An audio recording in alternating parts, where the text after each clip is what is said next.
The story began at a lively festival. A man named Herodian was laughing and talking. Scarlet, a woman, was also present. The two accidentally bumped shoulders. Scarlet turned to look at Herodian, stunned. They had met by chance. Herodian politely extended his hand and invited, "Excuse me, would you care to dance with me?" Scarlet placed her hand in his, smiling cheerfully. It was a gentle love, like a spring breeze. Looking at the affectionate couple before them, one could see that this was how the Emperor and Empress met and solidified their love. After many years, an adorable newborn boy was born in this empire. The current emperor of the empire was Rishar Apollinarian. Rishar's life, guided by the hands of his father and mother and growing up in their love, had always made him dream of a fairy tale romance. Later, Rishar secretly thought, as a matter of course, that one day he too would find his life's destiny. Yet at that moment, he was clutching his head, filled with resentment and complaint, because that dream of destiny had not yet come true. Thinking of his steadfast image on the battlefield, Rishar secretly mused that if his soldiers knew, they would be stunned to see a cold-hearted individual, unconcerned with blood and tears, harboring such thoughts. His hand gripped the sword hilt tightly, blood dripping incessantly. He continued to ponder, an emperor with a heart of stone. Imagining himself happy with a girl, he couldn't help but sigh, dreaming of a love that even teenagers his age wouldn't dare to dream of. As he held the pen, writing each character, Rishar mumbled, "The feelings I've always cherished, are they just going to end like this?" His imposing figure emerged. He was the emperor of an empire. With one hand he subdued demons, with the other he ensured the kingdom's authority and protected its people. At that moment, as he took a piece of paper, he mused, "However, to pluck the stars, you must look up at the sky." His hand rested on the table, and he told himself, "I should have dated when I was still a prince, like my father." Then he let out an exasperated sigh, complaining, "How unfair." Suddenly, Rishar realized something and exclaimed, "That's right." He turned his head, muttering, "Now I remember." Looking at the small egg in the cage, he wondered, what is that egg? Glancing at the quiet egg in front of him, Rishar was suspicious. Where did Durahan get it? It didn't seem to be an eagle's egg. Now is not the time. I'm late for the royal meeting. As he left, the other egg kept rolling around and then let out a sound. Immediately after it stood still. A hand reached up and knocked on the door. Rishar, startled from his seat, called out, "Come in." Not long after, a man entered, respectfully saying, "Your Majesty, I have brought your tea." This was none other than Count Crusoe, his attendant. "Tomorrow morning you have no appointments, so you can rest at ease." Rishar placed his hand on the table, exclaiming, "It's good to hear that after a long time." Count Crusoe replied, looking puzzled, "Yes, Your Majesty, you seem to be in trouble." He was drinking tea, and upon hearing this his face darkened. Immediately his gaze sharpened. He glared at Count Crusoe and questioned, "Who is it, Count Crusoe, who has been following me everywhere and persuading me to take a queen?" He trembled, sweating as he replied, "Your Majesty, if I may offer some advice, aren't your standards a bit too high, even for an emperor?" He set the glass of water on the table, pondering irritably. "You've been my friend since childhood, yet you think I don't date anyone because of a dirty and strict personality?"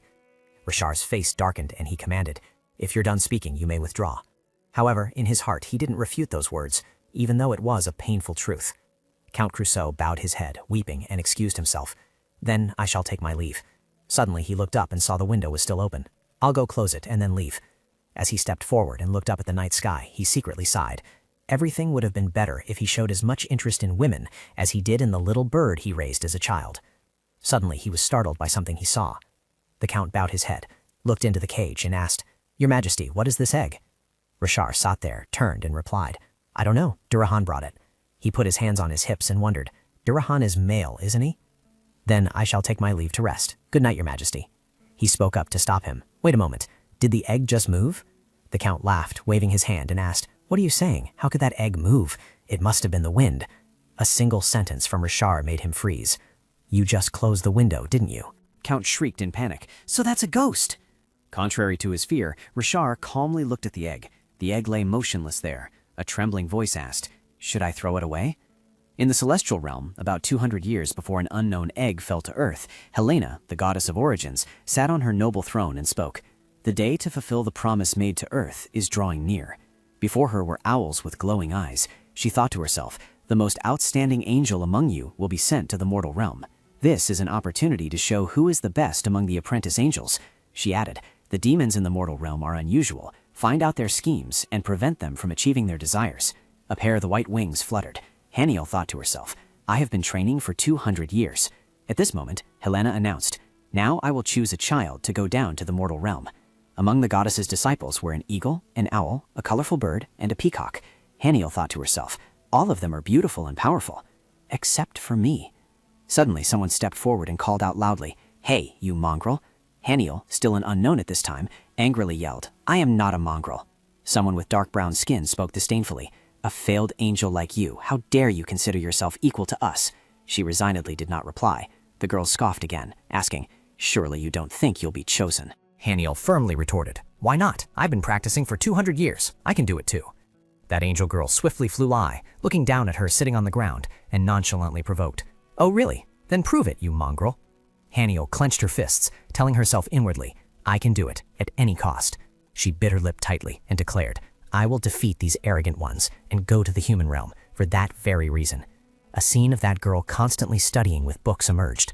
While all the other birds learned how to dominate the human world, Haniel, however, trained diligently for her own purpose. A fist swung out. Haniel, with a determined expression, continuously unleashed her moves. It was a battle against the demons. She raised a hand to wipe the sweat from her forehead, pondering silently. Goddess Helena had clearly stated that they needed to understand the demons' schemes, and their mission was to protect the human realm.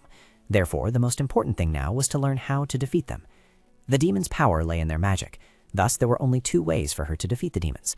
She raised her hand, silently assessing. The first method was to use the divine power of angels, but divine power was not to be used in the human realm. Although angels sent down by the goddess's command could use divine power, the latent power in each angel differed. Eagles possessed superior offensive magic. Swans had very strong healing magic. Gazing into the distance, Haniel thought to herself, "Though I am very weak in offensive magic, my defensive magic is very strong." The second method was to subdue them. First, she needed to protect herself with magic and subdue them, then purify them with holy energy. Therefore, Haniel diligently studied martial arts in the celestial realm, under the guidance of a centaur. The man with the lower body of a horse commanded, "Haniel, strike faster." She obediently replied, "Yes." 200 years later, on the day her training was complete, a person holding a spear handed it to the girl and explained, "Take this, Haniel. It is a spear made from a divine oak tree. Haniel, do you accept learning how to fight like the other angels?" Haniel replied with a determined expression, "Don't worry, I'll definitely do well." The man stroked her head and offered words of comfort. "Haniel, I don't know what your true species is, but no bird has such beautiful silver feathers as yours. You must be very special." She turned and left, smiling, and said, "When I go to the human world, I won't be able to see you for a long time. Please take care of yourself, and thank you for everything." As she walked, Haniel kept muttering, "It's true that I want to be recognized as an excellent angel, but..."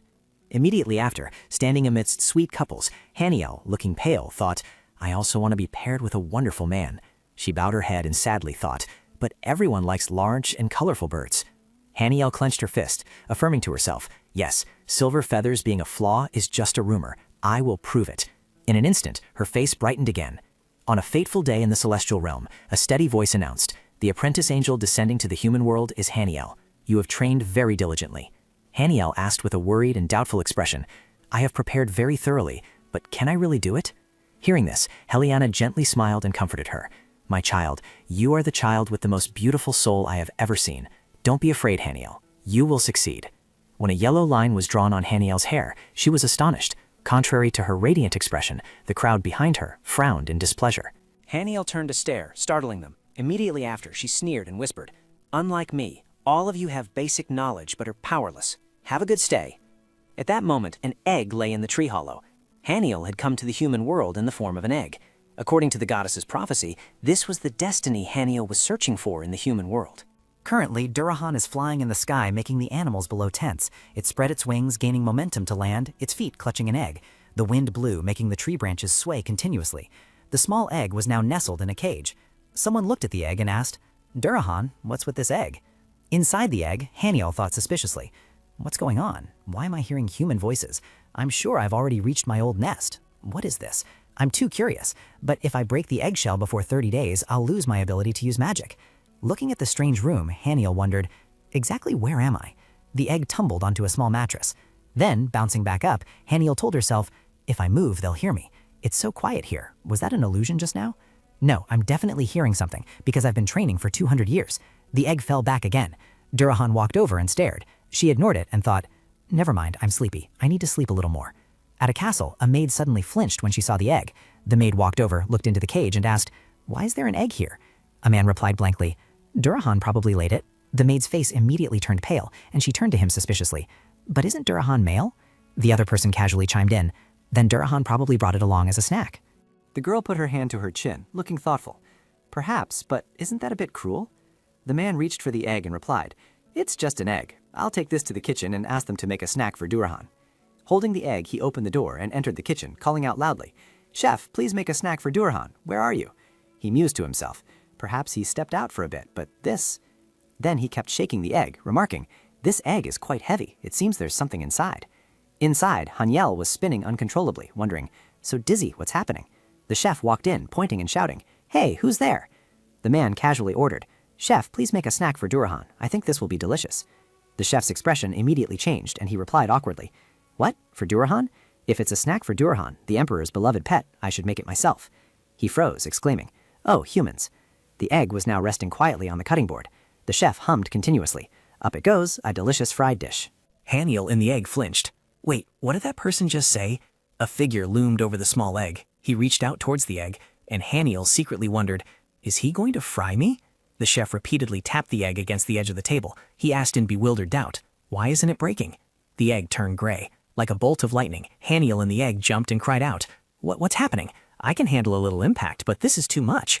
In an instant, the egg shot away, muttering to itself, "No, I can't break here." The chef exclaimed in astonishment, "What? Why isn't it breaking?" The egg now lay neatly on the floor. Someone approached, and a mark appeared on the egg. Haniel in the egg secretly thought, "That's why I chose an owl's nest." The chef's face turned pale, and he said in disbelief, "What is this? Did the egg just flash?" Immediately after, the egg rolled away. He clenched his fist and shouted, "Catch the egg!" A male servant spoke in a puzzled tone. "What's that noise?" The maid next to him, with a distorted face, stammered, "Wait, is that an egg?" Behind them, the chef and the man were relentlessly chasing. The egg rolled under a raised foot. At this moment, the Count, annoyed, tried to restrain himself as he asked, "What exactly are you doing right now?" The chef, terrified, explained, "It's that egg. We were trying to prepare a snack for Durahan from the egg in your room, but the egg ran away, unbelievably." Someone bent down, picked up the egg, and ordered, "That's enough. You may withdraw." The chef obediently replied, "Yes, understood." The Count asked, "Your Majesty, that egg, is it?" Richard replied firmly, "Yes, that's yesterday's egg." When the egg was turned, a drawing appeared. The Count exclaimed in alarm, "Your Majesty, this drawing." He stared in astonishment. Haniel was curled up. "The day the divine bird of golden radiance descends, the empire will be bathed in eternal glory." In a castle, Richard turned his head in thought, a faint expression on his face. The Count and he both looked at a painting of the bird hanging on the wall, then affirmed, "But it is certainly the egg from the legend." Now facing Richard, he excitedly speculated, "Is this egg larger than normal eggs? It's definitely a magic egg, Your Majesty." He casually replied, "Yesterday you said it was haunted." Upon hearing this, Crusoe froze, as if struck by lightning. He placed a hand on his chest and eloquently continued, "That's not entirely accurate, because we don't know its true origin." To his surprise, the person in front of him was no longer there. Looking over, Richard had already walked away. He called after him, "Anyway, what should we do now? I will take care of this." At this moment, the egg was already... Haniel inside the egg secretly pondered, "I think that human is protecting me." The egg immediately blushed with embarrassment. The three people surrounded the cage, continuously examining it. A girl, with an intrigued expression, exclaimed, "Don't worry, Your Majesty. I don't feel any bad energy from it. On the contrary, I feel this egg has a very powerful energy." The man also agreed, replying, "You're right, it feels like divine power." Talented mages possessing immense power, divine power, are now only known as a legend.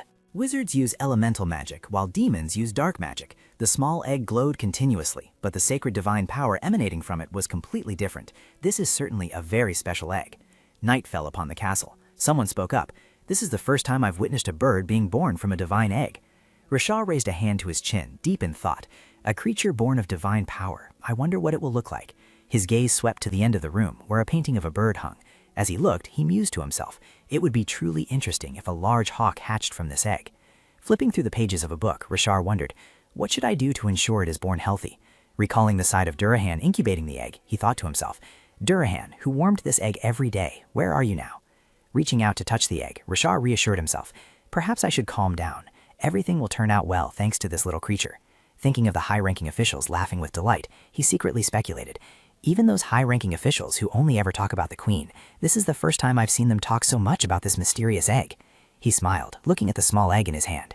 Inside the egg, Haniel continuously murmured, "I thought it was just an illusion, but this human's touch is truly warm." Therefore, he was very sleepy. The egg suddenly trembled. Richard was puzzled internally. What is it? Placing the egg to his ear, he was skeptical. Perhaps I misheard. As soon as he placed the egg on the mattress, Rishar again monologued internally. I don't know what kind of bird you are, but I will welcome you the way I welcome Durahan. The morning sun was shining into the room. At this moment, Count was standing there, gesticulating continuously as he explained. Your Majesty, do you know that talking to a baby while it's in the womb helps with its development? Have you tried talking to the egg yet? He immediately turned away, coldly replying, Go tell such childish things to your parents. This statement directly made him clench his fists, trying to suppress his anger. Katarine called out, But, Your Majesty, your servant Katarine has read a book that says talking to plants is good for their growth. Perhaps it could also apply to this egg. He glanced over, asking doubtfully, Really? The maid then rubbed his back, grumbling and complaining. Why does Your Majesty ignore what I say? Katarine comforted her. Don't cry. He watched the scene and muttered, But Katarine is smarter than Count Crusoe. Gazing at the egg in his arms, he wondered, What should I say? Then Rishar frowned, concluding, Perhaps I should read fairy tales. After that, he shook his head repeatedly, denying in his heart, No, the creature inside surely wouldn't like that. He crossed his arms and began to recount. After the Empress is chosen, there will soon be negotiations about having children for succession. I feel uncomfortable about this matter. The little egg heard this and secretly praised. A sweet and warm voice. Suddenly he cursed. Damn it. Hearing this made Henny L inside the egg startled, exclaiming, This person's mouth is a bit rude.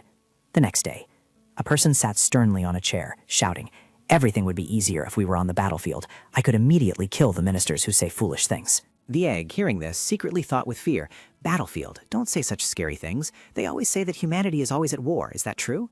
The next day, Rishar continued to express his feelings. Every time I think about the soldiers who lost their lives on the battlefield, I can't help but feel choked by guilt.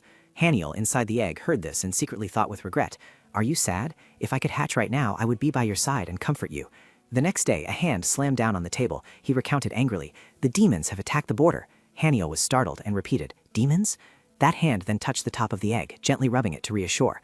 Fortunately, the soldiers who were sent dealt with everything, so don't worry. Thinking of the scene where it would constantly fight demons, the egg yearned. I want to quickly get out into the world and defeat the demons. I want to break them in half. I want to protect this person.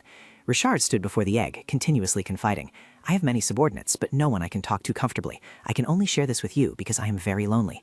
Whenever Richard showed his vulnerable side, Haniel constantly empathized in her mind. From the outside, it looks as if everyone surrounds him, but I see myself in that. Haniel imagined herself standing alone before the vast sky, lonely, just like Richard. I think we can become friends once I break this sturdy eggshell and come out. And so time gradually passed. On the 30th day since Haniel came to this world, a crack sounded. It seemed the egg was about to hatch. At this moment, Rishar and Count were in the room. He spoke up and asked, Your Majesty, that egg, when will it hatch? He sat with his arms crossed, responding indifferently, I don't know either. Count asked with a tense expression, It won't take decades to hatch, will it? Rishar immediately frowned, thinking to himself, Decades? Suddenly, a cracking sound echoed from that egg. Count exclaimed in astonishment, Your Majesty, the egg gets cracked. It seems like it will hatch at any moment. He, now also flustered, ordered, Hurry, summon all the ministers and painters immediately. Immediately after, in a room, the crowd was buzzing with chatter. Is that the egg from the rumors? It looks smaller than I imagined. Richard's expression remained calm. That egg now had many cracks. Two officials whispered to each other, Is it hatching? I don't know. Suddenly, Richard raised a hand to his mouth, his face darkening with a menacing look. The other two immediately fell silent in fear. Richard frowned again in annoyance, thinking, Too noisy. Suddenly, he realized something. It was glowing. The cracked egg continuously emitted a dazzling light. The crowd watched with bated breath.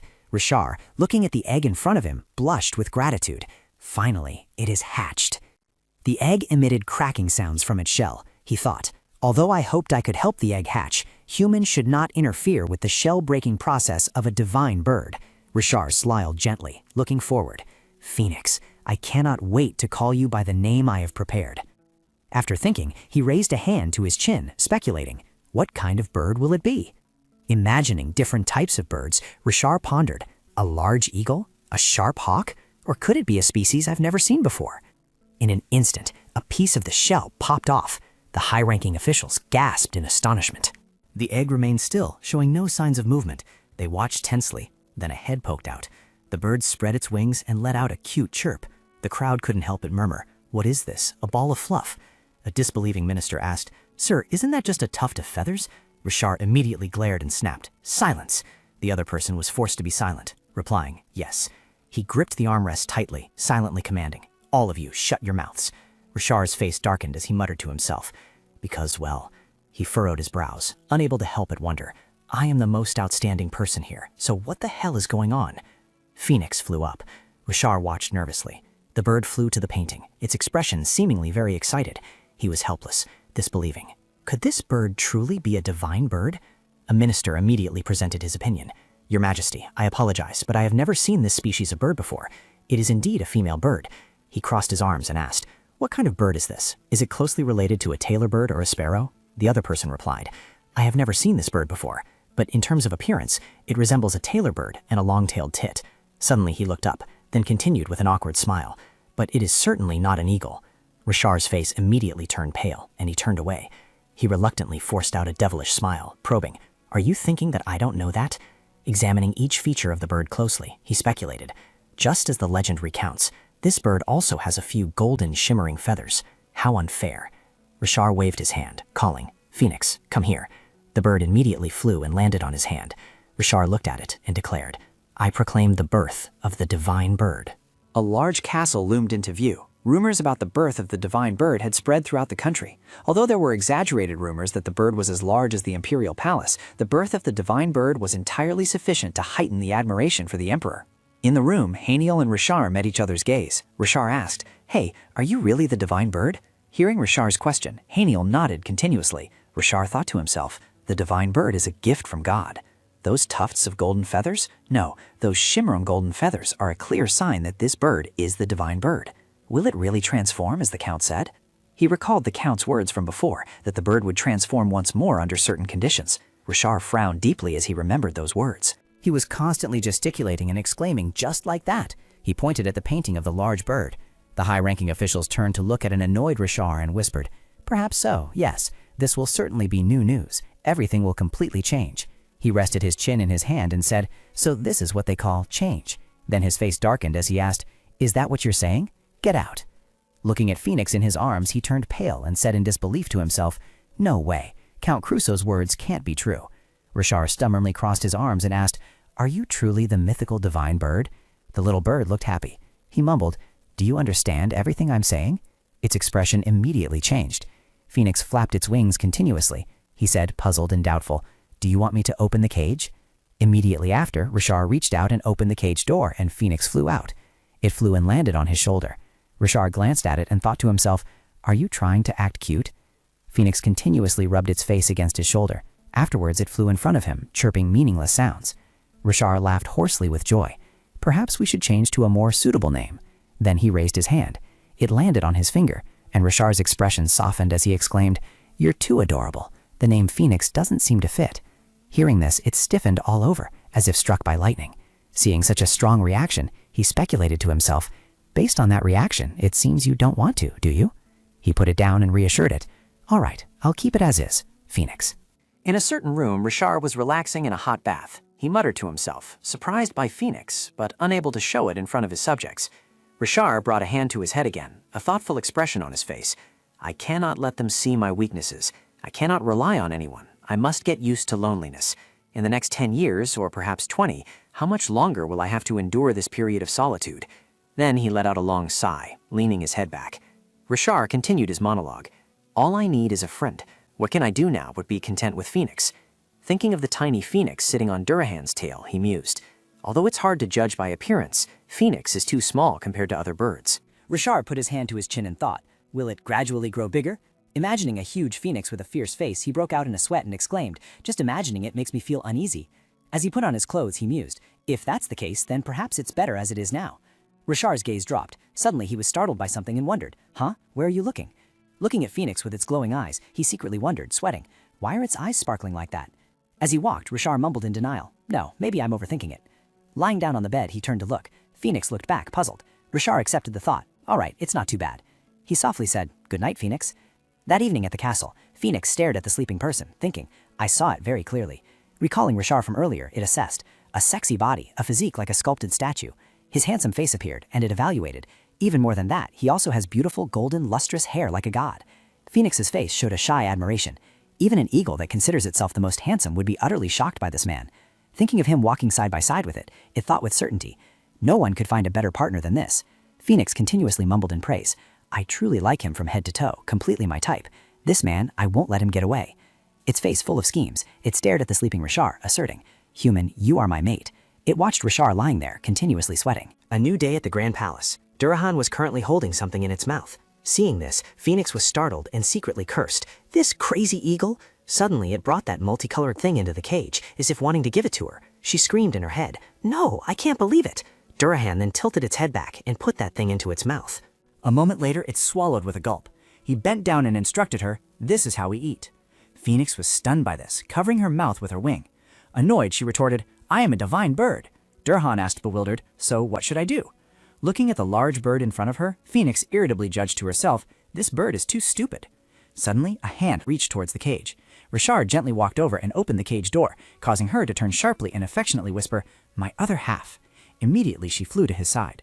Richard watched her and asked, "Phoenix, do you remember me?" Walking to the table, he spoke with doubt. "You haven't eaten anything since yesterday, have you?" His hand reached for the bell on the table, and a moment later, he rang it.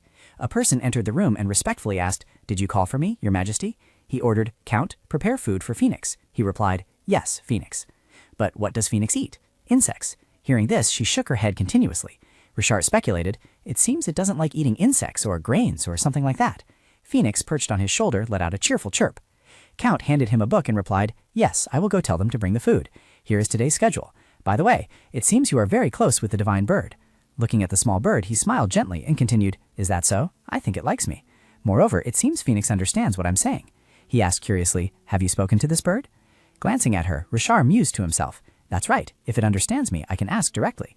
Then he looked at her seriously and inquired, "Phoenix, your form, will it change over time? Will it become larger than it is now?" Immediately after, she nodded, showing she understood clearly. Count, seeing this, immediately cheered excitedly, truly understanding what he had said. Gazing at the small, resolute bird before him, Count mused, "Transformation. So will you turn into an eagle just like in the painting? Or a hawk? The mere thought is thrilling." Richard's expression as he looked at him at that moment was as if he were looking at an idiot. Phoenix angrily thought to herself, "An eagle? How dare he call me that?" Recalling her image as Haniel, she affirmed to herself, "I will become human. I am deeply connected to the human world. The goddess was right." At this, she turned to look at Richard. A hand went up to cover her face. Phoenix, feeling embarrassed, thought to herself, "Just a little longer, human, and I'll give you a surprise." In that room, someone called out, "Your Majesty." Everything from grains and dessert, made from bird-safe ingredients, was ready. Richard and Phoenix sat looking at the lavish meal. She craved it so much that her eyes lit up and she drooled. Phoenix turned pale and exclaimed inwardly, "I can't believe he's giving me this kind of food. He truly is my other half." The only slight annoyance was that Richard, oblivious, reached out and stroked the little bird, wheezing, "You are truly very cute." Phoenix flew closer to a plate of fruit. She happily nibbled on a tomato. The two servants standing nearby watched, secretly exclaiming, "So cute." At this moment, Richard spoke up, chiding, "Don't stare like that. Can't you see it's feeling pressured?" After eating a hearty meal, Phoenix lay on her back, sighing in relief. The servants looked at each other helplessly, thinking, "Where's the pressure?" The Count sighed, saying to himself, "I don't want him to become like that." Glancing at the nobleman in front of him, he smiled contentedly. "Anyway, I'm very happy that Your Majesty is in a good mood."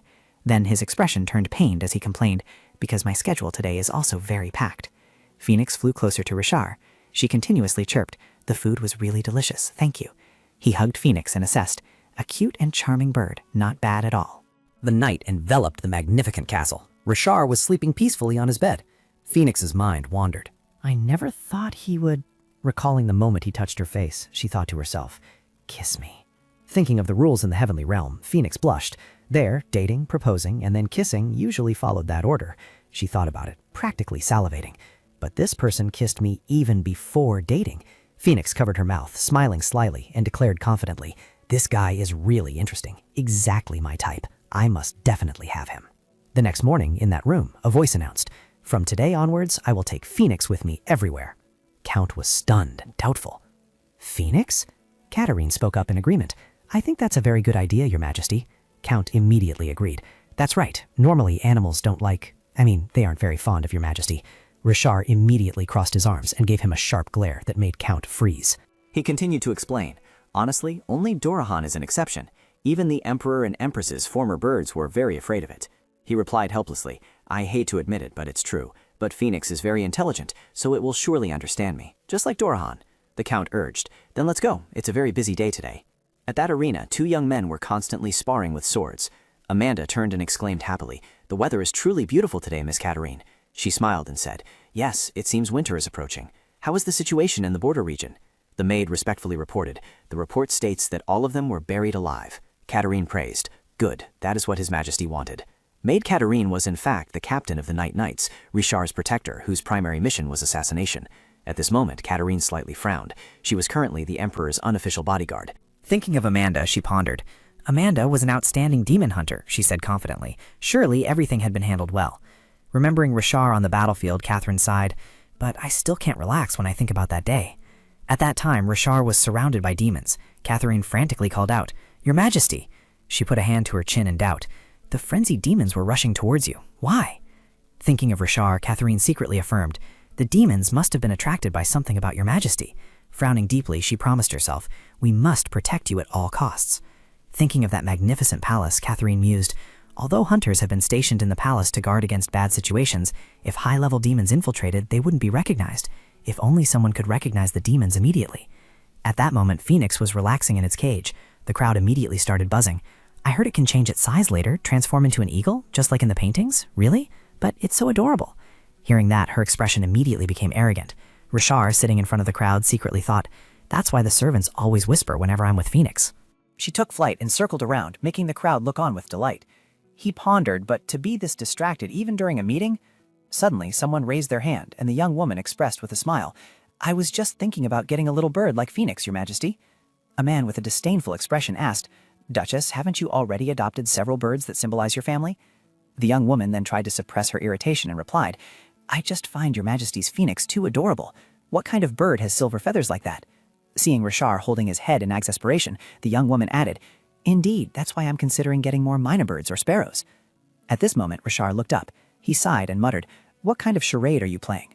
Suddenly, a hand slammed violently onto the table. Richard declared emphatically, "Starting today, I will tighten the pet adoption procedures." The young woman then sprang up in alarm, exclaiming, "What?" He frowned and reminded her, "Duchess Westbordenden, instead of adopting more, why don't you take better care of the birds you already have? If you have too much free time, you can tell me. There are many people who need help sharing the workload." "Phoenix, come here." With Phoenix perched on his shoulder, Richard walked away. As he walked, he cursed silently to himself. A bunch of idle, irresponsible people. Phoenix beside him chirped, "I'm hungry." Looking at the little bird in front of him, he secretly marveled. How could I ever find another bird as intelligent and adorable as this one?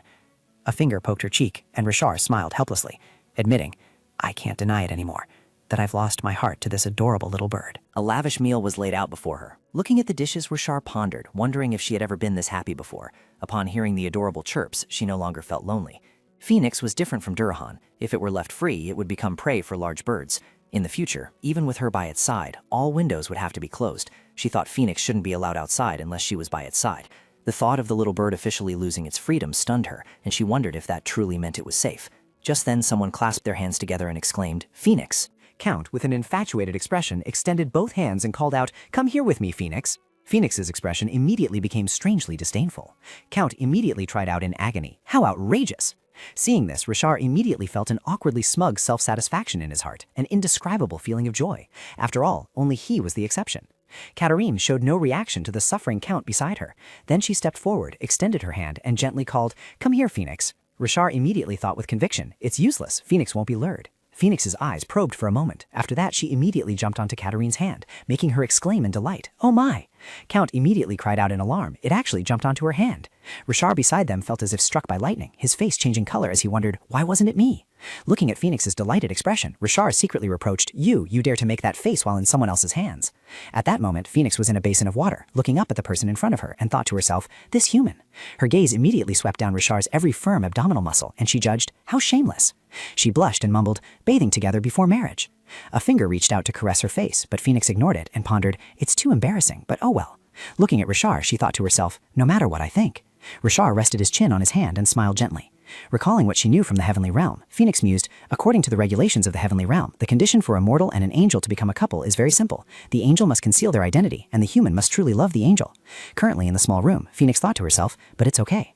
Richard gently turned and called, "Phoenix." She assessed, "Sweet voice. This person will surely love me truly, surpassing all conditions." Gently raising her head, Phoenix expressed, "I wish you could talk like a parrot, then I would ask you to call my name." Hearing this, her expression became puzzled. Richard rested his arms on the edge of the bathtub and recounted, "Since I became emperor, no one has called my name anymore. I haven't heard my parents call my name since they came to the palace. If one day you learn to speak, please call my name first. My name is Richard." Hearing this, Phoenix reflected with embarrassment. "Every time I feel this loneliness, I remember my time in the heavenly realm. The loneliness in the past was truly unbearable. Rishar's gaze dropped. She flapped her wings to comfort him. "Leave that to me. I'll sing until your ears explode." Phoenix stood up and recounted. Discussions about marriage were brought up at the National Assembly meeting after several days of silence. Phoenix asked back in surprise, "What? Marriage?" Looking at the hand holding his shirt, she exclaimed, "Wonderful, I'm also looking for a life partner." As he put on the shirt, Rishar wondered, "Is it too greedy to want to find someone I love?" Phoenix immediately shook her head repeatedly, denying in her mind, "No, your destiny, am right here." Rishar placed a scarf over her head, and she couldn't stop wondering, is that heaven-sent destiny? It is said that an angel with beautiful wings shoots arrows into people's hearts. How wonderful it would be if such an arrow flew towards me. Like this, Rishar pointed his finger in front of Phoenix. She immediately stiffened and a second later fell to the floor. Rishar's eyes widened. He burst into joyful laughter. By then, night fell and a step was taken. The demon appeared before someone. The man, with trembling hands, pleaded, "Don't kill me, help." Immediately after that, blood sprayed continuously. Rishar pondered deeply while the small phoenix Haniel perched on his shoulder. Demons had begun appearing at the border. Fortunately, there had been no casualties yet, but their attacks were increasing. We need to reinforce our mages and swordsmen. His attendant, Crusoe, holding a large stack of documents, loudly informed Rishar, Your Majesty, I already sent these documents yesterday." Rishar took the documents he offered and said, Crusoe silently shed a tear and helplessly thought to himself, "It would be great if His Majesty treated me even half as well as Phoenix. So unfair. It's good that he loves the divine bird, but he can't always be glued to it. Wait, what if he loves the future Empress as much as Phoenix?" Crusoe cleared his throat. "Your Majesty." Rishar became serious at his words. He continued, "You also know that it cannot be delayed any longer. If you don't want to go on an arranged meeting, why not meet them directly here? I will arrange that meeting." Rishar showed annoyance and thought to himself, "I said a few months ago that I didn't want to go on an arranged meeting." He was silent for a while, but it seems he's starting again. But Crusoe was right. I cannot delay any longer. I am the Emperor. I must worry about the peace and safety of my people and this country. I cannot avoid taking an Empress. Crusoe stood there, rubbing his chin, suggesting, "Or why don't we try to find other candidates among the foreign delegations?" Rishar continued to look intently at the document and said, "Not a bad idea." Crusoe was utterly surprised by his suggestion. "Really? Was that truly you speaking? You said it. I'll go get the list right away." Rishar lowered his head, looked at Phoenix perched on his shoulder, and gently said, "Phoenix, when the delegation arrives, I will introduce you to them." As night fell, Haniel, in her bird form, quietly pondered and analyzed the events that had transpired. "Today, I sensed the presence of a demon at the conference. Could it be one of the people here? No, in my bird form, it's difficult for me to pinpoint it accurately. First, I must transform into my human form, but I need to reconsider." She recalled the words goddess Helena once spoke to her. "Haniel, you must keep your angelic nature a secret from the one you choose as your life partner." At that time, she didn't hesitate to voice her concerns. "Goddess, what if he knows even if I don't tell him? What if he knows even before meeting me?" The goddess stroked Haniel's head and affirmed, "That is impossible, but if it were to happen, I would grant you a special magic." Haniel continued to worry. "But goddess, what if I meet my true love in bird form before I transform into human form?" The goddess merely looked at Haniel in silence and smiled kindly at her question, then waved goodbye. Haniel, flustered, raised her hands in a playful manner. "What's wrong with my voice? Goddess, where are you going? Goddess!" After waking up, Haniel's face darkened. That damn dream. Why did my voice disappear right at that moment? The maidservants approached Haniel in their bird forms and exclaimed, "Oh my, utterly adorable." Rishar, expressionless, commanded, "Someone summon the tailor and the artist here." The tailor held 2 small garments, describing the products. "Your Majesty, these are what you requested. These 2 are the most elegant." Maid Katerine turned to ask Rishar, "What do you think of the one on the right?" He silently nodded. Katerine was exasperated by Rishar's lack of interest, but she still had to speak up for the Emperor. "We'll choose that one then. Don't be shy if you like it so much." Maid Katerine and the tailor exclaimed after seeing Phoenix put on the garment, "Oh my, that's beyond adorable." As for Rishar, he was stunned by her cuteness. He asked, "Are the artists ready?"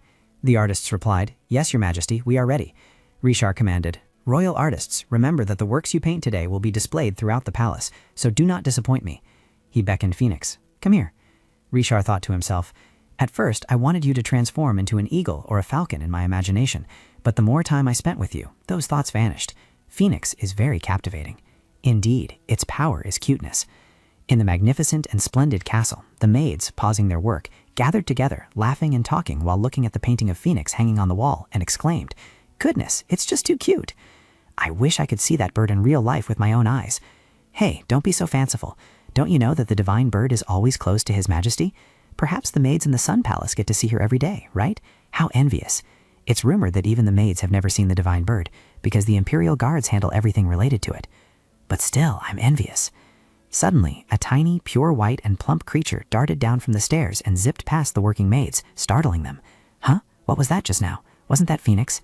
An imperial guard immediately rushed down the stairs to chase after the bird and shouted, "Phoenix, heavens, what am I to do with you?"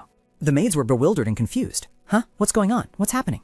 In another room, Richard's attendant, Count, went pale upon hearing the male attendant's report. What did you say went missing? The male attendant closed his eyes and said, It's the Phoenix. Grand Steward, are you all right? Crusoe collapsed.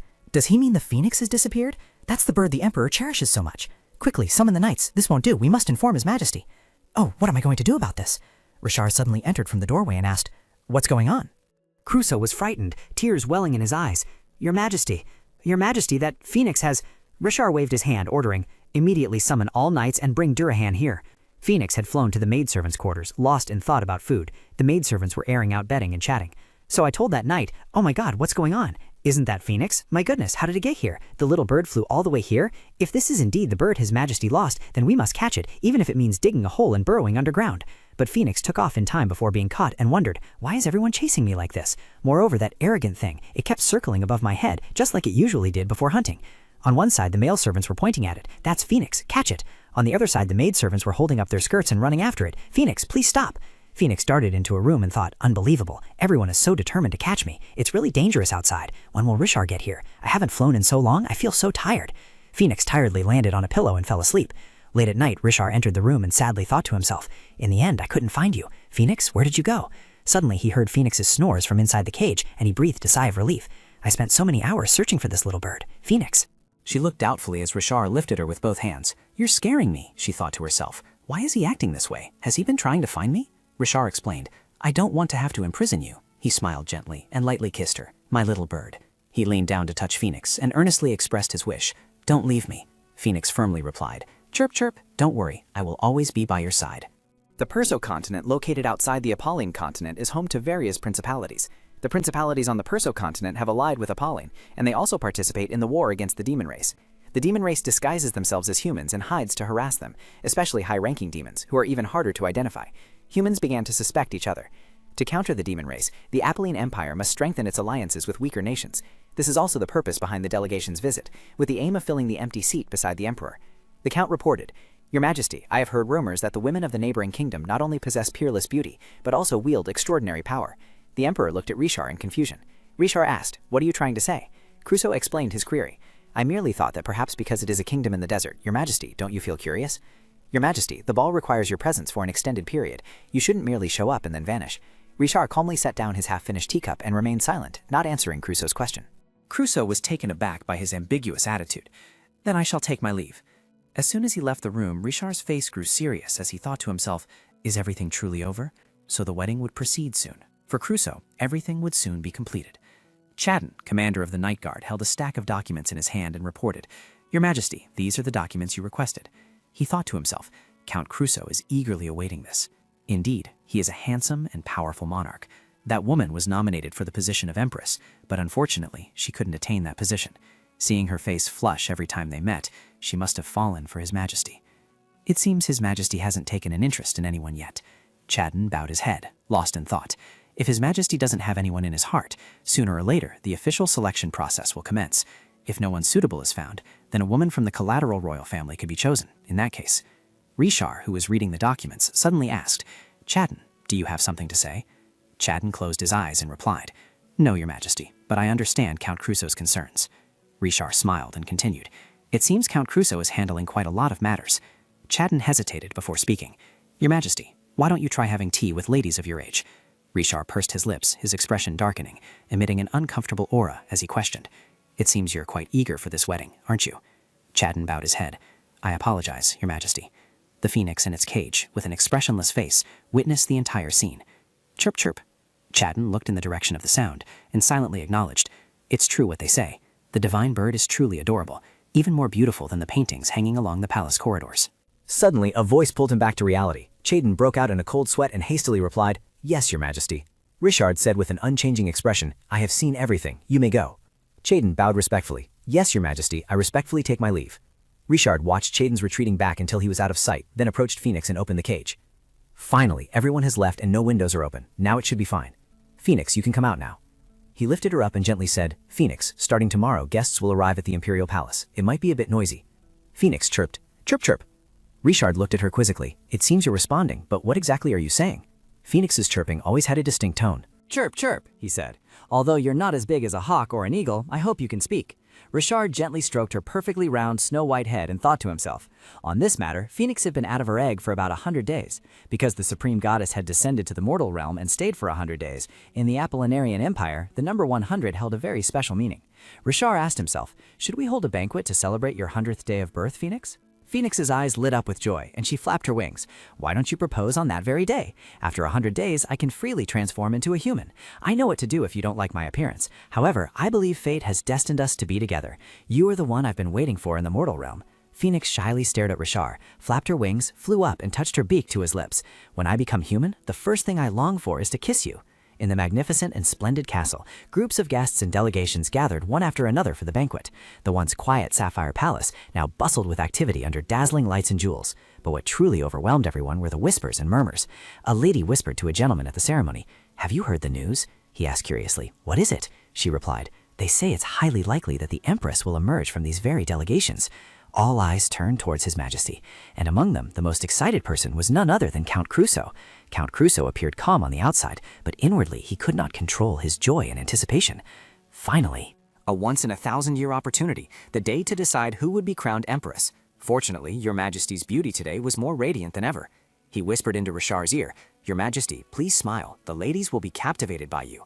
Crusoe pleaded, tears streaming down his face. I beg you, Your Majesty.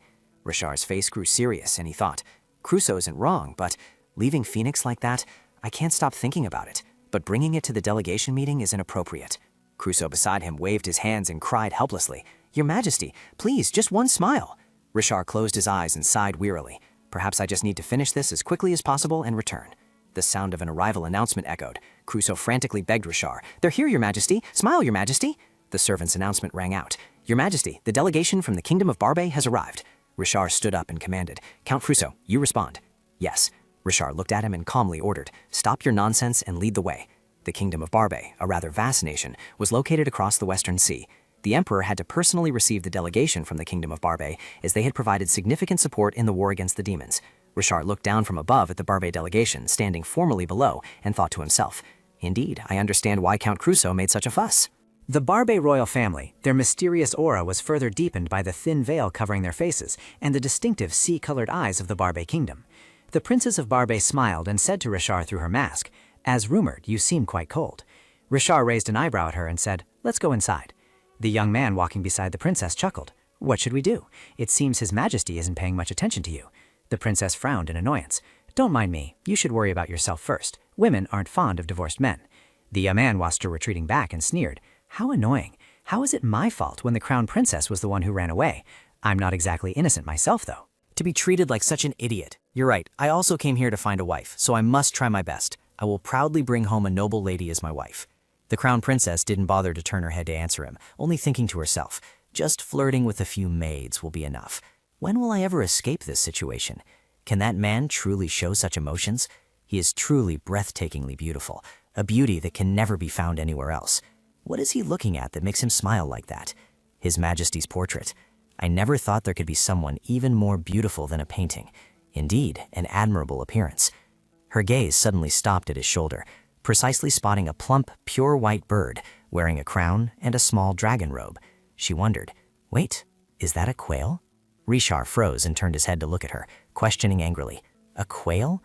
In Richard's office, maid Amanda was organizing documents and chatting with the Count. Is it true that His Majesty's consort will be chosen from this delegation? He replied, Perhaps. She continued to ask without stopping her work. Finally, we will have an empress? But aren't the nobles in our empire still better than a foreigner?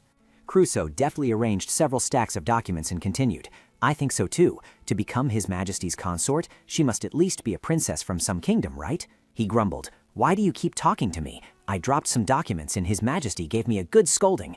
Maid Amanda chuckled, Ah, here it is. I found it. Sir, we must hurry. His Majesty might get even angrier.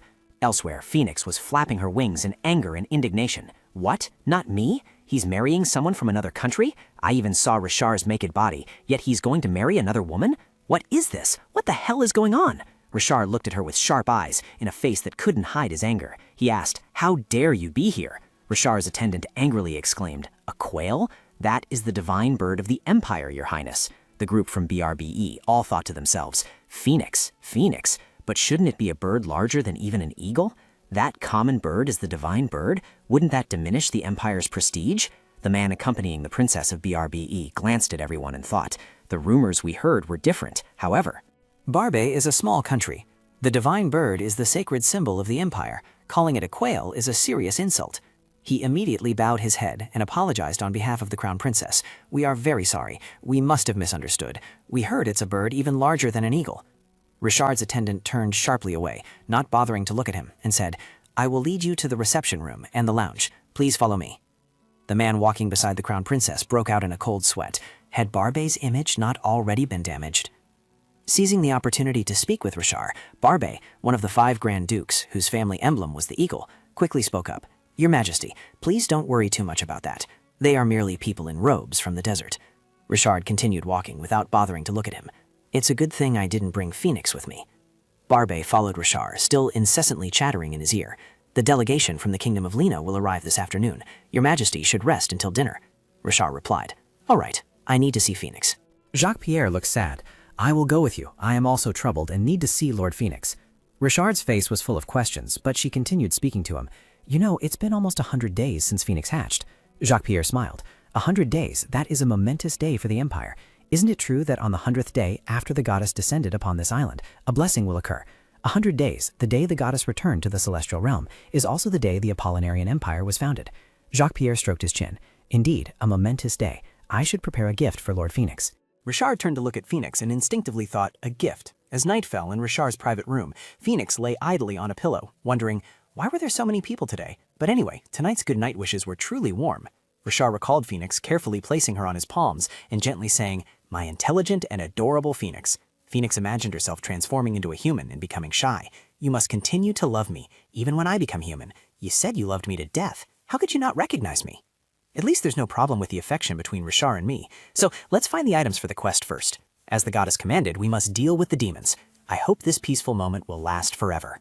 On the joyous 100th day since Phoenix hatched, a grand ball was held in the Empire. Delegations from visiting countries were eager to behold the real Phoenix. However, Phoenix lay on a pillow placed beside the throne, her face gloomy and dejected, thinking, "I can't transform into a human. Why? Is there something wrong with me?"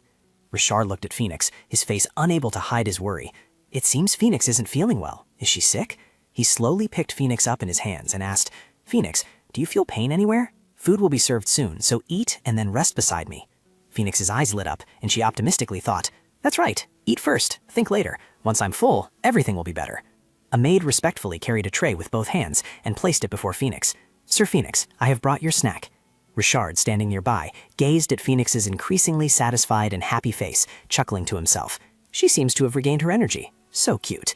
Phoenix joyfully thought, "How happy I am." Just be cute and everything can be solved. Cuteness is the ultimate weapon. I've eaten my fill. Now back to Richard. What's going on? Everything's spinning. Is there alcohol in the food? Wait, could this feeling be... No, I must leave here immediately. A butler spread his hand towards an object that looked like a large cage covered with a white cloth and introduced it to Richard. "I have brought a gift for your Majesty. Do you know what this is? This is..." He pulled the white cloth down, revealing a rare, exquisitely carved solid gold statue that astonished Richard. Our kingdom also considers birds sacred, just like the Apollinarian Empire. A golden bird statue. Richard rubbed his chin and thought, "A statue? I should also make a statue for Phoenix, with eyes crafted from gemstones. I'm sure Phoenix's statue will look much more impressive."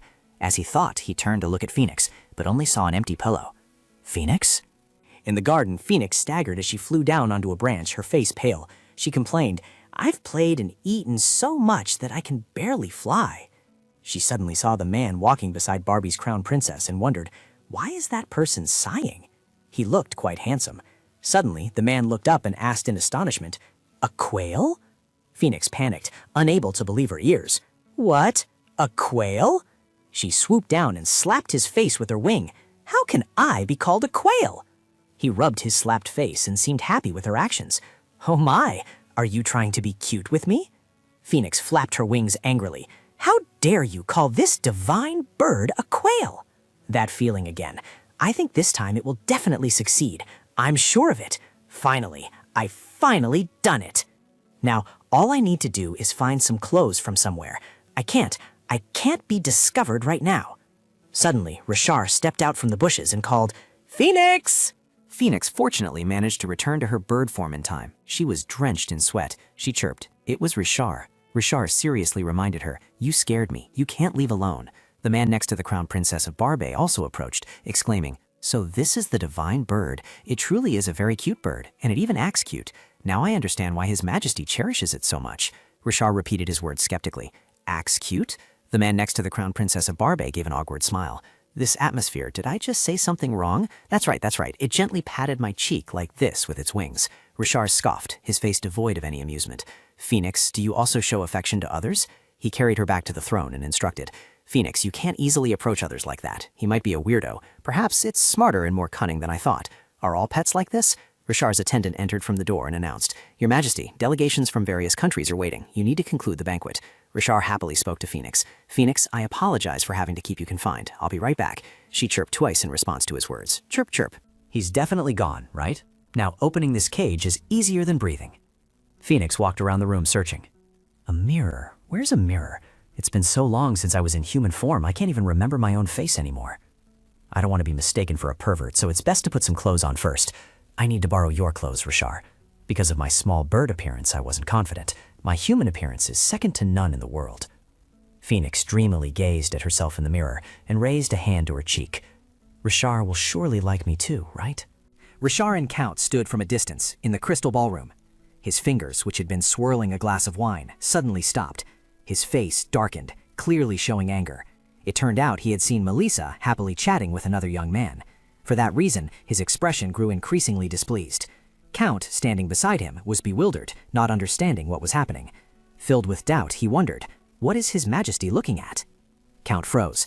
Could it be that the beautiful woman before us is Princess Melissa of the Kingdom of Barbey? Count was astonished, thinking to himself, after calling Haniel a quail, I thought everything had completely failed, but she actually managed to attract His Majesty? Although I'm a bit disappointed that His Majesty chose the Kingdom of Barbey, this is not the time to be picky. Just then, Rashar suddenly spoke, interrupting his thoughts. I'm leaving. I feel a bit tired. Count quickly replied, Yes, Your Majesty. He appeared joyful and delighted, unaware that Rashar, his master, was so furious that his hands were clenched tight. Count thought to himself, I should try to arrange a meeting for them later. After returning to his room, Rashar slammed the door shut. Angry and with a tired face, he complained, Is this reception really so exhausting? Suddenly he froze, his eyes clearly showing bewilderment. Standing before the bed, he thought to himself, There's someone on the bed. He gripped the sword at his side, his gaze stern, in a defensive stance. How did they get all the way in here? Even upon seeing a beautiful person on the bed, he remained on guard, thinking to himself, It seems to be a woman. Is this arranged by the Grand Ministers, or... Thinking this, he decisively drew his sword, high-ranking demon. The murderous clang of the sword made Haniel open her eyes wide, startled awake. Is it still alive? She was anxious, sweat pouring down, clutching the blanket tightly and pulling it close to her. Suddenly, he raised his sharp sword, pointing it at her. He questioned, Who are you? Are you a high-ranking demon? She nervously, dazedly mumbled, Why? Why are you angry? And what's more, you call me a demon. Hanio continued fearfully, It's... Rishar still had no intention of sparing her, his face furious. He pointed his sword, imbued with a terrifying stream of energy, and growled, I'll ask again. Are you a high-ranking demon? When she didn't reply for a long time, he thought suspiciously. Her eyes cowering, clutching the blanket tightly. Is she hiding a weapon inside? At the slightest suspicious sign, I'll act immediately. His thoughts were interrupted by a sound outside from Durahan. It suddenly crashed into the door. She also took that opportunity to vanish right before his eyes. Rishar unexpectedly recoiled, raising a hand to his face, unable to fully grasp what was happening. He exclaimed, Too fast. Just like that, she vanished before his eyes as quickly as sand. Still disoriented, he was bewildered by her disappearance. What was that? The room is empty. Did she escape through such a small gap? Or perhaps, high-ranking demons can also use magic to conceal their appearance. A sudden knock on the door appeared at that moment, breaking the recent silence. Crusoe opened the door and addressed him. Your Majesty, I request permission to enter for a moment. He continued cheerfully, Your Majesty, the woman you were intently looking at in the banquet hall today, if you could reveal to me who she is. His face changed color. He cried out, Oh my God! He anxiously approached him. Your Majesty, what is happening? Why have you drawn your sword? Summon Viscount Crusoe and the Earl, my father. Richard stood there, his face furious, and replied to him, "An intruder! Ugh!" He remembered and immediately glanced over. His cage was already empty. Clenching his sword, he trembled. He frowned, thinking to himself, Haniel is gone. The intruder has kidnapped her. Due to a sudden intrusion, he requested a public announcement be made to everyone. Within the Imperial Palace, devices have been set up to prevent dark magic. Even if the intruder escapes, they won't be able to get far. We must find them immediately. From now on, inspections will be conducted at every residence. There is an intruder in the Imperial Palace. We ask for everyone's cooperation in the investigation. After hearing the announcement, everyone in the Imperial Palace began to worry and buzz with chatter. The intruder, it was rumored, might be a high-ranking demon. I thought Opaline Palace would be safe, but everyone discussed among themselves that no matter how powerful the Opaline Empire was, it couldn't be avoided when facing demons. After flying outdoors for about a mile, she returned to Richard's room and was surprised by the sight. The room was incredibly dusty. Thanks to the wind's assistance, I managed to transform without being detected, but I think I fainted for a moment. Remembering his image from last night, she sadly reproached him silently. Richard, Tears welled up in her eyes, her face pitiful. Richard tried to attack me. Recalling the past scene where Richard and she were happily together playing, she thought to herself, I thought Richard would recognize me at first sight, but he used to look at her with gentle, loving eyes. Richard is truly an idiot. Haniel pouted, turned her back, and walked out. I don't want to be here anymore. In the silent moonlight, she still decided to leave because she was upset that he didn't recognize her. Well, I'll have my way too. Somewhere in the Imperial Palace, the moon was now high in the sky. Haniel gently landed on a discreet clothes rack. This room contained many clothes and shoes. Looking around the room, she talked to herself. I found a place where no one is around. It seems this is a dressing room. Tears still welled in her eyes, and her whole body trembled from the cold. Great, I felt a chill ever since I left my cloak in Richard's room. Haniel, still in a sorrowful mood, searched for clothes to shield herself from the biting cold. Controlling the transformation process into a human is still difficult, perhaps due to alcohol, but I feel weak and cannot maintain my bird form. She rummaged through the pile of clothes in front of her, lost in thought. Outfits worn by people with covered faces. I'll have to wear something like that, at least for now. She silently put on a scarf to cover her face, saying nothing, but the torrent of thoughts continued, making her burst into sobs. I was wrong. In Richard's eyes, I must just be a stranger, but this feeling is still too painful. Suddenly, there was a loud noise of someone trying to push the door open and enter. She gasped in fear. Someone just came in. What should I do if I'm discovered? In the quiet space, a soft female voice suddenly rang out. Your Highness, have you been waiting long? The intimate sounds of a man and a woman made her confused. What's going on? From the dark corner, she secretly peeked outside.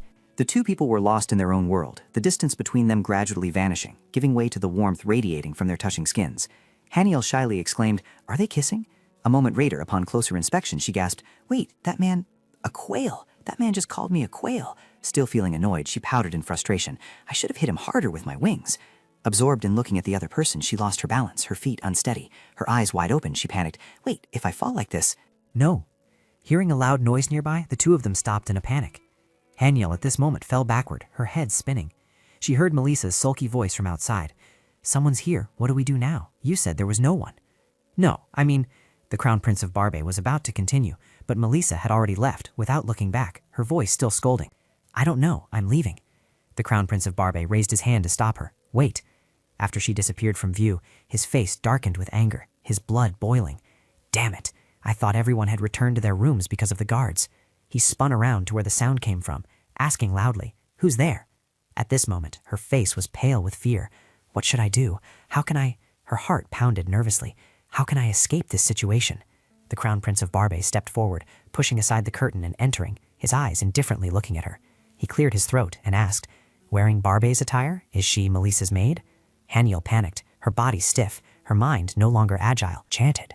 He stepped closer to her, asking solicitously, Aren't you going to reveal your identity? A cold hand touched her face, making her flinch.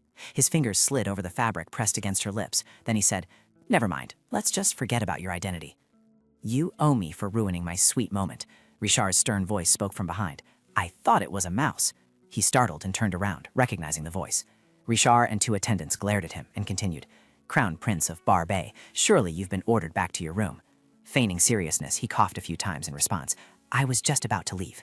Richard kept her eyes on him. He was flustered, his face flushed, lipstick smeared, and his shirt unbuttoned. Richard angrily stomped her foot and growled, How dare you do such things in someone else's palace? Glancing at him disdainfully, she said, You truly lack dignity. Seeing Richard, Haniel turned away from him, feigning anger. He turned back to her. Then he said, indifferently to Richard, I apologize for letting you witness such an unsightly scene. This young lady is quite shy. It would be best if you left. Richard let out a soft laugh, turned and walked away, still speaking to him. There's no time for hesitation. I must quickly capture the high-level demons before they escape further. After the door closed, he was furious, his hands clenched, veins bulging. He cursed under his breath. How insolent. He turned back to her and yelled, "Hey, you! Because of you!" Before he could finish his sentence, she threw a towel at his face, hitting him painfully. He was so angry, he trembled.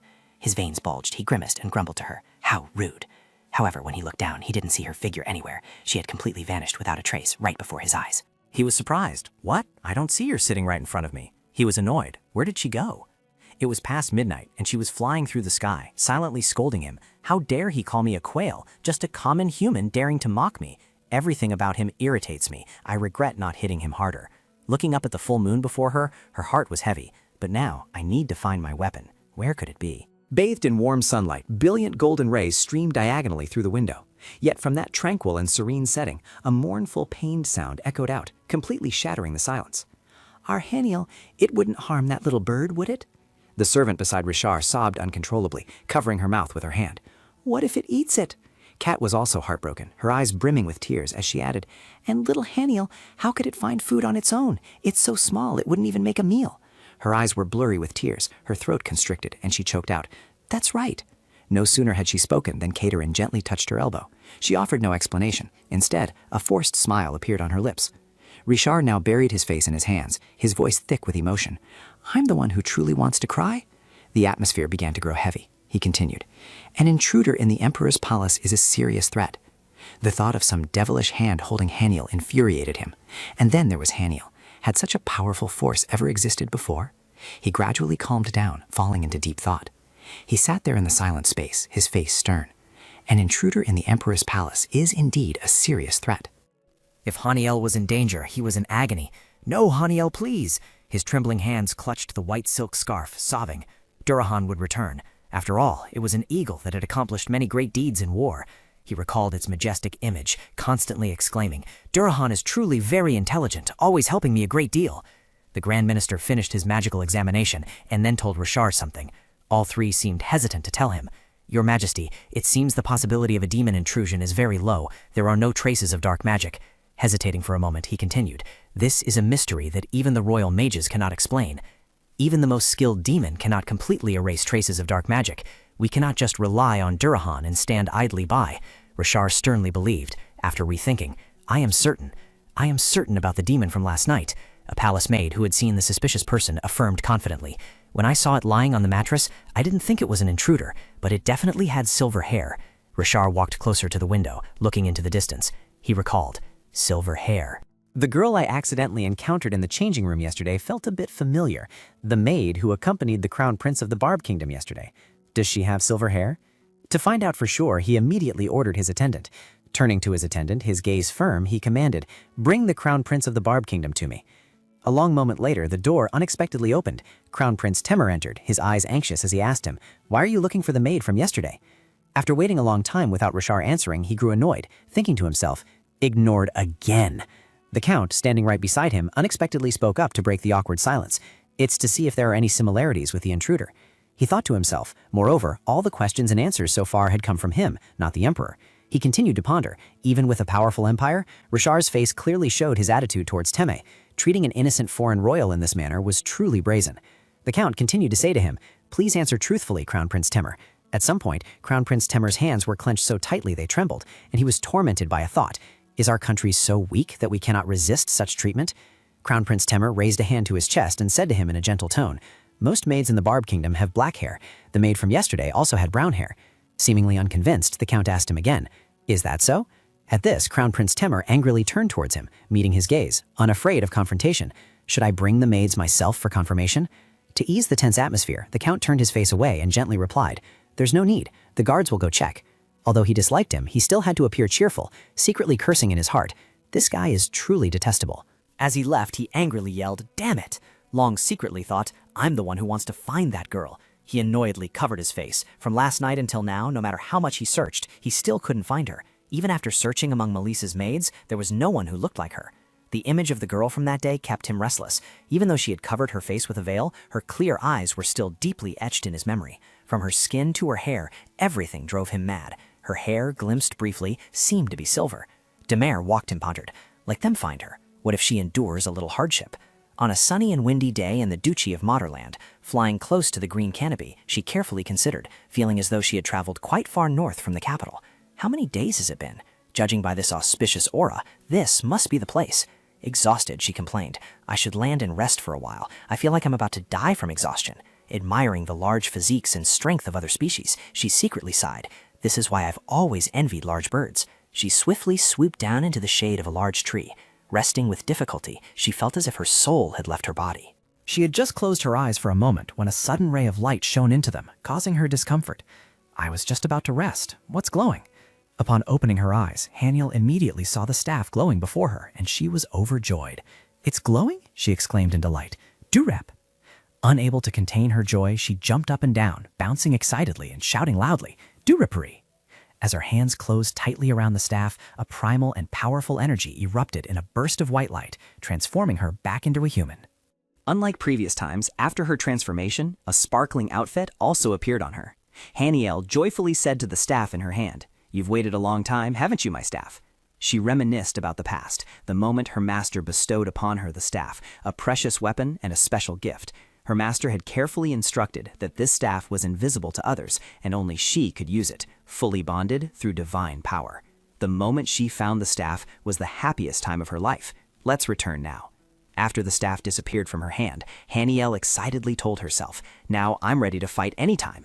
In an instant, she panicked and wondered, but why isn't it coming back? Just then, her master appeared out of nowhere, advising her with a loving gaze. "Remember this, Haniel. Once you've retrieved the staff, you must maintain your human form for a certain period." Her master laughed heartily and continued, "Only when the adaptation period ends can you freely transform again. Remember that." Before completely leaving, her master still made an effort to add, "Remember it well." Upon receiving this news, she seemed to turn to stone, speechless. This is terrible. From behind, an arrow suddenly shot towards Haniel. She was completely unaware, still troubled by her master's recent words. Just how long does this certain period last anyway? With her keen intuition, she managed to see the arrow from behind in time. She promptly dodged to the side, saving her own life. The arrow at this moment plunged straight into the tree trunk opposite. She stared at the arrow, bewildered and frightened, scrutinizing it. This arrow? In a quiet space, the silence was suddenly interrupted by continuous horse neighs. A knight, realizing the danger, immediately stopped his horse and reported to Herodion. "This won't do. It seems there are too many enemies here. It would be better to deal with them elsewhere." The car stopped. He gently said a few words to his wife. "You wait inside the car." Scarlet replied anxiously, "All right, but you must be careful." A sudden cough rang out, interrupting the conversation. She anxiously called out behind her, "Leona!" Holding her child in her arms, she was grief-stricken, with tears welling up in her eyes, and tenderly comforted her. "Try to hold on a little longer, Leona." Her face had turned a pale ashen gray, lacking vitality. Her lips had also turned purple. Huddled by the tree next to Haniel, she wondered, was she poisoned by a demon? Looking at the arrow that had just flown in front of them, she speculated. A demon's arrow suddenly flew this way. Was it targeting those people? Looking towards the girl, Haniel couldn't help but feel bitter. That knight's condition looks very critical. She looked around at the people, thinking to herself as she saw the despair on the knights' faces. Her eyes widened as she looked at them, realizing that if they continued like this, they would soon perish. Suddenly, a knight turned towards her, his face angry, hand on his sword, and shouted, "Who are you?" Haniel froze, looking at the other two knights and wondering, why are they so wary of me? She sighed, remembering her former teacher. Now that she thought about it, her master used to say that people generally have a good impression of those who smile. Haniel followed her master's advice, forcing the most awkward smile she could manage at them. If that's the case. Seeing this, the two knights turned to each other and said, "It seems this person is also being pursued by demons." Scarlet stepped out of the carriage and said sternly, "But for people like us, who are fleeing from demons, her appearance is far too unusual."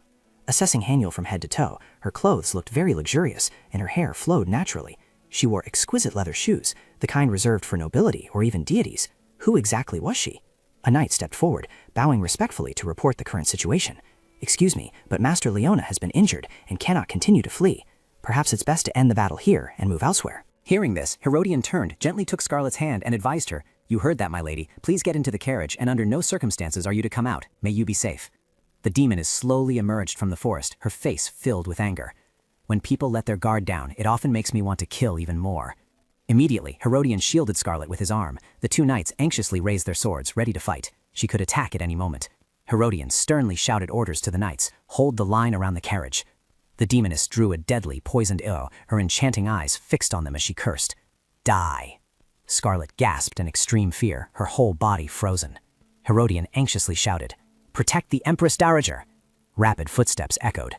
Just as the arrow neared her, Haniel was a step quicker, catching it in time. She used too much force, causing the arrow to snap in half. Demons use dark magic. More precisely, their arrows are poisoned, so merely touching the body is enough to cause harm. The demoness exclaimed in surprise. "How did you?" Haniel stared at her with an unwavering expression. The arrow, affected by her magic, fell to the ground. "I didn't expect to have to use my staff right after finding it again." Haniel, unperturbed, calmly assessed the situation. It seems there are still a few more hiding behind the trees. Shouting, she simultaneously used magic to conjure a staff into her hand, which emitted a sparkling light. "You are truly audacious, daring to attack innocent people?" Lightning fast, Haniel, staff in hand, charged swiftly towards the demoness. The demons were terrified and panicked. Impossible, how can a human be so fast? Haniel was so fast that they only managed to see a blur streaking through the air, giving the demons no time to react. The demoness was terrified, frozen by the scene unfolding before her. I didn't even see her. Where did she go? The wind shrieked, tearing through the quiet space as Haniel's chilling aura descended from above. At that moment, a thought echoed in the demoness's mind. Above. A staff blow from above struck her vulnerable point. Immediately, the demoness collapsed, unable to resist, writhing in agony. To everyone's astonishment, Haniel felt an inexplicable euphoria. This feeling, truly, slaying demons, was her forte. A knight unexpectedly spoke up, asking suspiciously, "Reveal your identity. Looking at her combat skills, could she be an assassin?" Herodion interjected, advising the knight. "Stop." His face stern, he explained his reasoning. "If she were truly an assassin, our lives would be her first target. Lower your sword immediately. Do not point your weapon at the silver-haired one." A cough suddenly erupted from Leona's carriage, interrupting the conversation. Scarlet said worriedly to Herodian, "Leona's condition is getting worse. We must quickly get to the nearest village. This is Moderland's territory. If we can get into the castle, there will surely be someone to treat her." Aniel was surprised to hear Scarlet's offer. "Milady, please come with us." Scarlet happily walked quickly towards Haniel, took her hand, and said in a gentle tone, "I truly want to repay this kindness, but for now, the injured person is more important. Let's go to the village first." After getting a horse, Haniel sat near Leona, with many thoughts swirling in her mind. "Somehow, I've gotten involved in this. A wound caused by a demon. She seems to be in extreme pain." Haniel gently placed a hand on Leona's shoulder, wondering, should I treat her without anyone finding out? Should I help her? Facing Haniel, Scarlet was still deeply pondering her true identity. No matter how she looked at it, those clothes, many questions still lingered in Scarlet's mind. At the very least, these clothes look like only royalty could wear them. Having used many types of fabric before, she still deliberated thoroughly. Of course, the nobility also used high-quality fabrics, but there was still a clear difference compared to the imperial family's attire. That difference was glaringly obvious. She was certain that an Empress Dowager like herself could not possibly be mistaken. There was absolutely no way an Empress Dowager of the Apollonian Empire would fail to notice that. When Herodian and Scarlet were young, their love was simple. They met and fell in love, completely unaware of each other's true identities, that they were Emperor Herodian and Empress Scarlet. They quickly married and soon had an adorable son. The boy inherited all of his father's traits. Richard's birth was like a priceless gift. From a young age, the boy read books and cultivated knowledge daily, revealing superior intellect. He participated in all sports and was particularly excellent in swordsmanship. However, Scarlet's expression showed a hint of concern when discussing this matter. "I think the reason he hasn't met any girls yet is probably because of," she sighed, her voice deepening with worry, "his erratic temperament." Herodian interrupted, his voice tinged with sadness. "Unfortunately, that's true. Things were different now that Richard was past marriageable age. Since ancient times, in the constitutional society of the Apollinarian Empire, the emperor's power, along with the role of the empress who managed the palace, could not be underestimated. The vacant empress's throne was also a concern for the imperial family. Recalling her grown son, she silently prayed, "When this precious son of mine finds someone he loves, I only wish for him to be happy." She remained in the carriage, carrying that concern throughout the long journey. That's why I've carefully observed that young lady. Looking at the beautiful and dignified Haniel before her, Scarlet praised incessantly. "She is truly special, even more beautiful than any lady I've ever met." Thinking of the young couple's happy future, she exclaimed, "I believe she will be a perfect life partner for our Richard." Scarlet smiled faintly and gently asked her, "How are you able to defeat the demons? Are you perhaps a magic swordsman?" Haniel was bewildered by a series of difficult questions from Scarlet. Where did she come from? Why was she alone in this forest?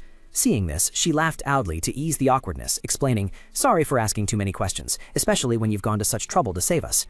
Haniel replied a little awkwardly, "It's all right." She was a little worried, hesitated for a moment, then smiled faintly. "You could say I'm similar to a magic swordsman. Ah, I come from the West." After a long hesitation, she thought to herself, "Master once said that sometimes one needs to be flexible and know how to lie." Hearing this, Scarlet nodded thoughtfully. "If you come from the West, then—" Haniel turned her face away, feeling uneasy. "Madam, please calm down." but her conscience kept gnawing at her. She was lost in thought for a long time when she suddenly realized something astonishing. Hadn't people said that the Queen of Sylvania had silver hair? Impossible. This was the princess of the Kingdom of Sylvania. Her eyes lit up, and she gently clapped her hands, shattering the quiet. Her voice joyful, she asked, "Could it be that you are from the Kingdom of Sylvania?" Hearing her question, she shyly avoided her gaze and mumbled, "Yes, that's right." Inside, her fear screamed, as expected. Receiving confirmation from her, she anxiously took her hand. "What should we do? You grabbed the arrow to save us. Your delicate hand must be injured." She tenderly took her hand. Upon closer inspection, Scarlet was surprised. "The demon venom doesn't affect you?" This made Haniel anxious and utterly terrified, stammering, unable to form words. "Well, actually, that..." She tried to calmly answer. "This is something passed down in our family." Hearing her answer, she was astonished, her eyes wide. The demons always sought to affect the nobility. Since ancient times, emperors and empresses have been the most threatened by demons. Scarlet looked at the beautiful girl in front of her, thinking to herself, "With this immunity to demon toxins, my necklace has been quiet since I met her, so I can be at ease. And my necklace's lack of reaction proves she is not a demon." Imagining their future together as a couple, Scarlet was overjoyed, her eyes sparkling. This must be destiny. The sky was gradually turning dark, she mused. It's getting dark. Outside, two knights were discussing. Currently, the mage is busy preparing a liniment for the young lady. Hearing this, he exclaimed in surprise, "Does she have some kind of skin disease?" He immediately emphasized angrily, "Watch your words. What if rumors spread? Think carefully before you speak." He replied decisively, a hint of displeasure on his face. "Don't you know His Majesty's order regarding the evacuation of those attacked by demons? Inside is a critically ill patient, attacked by demons." Scarlet heard the loud voices, pulled back one side of the curtain to observe outside, and couldn't help but feel worried. It seemed the conversation wasn't going smoothly. Feeling uneasy, she decided to go out and speak softly to Haniel, who was shyly sitting in a corner. "I'll be out for a bit and then I'll be back." Haniel looked at her leaving with a slight apprehension, her mind troubled. Seeing the exhausted Leona in front of her, she was perplexed. With critically ill patients like this, could it be that they couldn't be saved just for lack of a topical medicine? Deep in thought, a matter that would even leave demons speechless, Leona's arm suddenly went limp.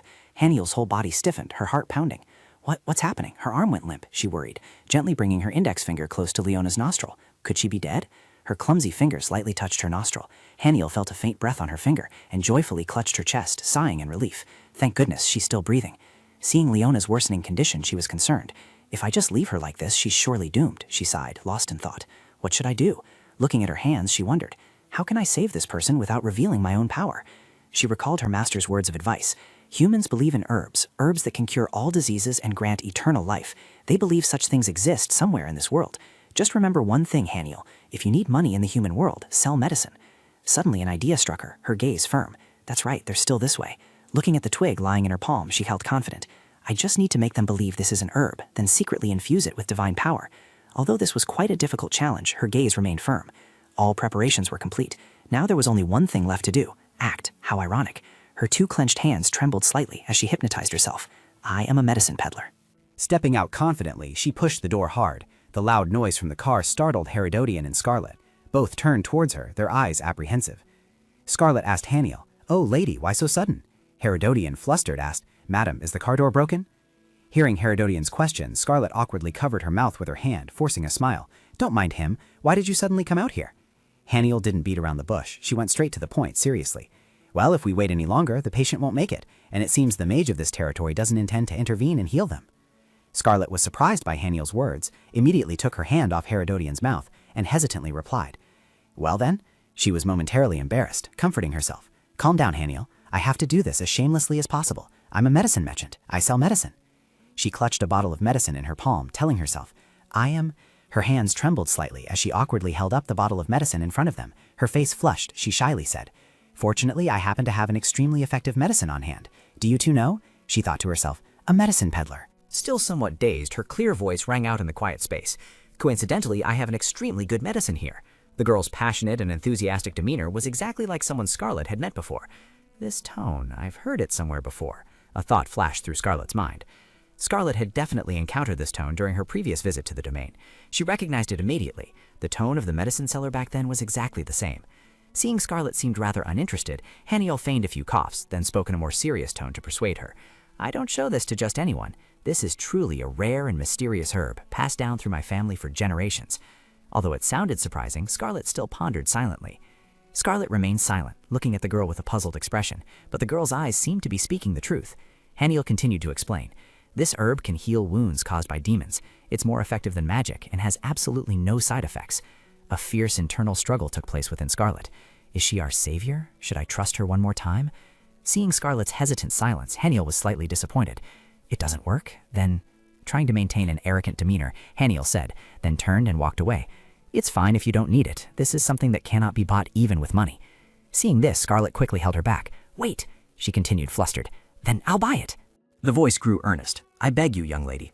A long while later, the house was filled with a fragrant aroma. Scooping a spoonful to check, the herbal medicine was ready. Under the watchful eyes of everyone behind her, her hand slowly rose. She thought to herself, now I need to quietly infuse power into it. She looked at Leona, suffering on the bed, absolutely determined not to be discovered. Very carefully, she infused power into the spoonful of herbal medicine. She was worried. The power she could wield in the mortal realm was limited, unlike in the celestial realm where power could be used boundlessly. The human realm, in turn, had strict rules and limitations. After treating Leona, she let out a tired sigh. Fortunately, she still had time to adapt. She couldn't ignore someone dying right before her eyes. Scarlet and her husband stood behind her, their faces anxious, silently praying for their poor daughter. It has to work, they thought. Suddenly, Scarlet's eyes widened. Tears of astonishment welled up in her eyes. Leona's complexion gradually returned to a healthy pink, and she slowly opened her eyes. The little girl suddenly sat up, her head still dizzy. Scarlet joyfully rushed towards her daughter, touched Leona's forehead, and tenderly asked, "Leona, are you all right?" Leona smiled gently and replied, "Yes, I'm fine. In fact, I feel even more energetic." Haniel inadvertently overheard the conversation between two knights behind her. Unbelievable, not a single scar left? If she had been treated by a sorcerer, it would have taken much longer than this, one person said. Hearing these flattering praises, Haniel was immensely proud. That is my power. Just then, Leona stepped down from the bed and quickly walked towards Haniel, standing right in front of her, which made Haniel nervous. She secretly thought, is something wrong? Suddenly, Leona bowed respectfully. "Thank you so much for saving my life. Please give me a chance to repay this kindness. Allow me to invite you to dinner." Hearing Leona's appealing invitation, Haniel secretly rejoiced. "I want to return to the palace quickly, but it's already dark and I'm starting to feel hungry. Staying for a day probably won't hurt, right?" A lavish meal was brought out in abundance. Haniel didn't hesitate to take a large bite of cake, her face beaming with happiness.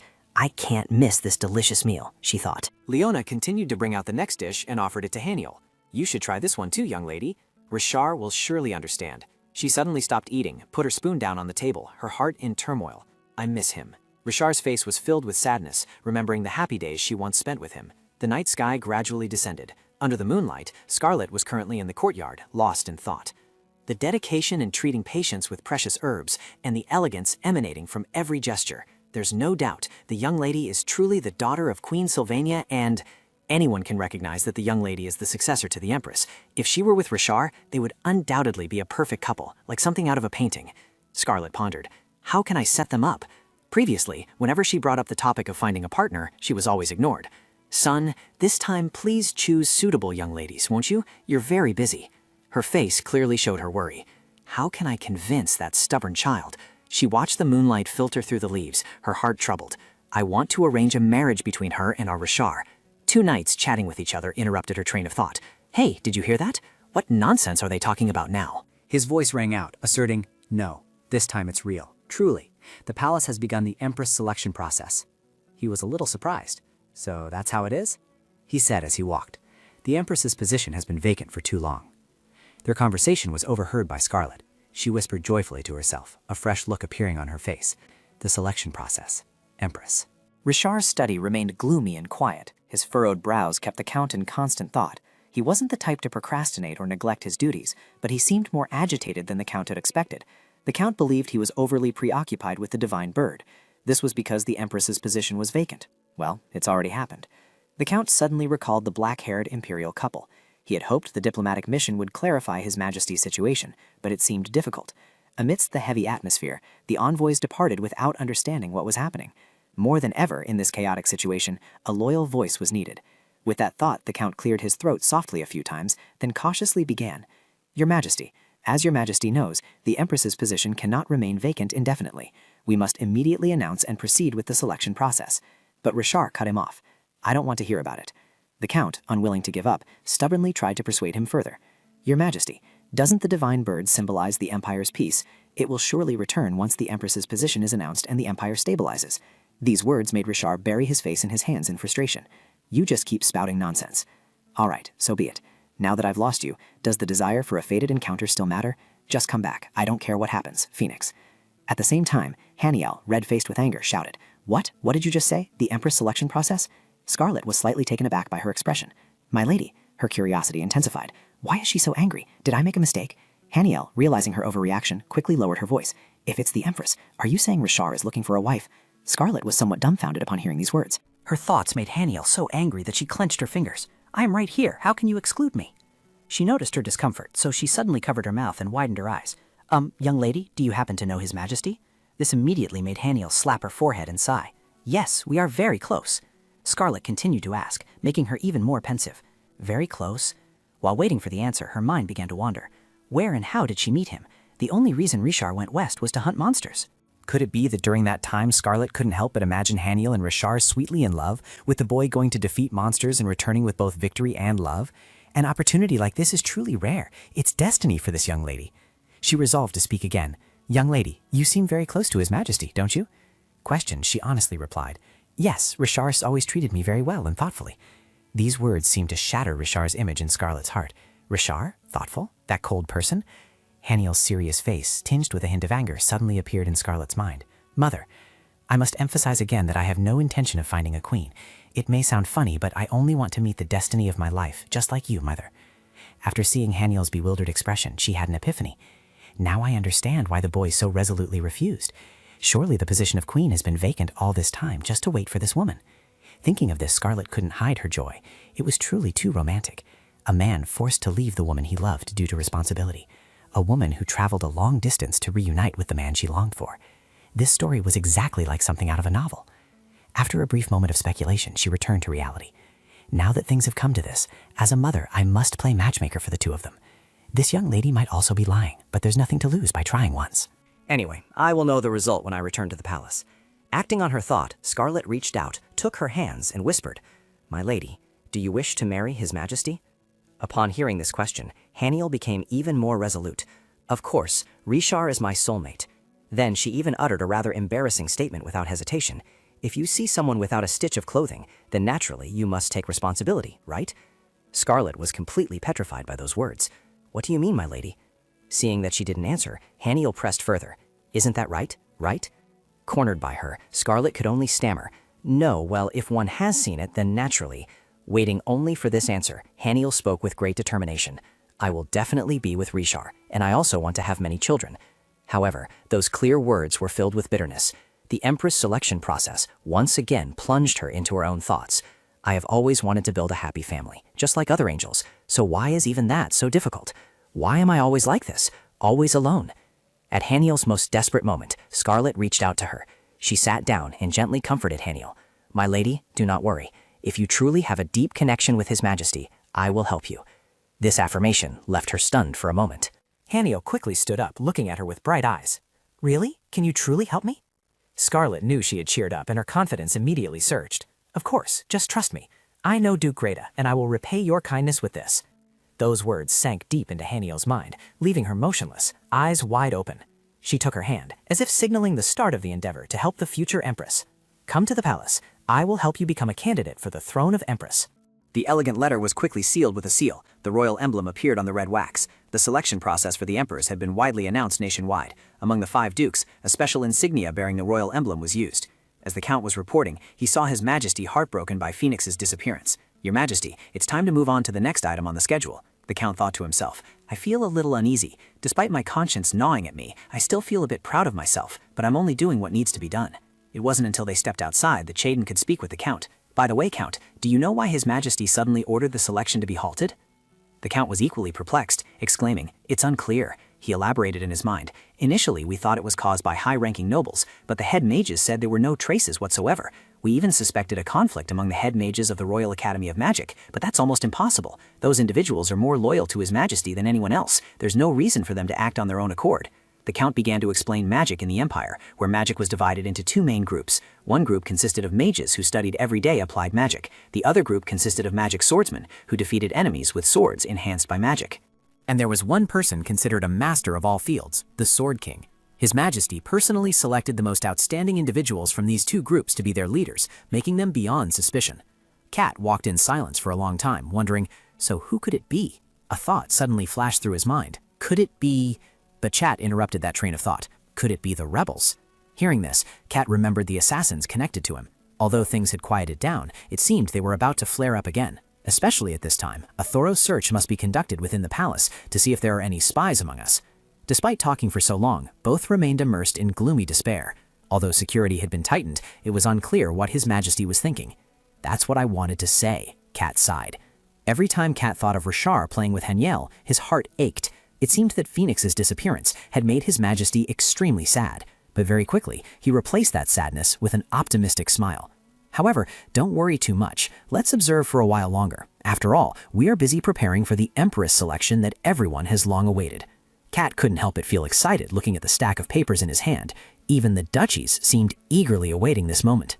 He quickly rattled off the prominent names. Greta, symbolized by the falcon. Dosman, symbolized by the owl. Pierre, symbolized by the eagle. West Portendon, symbolized by the dove. And Modrant, symbolized by the swan. He happily waved his hand in greeting, even though Chaden reluctantly followed suit, and everyone was very excited. As soon as this matter concluded, the two of them chatted about common affairs. By the way, didn't the West Portendon family just welcome a daughter? This isn't a rumor, but what good fortune for them. Chaden's eyebrows almost met as he spoke of this. So only the Duchy of Greta is missing, which means there will be 4 candidates. Hearing this, he widened his eyes in curiosity. Sir Chaden, will the Duchy of Greta not put forward a candidate? Chaden, on the contrary, readily agreed with his idea. Yes, because this is a family that once had an empress. Nominating a direct descendant might not be feasible, especially since they currently have no daughters or granddaughters. After receiving that information, he nodded. That's true. Chaden continued to enthusiastically chatter onto him. Furthermore, if it's the Duchy of Greta, they usually adhere strictly to principles. So he proposed a bet that rendered Chaden speechless. Then let's make a bet. Elsewhere, a teacup was suddenly slammed down, accompanied by an angry remark. Scarlet, what did you just say? The one who unleashed that fury was Liam Greta, head of the Greta family. Scarlet remained seated upright, showing her determination. I demand that the girl I brought be made a candidate for the position of Empress. Noel Greta was utterly incredulous at her attitude. Scarlet. Now he could only helplessly bury his face in his hands. Our family already has an Empress, and this isn't ideal if it's driven by a lust for power. Knowing Noel Greta was worried, Scarlet added, Actually, the girl I brought is already His Majesty's lover. This statement successfully made him look up in surprise. His Majesty has a lover? Scarlet then smiled faintly and revealed, Yes, it was a chance encounter. I already knew about this regrettable affair, and as a mother, how could I turn a blind eye? Noel Greta said nothing outwardly, but inwardly he harbored some suspicion. He couldn't believe it. In this world, could there really be such a thing as coincidence? Scarlet had always been a compassionate girl since she was young. Noel Greta walked to the window before speaking softly. Scarlet, you shouldn't trust people indiscriminately. Regarding His Majesty's lover, I find something suspicious about it. However, Scarlet interrupted Noel Greta. I know, but she is trustworthy. Herodian also agrees with me. Brother, just follow my advice. Hearing these words, he suddenly turned around and questioned, Does Herodonian agree too? Have you confirmed that girl's identity? Scarlet quickly emphasized her affirmation once more. Of course, I will vouch for her identity, so you don't need to worry at all. However, Noel Griana still wanted to object. Even so, if the royal family directly nominates a candidate for the position of Empress, it will certainly cause a lot of suspicion. At this point, she frowned, clearly showing her plea. That's why I'm asking for your help, brother. Please say she is a distant relative, a child brought from the countryside. If a candidate from the royal family of another kingdom appears, the nobility will certainly object. Therefore, for now, let's conceal her identity and later reveal that everything was part of the royal family's arrangement. Because in the Empire, it is acceptable for parents to interfere in their children's marriages, so they won't blame us. At this moment, Scarlet's heart was stirred, causing her hands to clench tightly. Although she desperately wanted to stay at the palace with her and prove her identity, Herodonian and I needed to quickly find that thing. After an unsuccessful discussion, she could only leave, saying, I trust you'll understand. He still felt a bit uneasy. Regardless of her true identity, we will still find it difficult to avoid criticism later. Noel Greta agreed to approach the door. Scarlet looked at her radiant smile and said, Seeing you smile so radiantly, I'm truly curious about the person you've brought. I want to meet her myself.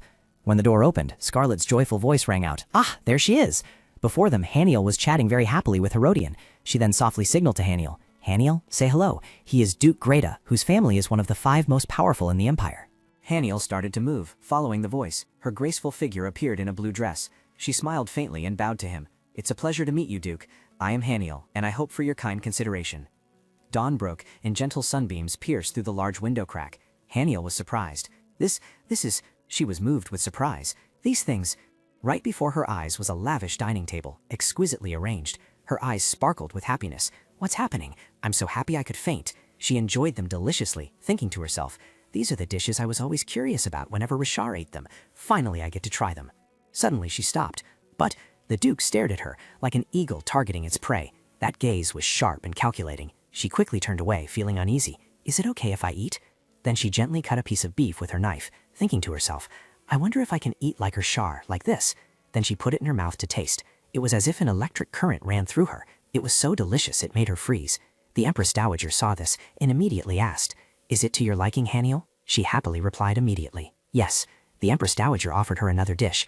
"Try this one too, Miss Haniel." Just then, memories of her conversation with Scarlet flooded back. "I couldn't help but be surprised when I heard that person say that." Scarlet took her hand, her eyes serious. "I will help you become a candidate for Empress." She imagined herself beautiful in a red dress on the selection day. Thinking it over, perhaps there was no better way. If I can confidently enter the race as a candidate for Empress, no one will dare to doubt me. I can also check if there are any high-ranking demons among the officials hiding their identities. She gently picked up the glass of water on the table, thinking to herself, if there really are demons hiding. She took a large gulp of water. Then she placed the glass of water back on the table, and her warm, polite voice rang out, "Thank you for the meal. I'll take my leave now." As she walked, her figure was graceful, but it concealed an iron will. We must destroy them. After the meal, the Duke returned to his room, wondering if Scarlet was protecting her identity by not revealing her true name. This meant that although one could improve their appearance to conceal their identity, royal culinary etiquette could not be easily replicated, regardless of whether that person belonged to the lower class or royalty. The Duke was walking when he suddenly stopped, his gaze sharp and cold. She must be a royal member in disguise. His voice suddenly resonated, deep and warm, breaking the silence as he spoke to the servant beside him. "Call the tailor tomorrow."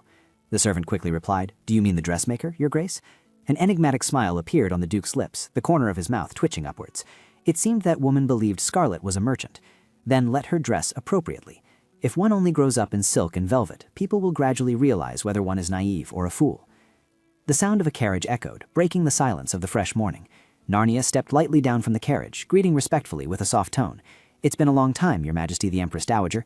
Immediately, the Empress Dowager raised a hand to her mouth, instructing, "Narnia, listen carefully. The lady I'm meeting right now doesn't know I'm the former Empress. You absolutely must not reveal this." Narnia asked in surprise, "What? From now on?" The Empress Dowager immediately replied, "You're perceptive." Narnia wondered, is there anyone in the palace who wouldn't recognize the Empress's face? The Empress Dowager happily pulled her inside. "Now, let's go." Narnia was still skeptical. "Is she from the countryside?" Narnia chuckled softly. "But it's fine." For a long time, Narnia had often made quotes for the Empress Dowager, so she was very confident in asserting that having chosen loyalty to the former Empress, she would make any candidate shine the brightest. Narnia raised a hand to cover her mouth, laughing loudly with a triumphant and arrogant air. "I will put Narnia's name at the top of the list of the most talented designers in the capital." The Empress Dowager said nothing, but silently assessed in her heart. That smile again. She must be dreaming about something. As soon as the door opened, the servant inside immediately introduced Narnia to Haniel, saying that she was the woman. Narnia slowly stepped in, a little curious in her heart. What will she look like? Immediately after, Narnia's eyes widened in surprise when she saw Haniel. Haniel was wearing a blue dress, highlighting her graceful and elegant beauty. At this moment, Narnia hesitantly exclaimed, "That's..." She lowered herself, bowed her head, and introduced herself. "Hello, my name is Narnia. I am here today to make an outfit for the young lady." Narnia thought to herself, "Throughout my career, I have met thousands of people. My aesthetic eye is far superior." Narnia was delighted to see Haniel's wonderful beauty. "My confidence is soaring," she murmured to herself. Haniel gently smiled back and replied, "It's a pleasure to meet you, Narnia." Narnia was certain that Haniel can become a queen. Narnia gently opened her toolbox and said, "What should I do?" Placing colorful fabrics before Haniel, Narnia asked, "What color does the young lady prefer?" With her skill, Narnia confidently said, "I guess." She imagined Haniel in a lovely pink dress and was certain, "I want to use pink to highlight her cuteness." Next up is a gentle demure dress, or one in light blue to highlight her innocence. Finally, there is a pristine white dress, or one in His Majesty's ideal style, as previously mentioned in magazines, with a simple and elegant white color. At this thought, Narnia, with sparkling eyes, asked her, which design would the young lady like to choose? Haniel hesitated slightly and thought, Looking at the numerous stacks of fabric in front of her, she felt anxious. White symbolizes angels, so she felt a little pressured. Haniel raised her finger and pointed towards the fabric she liked, saying to Narnia, "I choose this design." Narnia asked in surprise, "Is the young lady planning to choose that color?" She replied with a slight hesitation, "Yes, that's right. I like this color. Please choose this color." Narnia was a little disappointed. Her voice grew softer. It was indeed a very unexpected choice, but she was still full of confidence, clenching her fists, full of determination. But who am I? The most talented designer in the Empire. The impossible will become possible. Haniel saw her expression and immediately worried. Is she going to be okay? However, Narnia was still full of confidence. I will turn this girl into the main character. Elsewhere, Noelle and Noah laughed until tears streamed down their faces. Noah said, still laughing, "Miss Rachel as a maid?" Noelle also mocked her. "Miss, her personality isn't suited for that. Do you even know how to hold a teacup?" Rachel angrily turned around, raising her fist at them in warning. The Duke's face showed a troubled expression as he listened to her explanation.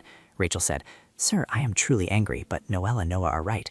You also supported me, saying that I could achieve my dreams." Rachel thumped her chest. She said angrily, "I am destined to be a knight, not a maid. Please don't extinguish my dream." A moment later, a voice from inside called out to Haniel, "Lady Haniel, come here." She slowly walked in. Haniel smiled brightly and introduced herself. "Hello, my name is Haniel Fineso." Before coming here, Scarlet had instructed her, "Lady Haniel, we need a fake surname. Have you thought of a name?" Haniel thought for a while and then remembered a surname. Fineso. She had told Scarlet. Fineso or something. Remembering that, she felt guilty again, not realizing she had lied so much. Han Yan is now trying to figure out how to conceal her identity. She thought to herself, I'll probably say I'm from Sylvania or Sylvania. She thought they had misunderstood her as a princess from some country, and since she couldn't reveal her true identity, she had no choice but to accept it. At this moment, Rachel Mays suddenly approached and took her hand. She happily greeted her. "It's a great pleasure to meet you, young lady. My name is Rachel Mays, and I hope for your kind consideration." On Rachel Mays's face, she seemed very determined, even though becoming a maid was not her dream, but memories of yesterday's conversation with him flooded Rachel Mays's mind. He calmly said, "Mays will serve as a maid, but can also be considered an escort knight. Furthermore, if you can enter the royal palace, you will have the opportunity to be knighted by His Majesty. I will personally write a letter of recommendation for you." Thinking of this, she became even more determined. "I cannot miss this wonderful opportunity." Rachel Mays pulled Haniel to a chair, urging, come on, quickly sit down." Haniel was a little surprised, but still followed. "Yes." Rachel Mays smiled menacingly, thinking to herself, once I become a knight, those who once looked down on me. Haniel was a little surprised by that expression, thinking, they must be a good person. She gently sat down and said, "Excuse me." Rachel Mays excitedly said, "Yes, please, quickly sit down." Haniel was looking around when she paused, her gaze stopping on the two men sitting opposite. Then Haniel immediately turned and said with a smile, "Just call me Haniel." Although calm on the outside, she was very worried inside. What's going on? Why are they looking at me like that? Did I do something wrong?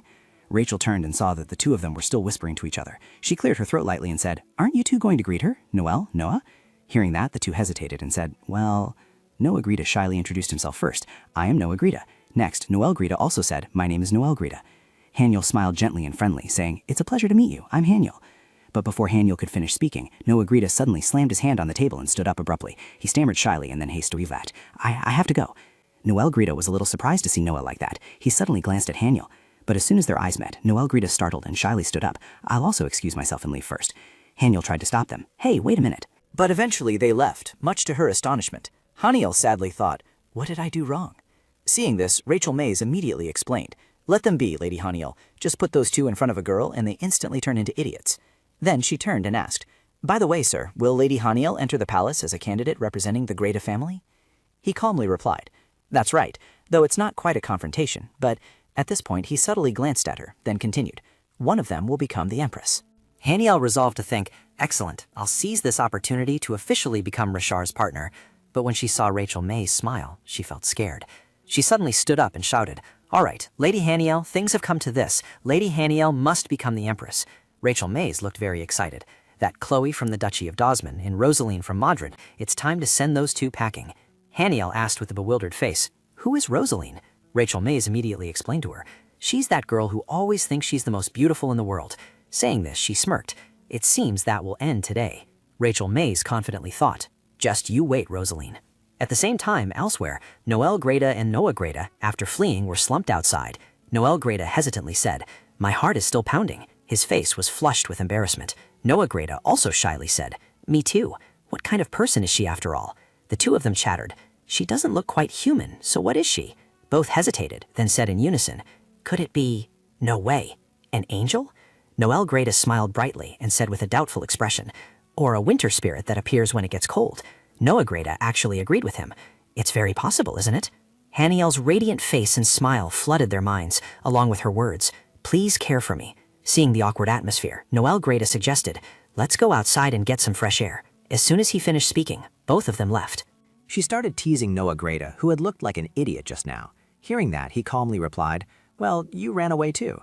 Noah Greta slightly raised his head and said with a bright smile, "However, brother, if Lady Haniel," as images of Rishar and Haniel appeared in his mind, especially when they were next to his Imperial Majesty, Noah Greta, imagining them as a couple, added, "Wouldn't they look perfect, like a painting?" The scene at the White Palace unfolded. The Empress selection ceremony was held for the first time in hundreds of years at the Jade Palace, where the Empress candidates would set foot. The maids were busy day and night, without a single moment of rest amidst the chaotic days. Someone suddenly shouted, "What? Are you really insisting on keeping this outdated ritual?" The dissatisfaction was not limited to the servants. The gray-haired Duke expressed his view. "Since we only have records from a few hundred years ago, there's no other way." The brown-haired Duke retorted with concrete evidence. No matter how traditional it is, the circumstances of the era must be considered. How can such an antiquated ritual be continued in this day and age? And most importantly, this process. Surely His Majesty will not like this. His opinion must be considered first, so keep the process as concise as possible. The process of selecting an empress based on long-standing tradition is also a difficult problem. The blue-clad Duke had no further comments. That's enough for today. There's a bigger issue at hand, so prepare well and don't think about anything else. A question arose in their hearts. Which family will produce the empress? Who will wield that great power? Sounds emanated from a room. The meeting must have ended. They must have endured a terrible mental battle with smiling faces. He gave a slight cough to catch his breath. He was even more excited than Rishar. "Your Majesty, I have looked into the candidates a bit. Aren't you curious?" He was speechless at his indifferent attitude. He still persistently introduced them to Rishar. "House Griata has also nominated a candidate. Aren't you truly curious?" Katerine answered for him. "I am a little curious about the candidate nominated by the Ducal House of Griata." He couldn't help but be surprised. "Huh? Why are you suddenly taking my side?" He analyzed their true intentions. "After all, without me, you wouldn't know anything. House Griata's curatate is a distant relative brought in from the countryside. That shows Duke Griata's ambition for power." Katerine spoke up in defense again. "There's no way Duke Griata would do such a thing." He didn't like her interrupting while he was explaining. "Katerine, what do you know to interfere in other people's business?" She boldly asserted. "At least I understand Duke Griata better than the Count." He tried to hide his anger. How arrogant. "We'll see about that." Rishar quickly stopped the argument. "Stop it." He immediately turned to look at him. Rishar's eyes gleamed with anger. "Get out." The bird cage was still in its original place. He touched the empty cage. Rishar didn't know how to express his feelings. "This silence, it's so strange. And that empty space, it suffocates me. The reason I once loved silence." Having grown too accustomed to walking alone, Rishar's eyes welled up. He remembered his memories with Haniel, but now they were only in the past. "When you came to my side, I didn't even want to imagine myself without you, so please come back to me quickly, Phoenix." Haniel's flowing hair looked graceful. She gazed at the scenery outside the window, her face reflecting a hint of sadness. "The merchant couple has already left. I wanted them to stay a little longer, but..." Haniel expressed her longing. "I apologize, Lady Haniel. I truly wanted to be with you until the very end, and I will definitely come back to visit you." Haniel could sense that they seemed to be in a great hurry. Indeed, there were many people around them. She felt it from the heavenly realm. This loneliness still couldn't disappear. They looked like a happy family, but to Haniel, it felt as if no one was by her side. "Do I not belong anywhere? I miss Rishar terribly. The full moon appeared in the deep blue sky. Haniel reached out to touch the moon. Anyway, I can still meet Rishar tomorrow. This sorrow will end tomorrow, won't it? Oh my, have I returned? So suddenly? So I can meet Rishar right now? Wait a moment, Rishar. I'll be by your side soon." Rishar went to bed early, seemingly having a nightmare. Haniel did not show her face in Rishar's dream. She looked towards the sky. He wanted to touch Haniel, but couldn't reach her. She reciprocated Rishar's feelings. "I miss you, Rishar." As night fell with the deep blue sky, Haniel felt somewhat relieved upon finding the staff. It wouldn't change for a certain period of time. Has that time passed yet? What if I can't turn back into a human this time? But she had another thought. What if I can't participate in the queen selection process? Rishar officially introduced to Haniel. "Phoenix, this is my wife. You have been chosen through the queen selection process." She smiled brightly. "I look forward to your kind consideration." Haniel tried to find a solution for her situation. No way. I will find a way to become human again." No, wait, that's important. But for now, I miss you so much, Rishar. I don't know why the window is open. I like this breeze, but what if there's a thief? If I'm discovered here, it will definitely cause a commotion. Phoenix, don't leave again. First, I need to use my divine power to erase my presence. And yet, everything here remains unchanged. The desk is always piled high with documents. My cage is always open, as usual. And Rishar's face, the most handsome in the world, he's still radiant, dazzlingly radiant. Her shadow fell upon Rishar's pillow. Haniel leaned coquettishly against his ear, whispering, "I miss you so much, Richard." Richard seemed to feel the warmth and leaned his head over. Haniel's attention was drawn to something. In her eyes, there was only one familiar item, that pillow. Haniel remembered the moments he talked to her. She was unconsciously moved to tears by the affection Richard had for her. My bird wings are also my arms. Richard, do you miss me? I'm sorry, I wanted to return to you very soon, but couldn't. I want to wake you up right now, want to hear your voice, look into your eyes, but I don't want to do that in the form of a bird. Just wait a little longer. I will soon stand confidently before you. That's right, I will become a queen and stand proudly by your side. I absolutely will not miss this chance. Never. I definitely won't let it slip away, especially that body. Just wait 2 more days, Richard. I will come to see you, so please, just wait for me a little longer. I will definitely return to stand before you once again. Haniel left the castle with a heavy heart. At the same time, Durahan also saw her fly past. 2 doves joyfully welcomed a new day. Richard woke up after his night's sleep. His questions remained unanswered. It had been a long time since he felt so comfortable. How long had it been since he last had such a deep sleep? Today, Phoenix still hadn't returned. Richard's gaze stopped at a certain point. A white feather left on the pillow made him suspicious. Yesterday, there was clearly nothing here. Richard reached out for the feather. He stared at it, but said nothing. Richard suddenly shouted loudly as he looked toward the cage. "Phoenix!" He hastily observed the inside of the cage. By now, Richard could confirm that it must have arrived and left while he was asleep. But how? As a swordsman, why didn't I sense its presence? No, that's not important anymore. Just knowing you're still alive is enough for me. I miss you. In the lush green garden, someone suddenly called out, "Noah, Noel!" The 2 brothers, Noah and Noel Greta, both turned their heads to look. Noel Greta immediately recognized the person running towards them as Rachel. Rachel Mays was extremely flustered. "You're not busy, are you? Then please help me." Noel Greta asked about Rachel Mays' condition, unable to hide his worry. "What is it? So sudden? Is it urgent?" Rachel Mays was so exhausted she was panting. "Extremely urgent and important." "Auntie, stop talking and follow me quickly." Noel Greta didn't understand what was happening. "Hey Rachel, at least tell us where we're going, right? What exactly is so important that you need us?" Rachel pulled the 2 brothers, Noel Greta, in front of a room. Rachel Mays gently reminded the 2 boys, "From now on, you 2 must address her as Your Majesty, understood?" Noel Greta couldn't help but wonder, "What? She's about to get angry. Are you telling us to commit treason?" Rachel slowly pushed the door open. Just think simply, what if that person really is the queen? The 2 brothers, Noel Greta, awaited the appearance of the mysterious person. Haniel's straight hair made her even more beautiful, and the room was lavishly decorated. Rachel Mays imagined her graceful appearance. How would he feel the moment Haniel appeared? The luxurious living room, predominantly white, was currently silent. 2 pairs of leather shoes appeared, indicating that someone was still standing in the room. Haniel was also present, a sweet smile on her face, her gentle voice slowly rising. "What do you all think?" At this very moment, upon seeing her, Noel and Noah were momentarily flustered, their cheeks simultaneously flushing red. But very quickly after that, they hastily turned their heads away, clearing their throats slightly due to Rachel's fierce gaze. At the same time, Haniel secretly threatened, "These guys are slacking off again." After witnessing that scene, Duke Greta's eyes also wavered. He involuntarily fell into contemplation. They are my sons, yet they show such awkwardness in front of women. Truly useless. Haniel remained standing there, but now a hint of awkwardness appeared on her face, accompanied by self-deprecating thoughts. She silently reproached, "Why do you always treat me like this? And it's not just once or twice, you ignore me every single time. Why am I looked down upon even here?" Immediately after, she quickly left the place, her voice carrying a distinct sulkiness. "I'm going to change my clothes." Faced with Haniel's unexpected action, Rachel, who was beside her, couldn't maintain her gentle demeanor. She spoke aggressively. "Hey, just state your feelings. 1 sentence is enough." By this point, Noel was still not over his shyness. He softly replied with a stammer, "If it were His Majesty, how would we feel? Well, he looks like an angel descended from heaven. I think I would collapse." "I'm about to pass out too, can't you tell?" "Oh well, you guys are no help at all." Upon hearing this, Haniel's graceful image involuntarily appeared in Rachel's mind. At the same time, she also began to fall into her own thoughts. "He looks beautiful and pure, but it seems like something is still missing. If only I... Noel Greta exclaimed blankly, "Hey, Rachel." Meanwhile, Rachel was still flustered, muttering, "What if it's Rosaline and Modrond is unlucky?" Witnessing her so flustered that she clutched her head, Duke Greta, who was beside her, couldn't help but mutter, "Good heavens." Even Noel softly called out, "Rachel." However, those words had no effect in waking Rachel. She continued to babble something with a somewhat panicked expression. "It can't be." "With that outfit, you won't be able to beat Rosaline." These words struck extreme fear into everyone else. Now, though 3 separate individuals, they shared one thought. Rachel. Just like that, Rachel's hollow voice continuously echoed, change into the next outfit and come out quickly. Noelle and Noah couldn't help but cry silently in their hearts. They softly called out in unison, Rachel.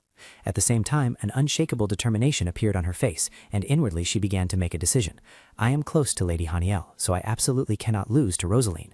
As soon as they see it, everyone around will be drawn in. Not long after, Haniel stepped out in a dazzling red evening gown.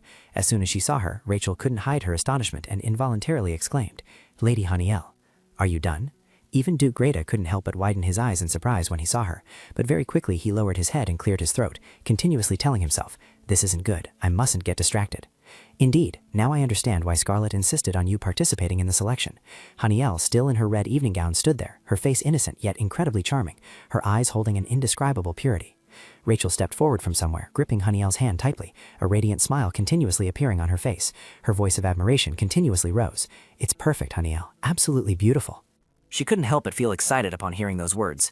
If the Betelvine likes it, I'd like it very much too. This entire scene accidentally caught the eye of Duke Greta. This made him ponder.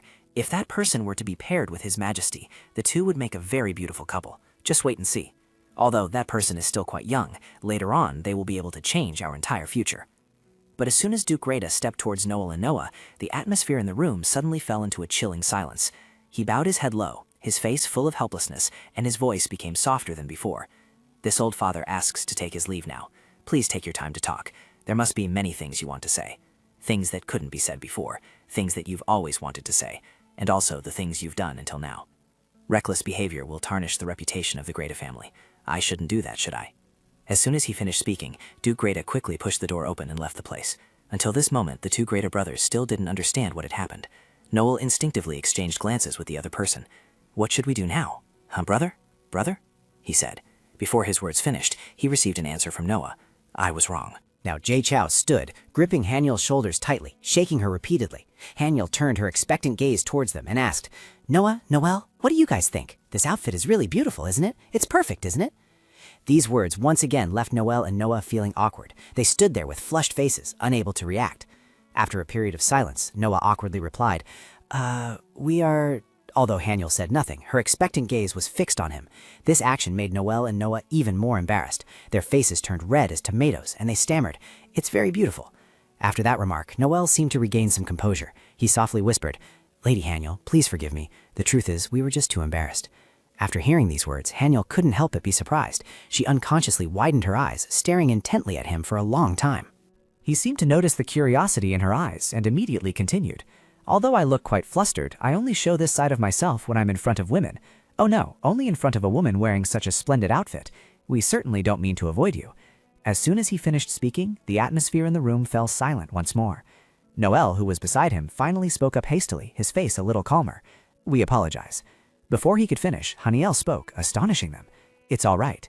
It's wrong to ridicule or ostracize someone, but the goddess said that forgiveness is only granted when a person is truly remorseful. This statement greatly surprised Noel. He murmured softly, the goddess.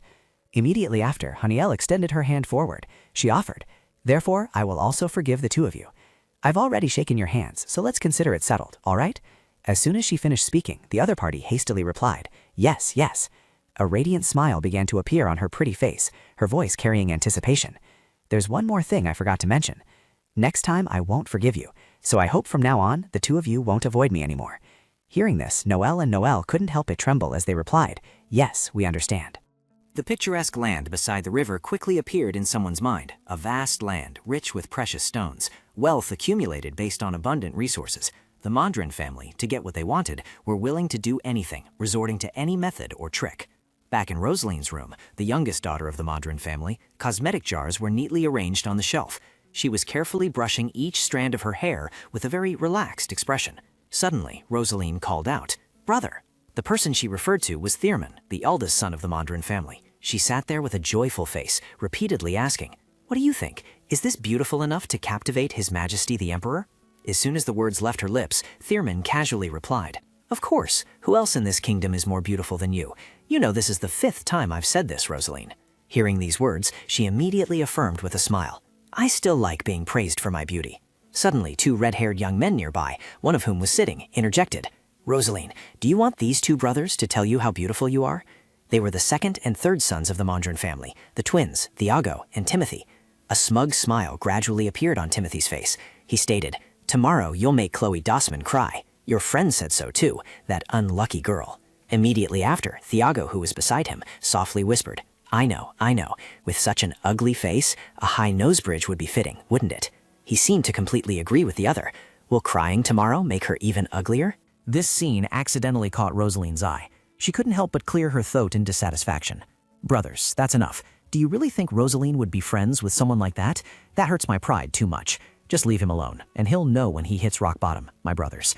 When a rival I dislike appears, then you can step in.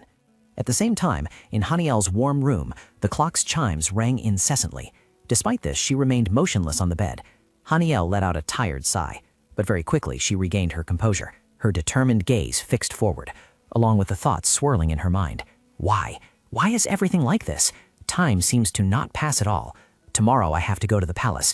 I just need to get through tonight. Suddenly, a tear appeared in the corner of Haniel's eye. She emotionally covered her face with a wronged expression. I miss Richard so much. Wait, just a moment. Why am I crying? If I miss him, I should just go see him, like usual. Wait for me a bit, Richard. In an instant, Haniel's clothes were neat. She transformed into a small bird, her heart full of determination, telling herself, "Now, I'm coming to see you." In the dark night, a beam of light shone down below. Richard was standing on the balcony, enjoying the breeze, when something suddenly caught his attention. A speck of light appeared in the night sky. It was Haniel in the body of a white bird.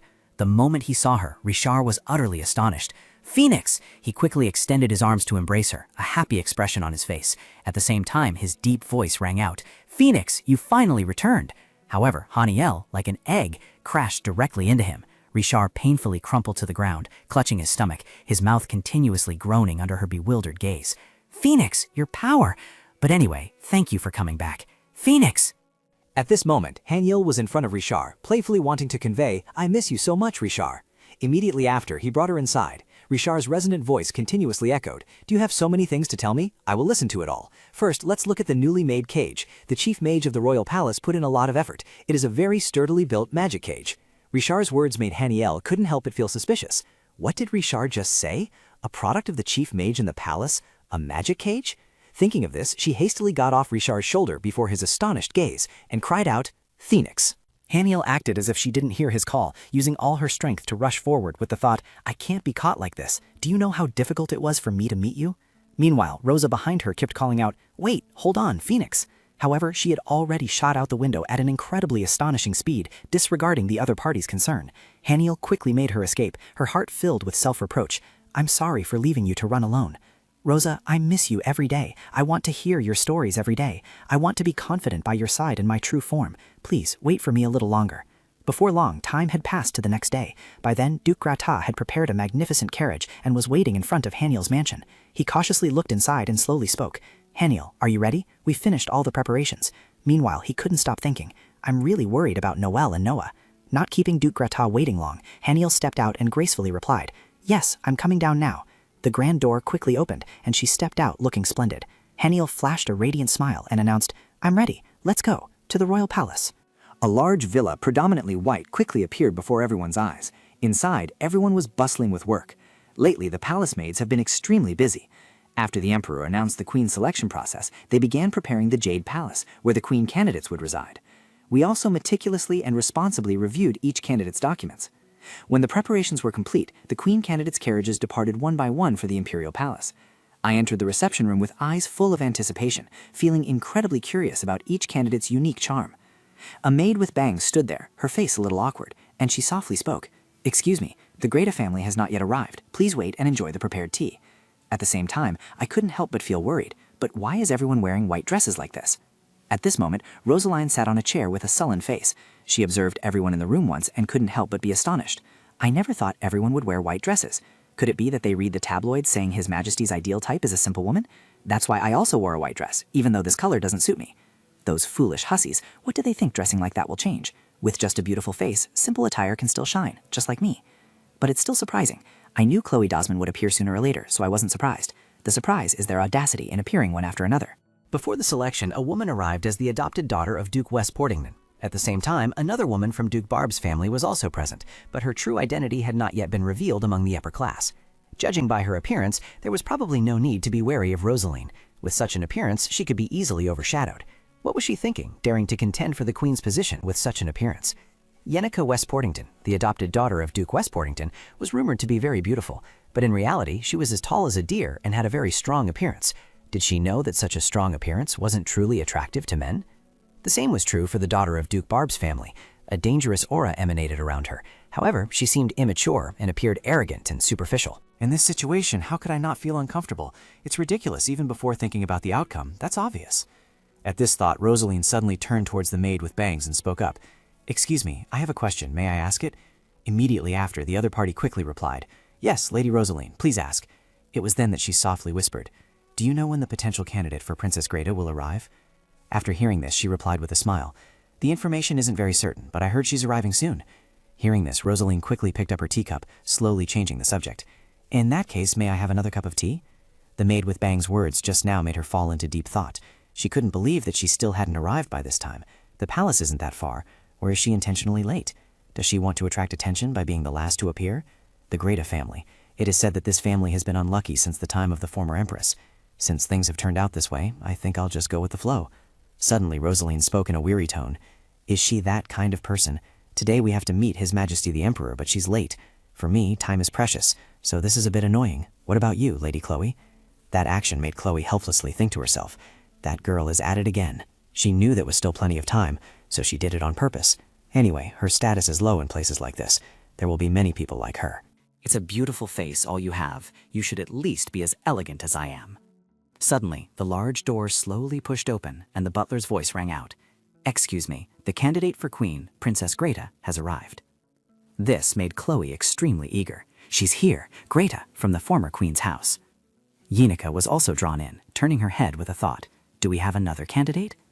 The Duke Pierre's daughter was no exception. It seems so. Rosaline unconsciously raised a hand to her chin, silently assessing, what kind of person is she? Not long after, footsteps were heard. The person who entered was none other than Rachel. The atmosphere suddenly became unusually quiet. Rosaline unconsciously let out a laugh. This quickly drew the attention of the others. Seeing this, she quickly defended herself. Oh dear, I apologize. I'm a bit surprised because she's an unexpected candidate. She looked so energetic that I thought she was a knight, not a candidate for queen. However, Rachel was not pleased by these words, and she subtly furrowed her brow. As for Rosaline, she continued to wear a provocative smile. Immediately after, Rachel spoke with a smile. It's all right, you're right. I am here as an escort knight. I am not the candidate for the queen's position of the Greta family. No sooner had she finished speaking, Haniel slowly stepped inside. She eagerly spoke. Rachel, are we the last ones to arrive? Upon seeing Haniel, Rosaline couldn't help but be astonished, thinking to herself, who is that woman? I've never seen her before. Is there anyone in the Greta family with such an appearance? Moreover, she's wearing a red dress, which will make her stand out even more. She must be trying to outshine Rosaline. Yenica, standing nearby, was also so astonished that her mouth hung open, and she caught Haniel's attention.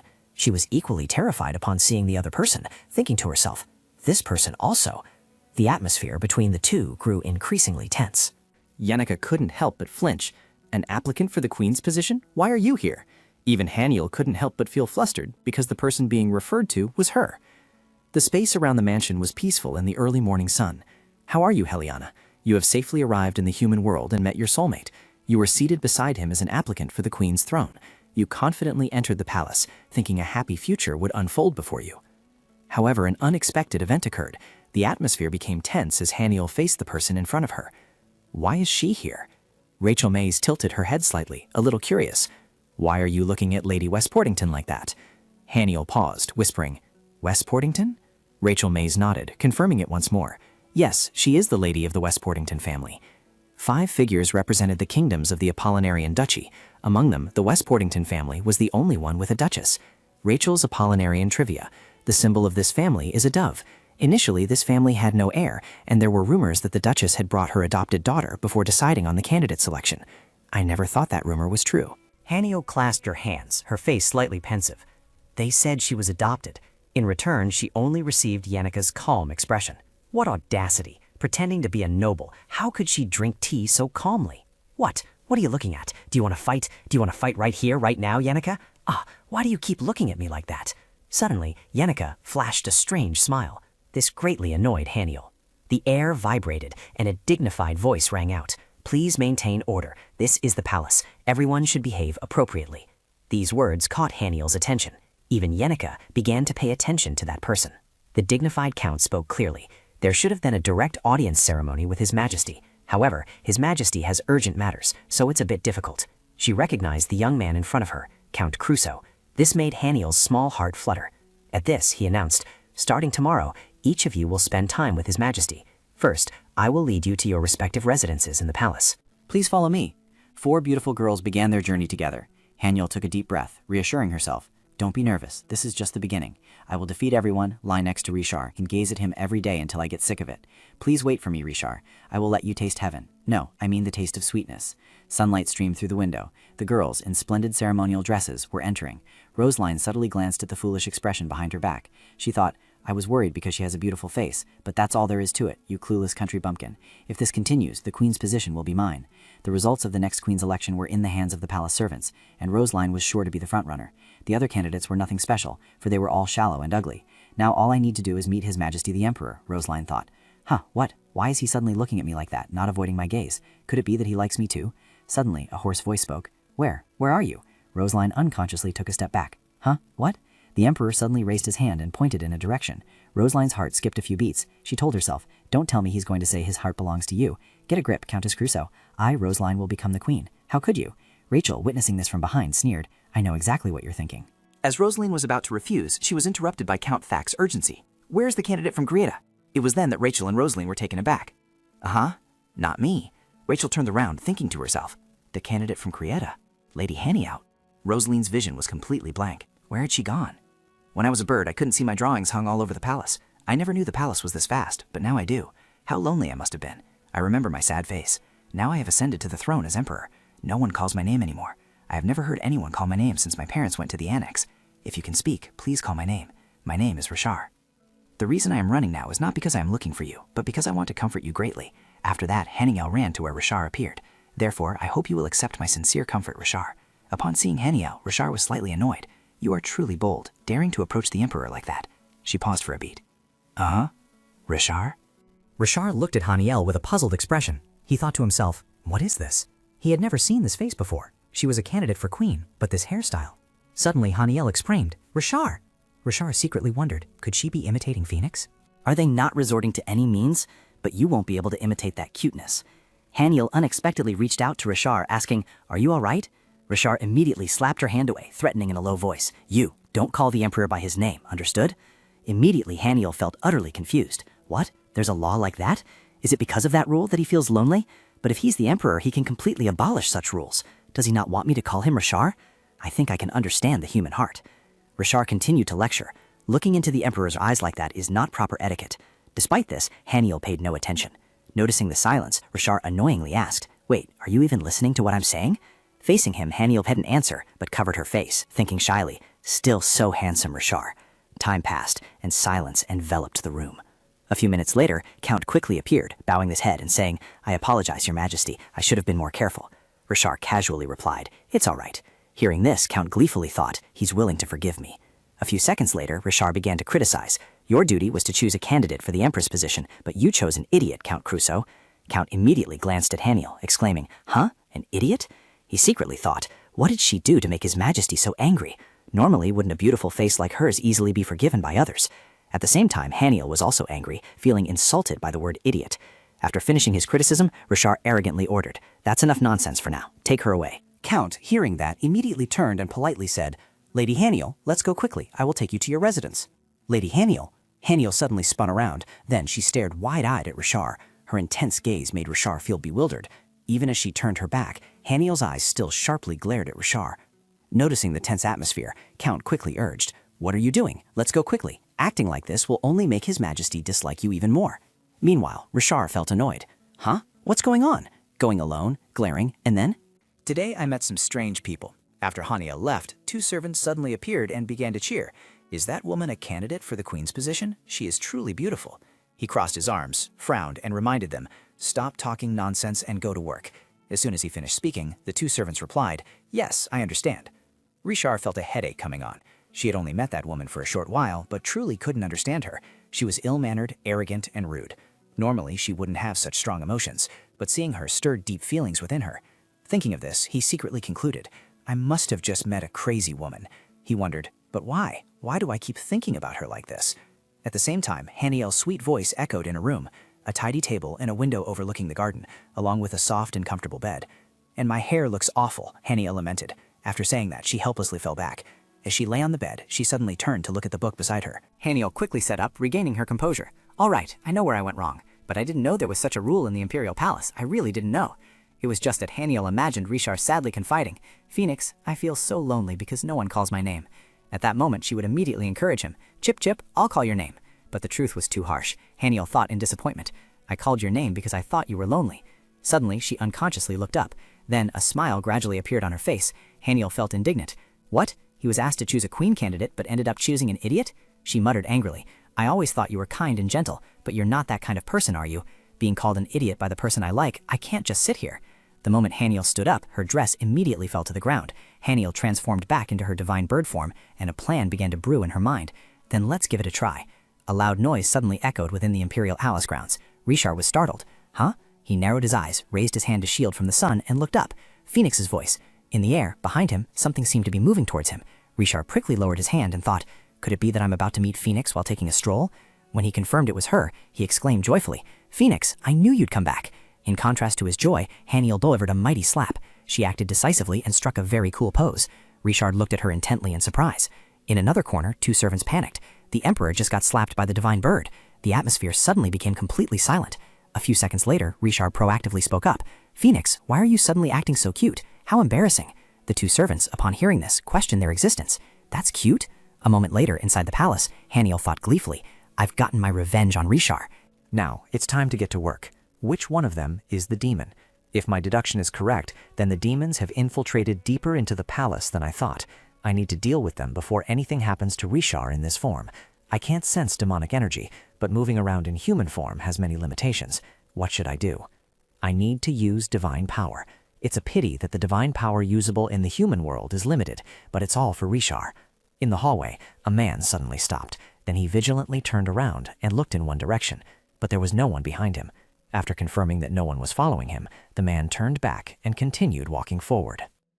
Seeing the other party had left, Haniel finally let out a sigh of relief.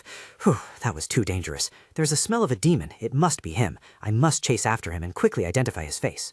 But at this moment, a voice rang out from below. Oh, Count Crusoe, where are you going? Then she heard the Count reply. Ah, I was going to give Lady Haniel a book on Imperial Palace etiquette. I forgot to give it to her earlier. Hearing this, Haniel paused for a second. Why now? This diligent but useless Count Crusoe, what an idiot. The Count seemed to sense something and asked suspiciously, Huh? Did someone just curse me? The maid felt confused. A moment later, the Count stood before a room's door and spoke. Lady Haniel, I've returned because the Imperial Palace etiquette book I gave you earlier was missing this. Are you inside? Not inside? Lady Haniel. Inside, there was still no reply. Seeing this, the Count secretly worried. A queen candidate cannot freely roam around the palace. If she's not in her room, where could she be? Surely, don't tell me she couldn't stand still for even a second and had an accident. After he finished thinking, he froze. Then the Count exclaimed in a panic, I need to call someone here. Huh? Just as he was about to leave, Haniel opened the room door. Seeing this, the Count wondered, Are you safe? I thought you had some kind of accident. Ah, the reason I came here was because... Haniel immediately cut him off. I know, you want to give me the book on etiquette, right? Thank you very much. Traveling such a long distance, I didn't think you'd come in person. I'll diligently read it. So that's all? Suddenly, Haniel felt confused. What's wrong with those people? Why are they looking at me like that? At the same time, in the Emperor's room, the Count spoke. Your Majesty, I have seriously warned Lady Haniel, so this will not happen again. Your Majesty, seeing Richard didn't react, he became suspicious. What's wrong? You were so angry just now. Why is your mood so good now? Haniel was currently lying on the bed, studying the book. She read and mumbled. Calling him Richard is definitely the best thing to do. So Richard, his family wants to call him by name. He must miss that warm feeling. Is he afraid of being alone? Has he been crying in loneliness all this time? Richard, I understand that loneliness more than anyone. I won't leave him alone. Take my hand, Richard. Let's overcome this loneliness together. Definitely, without a doubt. A moment later, Rachel's urgent call echoed in Haniel's room. Sorry I'm late. I tried my best to get here quickly. The armor and weapons were so beautiful I couldn't take my eyes off them. Hearing that, Haniel thought helplessly. She's always so bright and doesn't know how to lie. Then she replied cheerfully. It's okay, you don't need to apologize. Thanks to that, I had time to change and read, so it's fine. After hearing that, Rachel suggested, Yes, let's go. Haniel was startled. Huh? That's right, let's go. Immediately, Seeing her appearance, Rachel thought, so cute. After deciding, the two opened the door and walked out. As Rachel walked down the hallway, she wondered, but why is the young lady meeting this person? Haniel hesitated. Oh, it's just an acquaintance, Rachel replied innocently. Is that so? Previously, when I first met the young ladies, it seemed like you had a lot to say with your eyes. Hearing this, Haniel secretly cursed that damn swan in her heart. Nevertheless, she still forced a smile. It's because we're close. Seeing this, Rachel immediately asked, that close? At this moment, from the opposite side, a pair of feet slowly approached, accompanied by a gruff voice. The woman sent by Duchess Greta is truly arrogant, isn't she? Hearing that, Haniel looked over. Seeing her, Jaden immediately questioned, how dare you ignore the head of the Modran family, one of the 5 Grand Dukes of the Empire? Rachel realized and spoke up, oh, I apologize. But Haniel raised her hand to stop her. Seeing that action, Jaden coldly asked, what are you doing? Haniel replied without a hint of fear. According to etiquette, a person of higher rank does not greet another before the other person speaks. So, Duke Mondrian, are you of a lower rank than us? I know, who even follows these cumbersome rules anyway, but at least this way you won't find another reason to talk to me. Thinking this, Haniel turned around and said, let's go, Rachel. What she said is proper etiquette. Behind Haniel, Jaden clenched his fists, muttering angrily, that insolent girl. Suddenly, Tiago and Timothy's voices rang out from behind. She's quite smart, isn't she? I thought she was just a country bumpkin, but her face is quite pretty. Thierman suddenly appeared behind them and ordered, silence. Tiago and Timothy immediately fell silent, then instinctively turned around slowly. Thierman paid them little mind, striding past them and moving forward. Thierman thought to himself, you fools, where do you intend to take that attitude and proclaim the Modran family's name? Then he remarked seriously, that woman has a truly unsettling gaze. Jaden quickly concluded, she's clearly very suspicious. Thierman agreed. Her appearance before Duchess Greta at this time, and that look in her eyes, it frightens me. A gaze that seems to see through everything. Thinking this, Thierman smirked. I suppose I have work to do. In another room, Haniel's voice unexpectedly rang out. What are you doing here? Yenneker asked in surprise. Oh, you know me? Haniel yelled. I'm not kidding. Are you also on a mission? Or did you come here to torment me, Yenneker Westboardington of the Westboardington family? No, you are Yenneker, the most beautiful dove among the angels who have tormented me. On the other side, after hearing Haniel's questioning, Yenneker calmly replied, no, I came here to mate with humans. Haniel's face went blank. What? Seeing this, Yenneker explained, angels usually don't want to bond with humans because of the curse, but I don't mind. Haniel fell into contemplation. A curse? I've heard rumors, but no one has told me the specific details. Seeing that astonished look, Yenneker slowly stepped closer. Oh, you don't know? The curse started with silver wings, just like yours. Haniel was currently standing face to face with Yenneker. She continuously questioned, that makes no sense at all. What curse? The other person spoke in a mocking tone, still as fierce as ever, aren't you? This made her furiously yell, Yenneker! However, she only quietly clenched her hands. Yenneker's provocative voice continued to ring out. Why should I tell you? Immediately after, Haniel instantly asserted, because I am... Her words were choked before they could be fully uttered, turning into an internal monologue. I am involved in this. It was only because of the rumor that her silver wings were the cause of the curse that everyone shunned her and pointed fingers. She had always wanted to ask, if I am an angel who saves people, then why do they treat me so cruelly? What did I do wrong to endure this period of loneliness without knowing the reason? Haniel just stood there, stunned. Suddenly, Yenneker's piercing scream rang out. Are you even listening to me? Only then did she regain her composure, softly whispering, huh? But Haniel kept shaking her head, her eyes filled with sorrow. A stream of thoughts quickly flashed through her mind. What should I do? Memories of heaven. I feel afraid of Yenneker. I am an angel with recognized talent, so I only want to show everyone my strong side. Can I defeat demons with this mindset? What will happen if I don't get Rishar's love this way? What if I fail in everything? Now Haniel had fallen into a state of panic, gently bowing her head with a sorrowful gaze. Amidst the white clouds, a clear voice suddenly rang out. Haniel, Haniel, can you hear me? As soon as the words ended, she quickly replied, yes. At this moment, Heliana was gently stroking her head, constantly comforting her. Don't overthink it too much. Completing the mission is good, but you also shouldn't deny your destiny. However, Haniel couldn't help but feel uneasy, stammering as she asked again, but if that's the case, what about my mission? She smiled kindly and said, everything will be fine. The demons are destined to be purified. Therefore, if you find yourself at a crossroads, think about your own happiness first. If you take one step at a time towards happiness, the path will open itself. Back in reality, those images made Haniel unconsciously think to herself, what is my happiness? She looked forward with a determined gaze. The casual voice that came out of her mouth made Yenneker feel a slight pang of unease. All right, don't say it. Having said that, Haniel took the liberty of stepping forward. She firmly reiterated, even with that curse, I will still live happily. With the man you desire. Yenneker couldn't help but be astonished by those words. She repeatedly questioned, what? What are you talking about? Hey, Haniel, I don't think you're suitable for him. Someone beautiful like me is the one who should be by his side. You really don't know what you're talking about. Is that so? Haniel's face darkened at this. At the same time, she couldn't help but think to herself, seriously. Immediately after, Haniel punched hard to the side. Under Yenika's panicked gaze, a large crack instantly appeared on the wall. The other party couldn't help but stammer in fear. Are you crazy? Before the words were finished, Haniel from the opposite side coldly cut her off. Hey, Yenika, it seems you don't understand the problem, do you? As soon as the words were uttered, Yenika, as if her tail had been stepped on, irritably questioned. What? What problem? Tell me. However, Haniel uttered a cruel remark with sharp eyes. You are not an angel on a mission, Yenika. What she uttered made the other party completely freeze on the spot. She repeatedly asked, if not, then what? Without making Yenika wait long, Haniel from the opposite side casually explained. I can use divine power, but you cannot. Why make things difficult? Nevertheless, she couldn't help but feel bewildered, her voice filled with doubt rising. So now you're going to use divine power on me? Now, Haniel replied with a smile. Perhaps. This made her ask in fright, what about your mission? Seeing the curiosity in Yenika's eyes, Haniel calmly summoned a golden staff, and with a clear voice slowly said, didn't you see during the last exam? All I need to do is defeat the demons with my people. I'm warning you for the last time. While you can still speak, quickly return in silence. After these words, she felt satisfied and secretly thought to herself, how pathetic, why was I so scared before?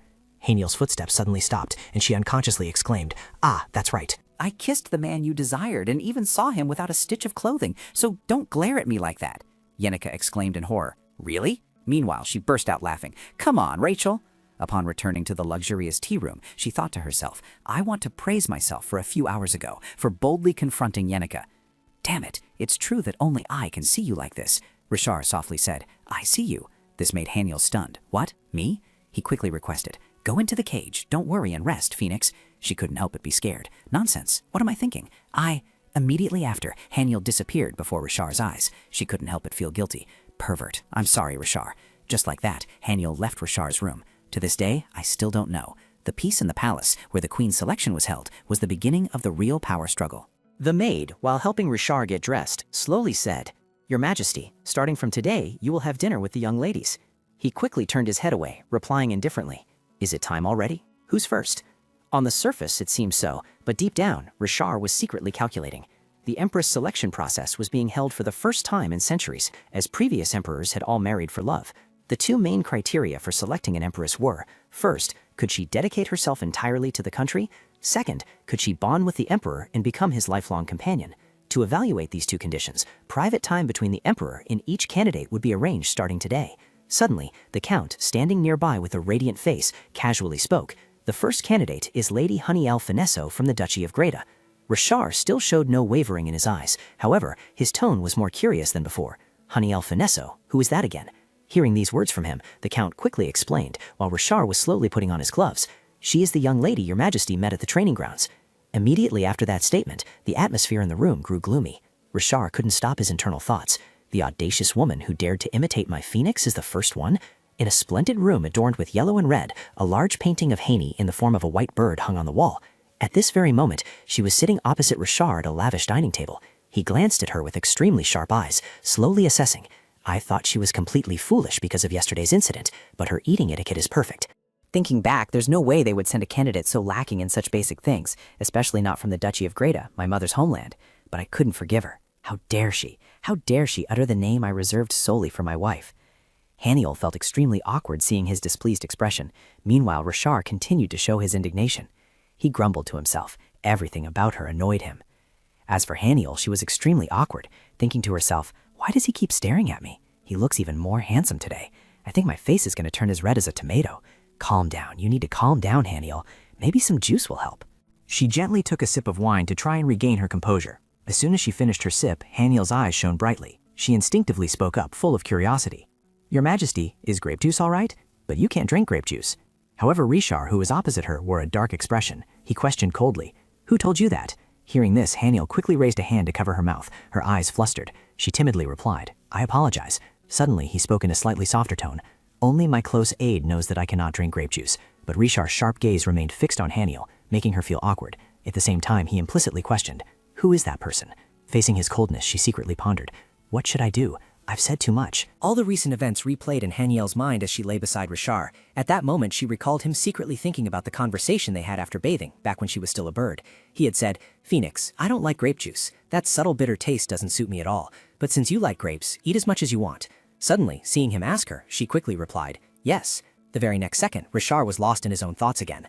To say that in front of him in human form was the most foolish thing. "I'm so stupid, so stupid." Back in reality, she couldn't help but stammer in embarrassment. At the same time, Haniel's mind was a tangled mess, unsure what to say. After a moment of thought, she decided to speak. "Actually, it's me. I can immediately tell who doesn't like grape juice." This was a deadly charming trick, but Haniel couldn't help but worry, secretly asking herself, all or nothing? What she had just blurted out made Rashar freeze for a moment. His face was now so angry that veins topped out. The sight made Haniel force a smile, secretly thinking, is this too unrealistic? In the end, he helplessly raised a hand to rub his forehead and asked with dissatisfaction, "What are you trying to say? Is that an excuse?" Haniel quickly got up from her seat. This action surprised Rashar, and he instinctively blurted out, "Wait, where are you going? I'm still talking." However, she stood there with her hands clasped respectfully. Haniel slightly lowered her head, her firm voice echoing through the large room. "Since dinner is over, I'll take my leave now. Goodbye." The moment she turned her back and ran from the place, Rashar hastily called after her, "Wait!" However, the door closed without mercy. Even now, he was still stunned and muttered softly, "She didn't answer my question." Outside, the fountain was currently not working. Haniel walked alone down the vast corridor. She softly mumbled, "Another failure. I just wanted to earn more points, but instead, I just ended up saying meaningless things." That ribbon, the moment she saw it, a sense of doubt began to creep into her heart. Wasn't it similar to the ribbon Rachel wore when she left this morning? Looking closer, the weeds around lay strangely, as if someone had been dragged away. Don't tell me, something has happened to Rachel. Just like that, Haniel's desperate cry rang out. "Where are you, Rachel? Rachel, answer me if you can hear me." Suddenly, someone nearby spoke in a sour tone. "Lady Rachel, what on earth are you thinking?" Another person sneered. "Ah, this is why those of low birth." This entire scene quickly caught Haniel's attention. She felt overjoyed, thinking to herself, "There she is." Now Rachel was facing ridicule from the wealthy young ladies. Roseland was also among them, mocking her incessantly. Duke Greta must be heartbroken. She always said she would become a knight, but her skills were not promising. She wasn't even stunningly beautiful and didn't know how to dress appropriately. She even ruined this expensive dress that they had tried to put on a country mouse, reeking of disgusting sweat. What a clumsy young lady. Perhaps they would regret sponsoring her. These words seemed to have reached Rachel's limit. She retorted angrily, "This happened because you forcibly dragged me here after pushing me aside." This action angered the other party, who muttered softly, "You, how dare you call me you when there are people here? Even the servants who serve me come from much nobler families than yours. How dare you raise your voice at us? Isn't being in this state enough? You can't escape now. Since you like to train while emitting an unpleasant smell of sweat, I will help you become even more disgusting. Is this the appearance you want?" When Rachel was held by Rosenine's subordinates, she cried out, "Ah!" This entire scene accidentally caught Haniel's eye from a distance. She couldn't help but wonder, what were they planning to do? "This isn't good. I need to go stop them," she thought to herself. Suddenly, her eyes widened in shock. Rachel had been pushed, causing her to fall backward. Haniel screamed, "Rachel!" She rushed over, calling out loudly, "Rachel!" Luckily, the water is shallow. "Are you hurt anywhere?" "I'm here now. Everything will be fine. I'll sort everything out." Meanwhile, Rachel lowered her head, her eyes clearly showing a sense of grievance. Today, Haniel had rushed to her side as usual when she was being bullied, and she confidently said she would sort everything out. She was like an angel, making her unable to stop her tears. Rachel tightly gripped Haniel's hand, her eyes filled with hurt. Rachel's voice, carrying a sense of injustice, slowly rang out, "Lady Haniel." At this moment, Haniel thought to herself, someone as innocent and kind as Rachel is being bullied. Then she gently rubbed the other person's thin back and softly comforted her. "Don't cry, Rachel." Haniel's heart was filled with determination. "I can't stand by when my friend is being bullied." Haniel cleared her throat softly. "I will make them pay." Seeing the two lowly individuals trembling, she couldn't help but feel angry, constantly telling herself, "As an angel, I cannot overlook such wickedness." Immediately after, Haniel spoke with a feigned expression. "If you intentionally harm someone, you should know that you yourselves can also be hurt. I will return exactly what you've given." This action stunned them on the spot. Haniel suddenly squeezed the orange-haired girl's hand, making her shriek, "What are you doing? Let go of my hand. What the hell are you doing? Do you know how much my dress is worth?" Meanwhile, Haniel calmly spoke again, her face having long since turned dark. "Both of you should be dragged down like that too." Rosaline couldn't help but be horrified by this scene. She instinctively stepped back. Haniel quickly grabbed her hand and Chloe. Both of them simultaneously shouted, "What are you doing? Let go of me right now." Rosaline loudly demanded, "Royal Knights, what are you doing? Protect us." These words attracted the attention of the surrounding knights. They whispered among themselves, "Weren't dirty knights like you banned from the royal palace? What's going on?" The white-haired knight instructed, "Go patrol on the other side." Rosaline was utterly terrified by this action. She continuously stammered, "Where are you going? Come back here right now." In just a moment, all 4 of them were pushed into the fountain, their faces filled with dissatisfaction. Rosaline angrily gritted her teeth and threatened, "Are you really insane? Do you think you'll get away with this?" However, Haniel replied without fear, "I told you before, I will return exactly what you did. Don't you remember what I just said? You must have ignored it, because clearly, you can't even grasp basic words anymore." If it weren't for the cold, I would have probably joined you in the water. What a pity. After speaking, she herself paused for a few seconds to reflect. In the end, this was the first time she had disciplined so directly. Had she gone too far? No, she thought she had to go that far for them to understand. A buzz of chatter began to rise. What are they doing? Do nobles nowadays like to play in the water like this? Nobles. They don't even look like nobles anymore. Rosaline, sitting in the water, softly growled, "Damn it." She gritted her teeth with a face full of hatred. Rosaline looked at Haniel with eyes spitting fire. Suddenly, a voice rang out, "What are you doing?" These words made Haniel unconsciously reflect on that person. He was the knight always by Richard's side and always maintained a calm, good demeanor, Bastian. But today, why did he look so angry? The story must be told from earlier. At that time, Chaden stood before Richard slowly stating, "Investigate Haniel Fineso. She is one of the Empress candidates." "Are you referring to the candidate from the Grand Duchy of Grieta? May I ask why you are giving this order?" The other party quickly replied, "Something suspicious happened during the meal. Investigate all her movements from when she arrived at the Grand Duchy of Grieta and see if there are any hidden conspiracies, leaving nothing out." Back to reality, Chaden sternly questioned Haniel, "I asked what you are doing." Seeing this, she quickly replied with a radiant face, "I heard these young ladies like to play with water, so I was just helping them. Is that not allowed?" These words astonished him, and he thought to himself, play with water? When he unexpectedly met her at the royal palace, his first impression of her wasn't bad, her shimmering silver hair and graceful demeanor. He kept thinking that such a beautiful person existed in the world. He wondered what it would be like if she smiled at him, until he witnessed today's incident. 1 uninjured woman and 5 trembling women. She was the only one unharmed, and she even dared to scold others. It was hard to imagine someone with such a delicate appearance tormenting others. That made her even more suspicious. His Majesty must have realized this woman's true nature, which is why he requested an investigation. He thought to himself that he had been deceived by her appearance and misjudged her. His knightly training was still too lacking. His recent actions made Haniel feel dissatisfied. She silently judged, "I thought he was a good person. Is he colluding with these bullies?" Suddenly, the orange-haired maid spoke up indignantly. "You've come at just the right time. She suddenly pushed us into the fountain and then mocked us. We need to report this to His Majesty immediately and have her expelled. My young lady is also injured." Meanwhile, Rachel, standing behind Haniel, was extremely furious but could do nothing. Just then, a cold voice suddenly rang out. "Tormenting others is not permitted in the royal palace. Even if you are a candidate for Empress, there are no exceptions." This made Haniel feel indignant. She thought, judging solely based on his aura is a mistake. Come to think of it, this man, Richard's knight, associates with such people. Immediately after, the orange-haired maid, timidly hiding behind him, suddenly added, look at her wicked expression." Hearing this, he merely assessed coldly. Wicked? Is that supposed to be a wicked face? No, in fact, her face still looks like a lovely and cute angel. Rosaline and her maid couldn't help but be astonished by his attitude. Even Rachel's eyes widened in surprise. He suddenly found himself sitting in the pool of water, not knowing when he got there. He couldn't help but wonder, what's going on? I was pulled into the water by this woman. No matter how distracted I am still an elite knight. I've never made such a careless mistake. I didn't even see that woman move. This is the first time this has happened to me. Meanwhile, Haniel stood there with a stern expression, looking at him with cold eyes. Chad stared blankly at Haniel for a long time. Suddenly, Chloe next to him screamed in panic, "Are you out of your mind? How dare you?" As soon as the other party finished speaking, Haniel coldly declared, "From this moment on, if you dare to bully Rachel again, I will repay you in full for every single thing, and if you don't apologize, I guarantee you will pay the price for it all." These words made the other party immediately assert, "You've lost your mind. You're completely insane. Apologize now." But Haniel indifferently stated, "I don't have all day." Before she could finish her sentence, Rosaline's group had already scrambled away from the place. Haniel witnessed this entire scene and couldn't help but feel disgusted. Cowardly brats, acting so arrogantly. Immediately after, she pointed at Chaden and ordered, "You too, listen carefully. If you bully Rachel again, I won't spare you. Go back to your friends and make it clear to them that they must apologize to her." Chaden still didn't understand what was happening. "What? Wait, he unconsciously asked again, "Did I misunderstand something?" However, Haniel angrily retorted, "Misunderstanding? Don't mess with me. I've noticed you're friends with those young ladies, and you pushed our Rachel into the pond, didn't you?" Chaden unconsciously bowed his head, his voice softening somewhat compared to before. "I apologize. I was too quick to conclude after only seeing part of the incident." She ordered, "Apologize to Rachel." These words left the other person bewildered. "I can apologize, but I think you've also misunderstood. I've never bullied her."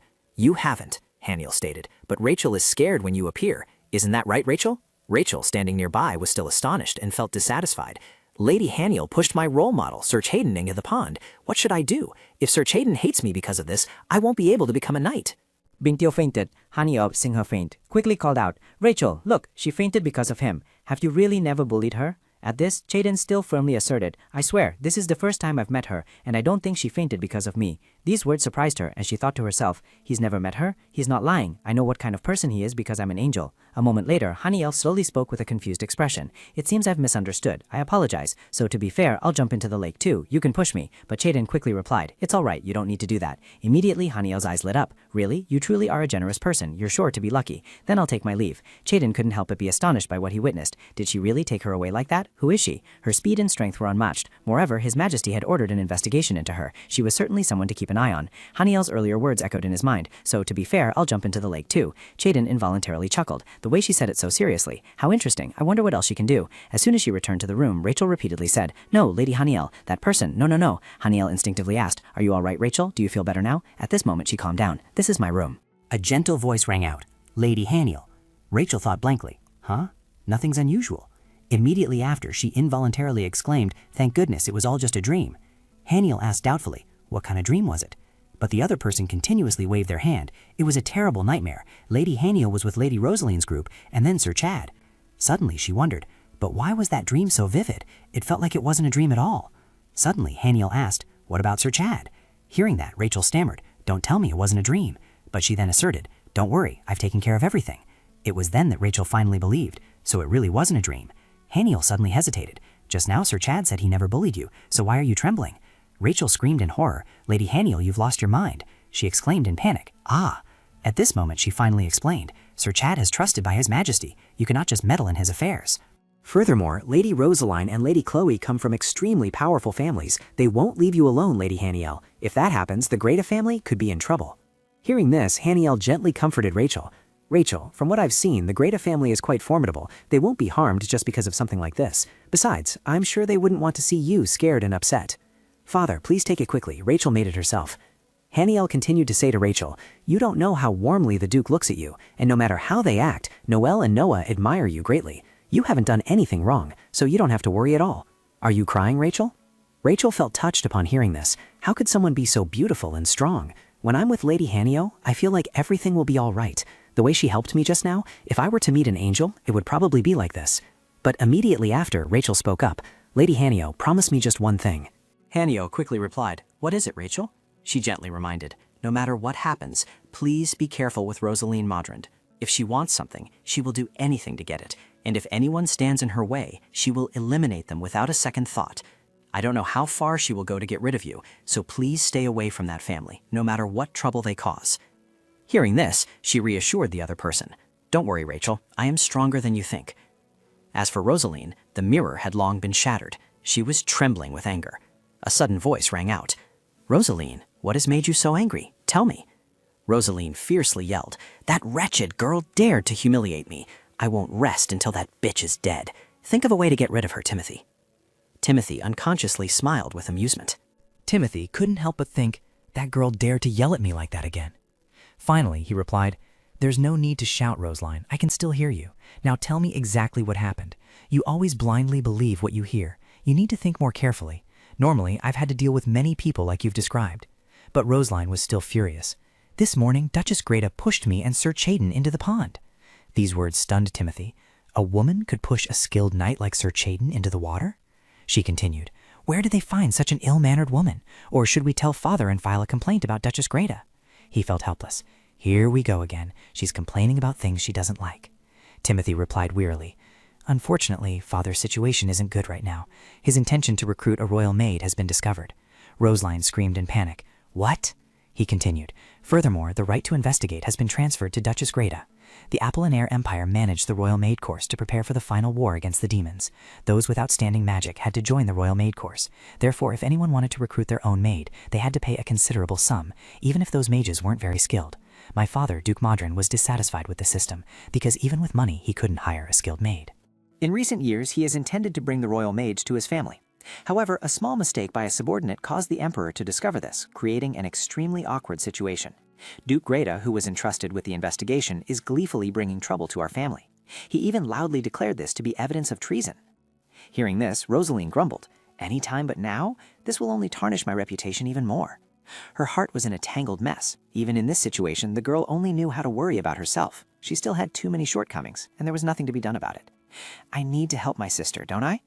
Suddenly, Mo spoke up. "Rosaline, I will help you get revenge. Just trust me." Rosaline replied indifferently. "All right." In her heart, she couldn't help but feel annoyed, thinking, making a mountain out of a molehill. How bothersome. He repeatedly asserted, "An eye for an eye, a tooth for a tooth," was his motto. If the Greta family were arrested for some similar crime, that would be great. If it were the Empire's gravest crime, even better.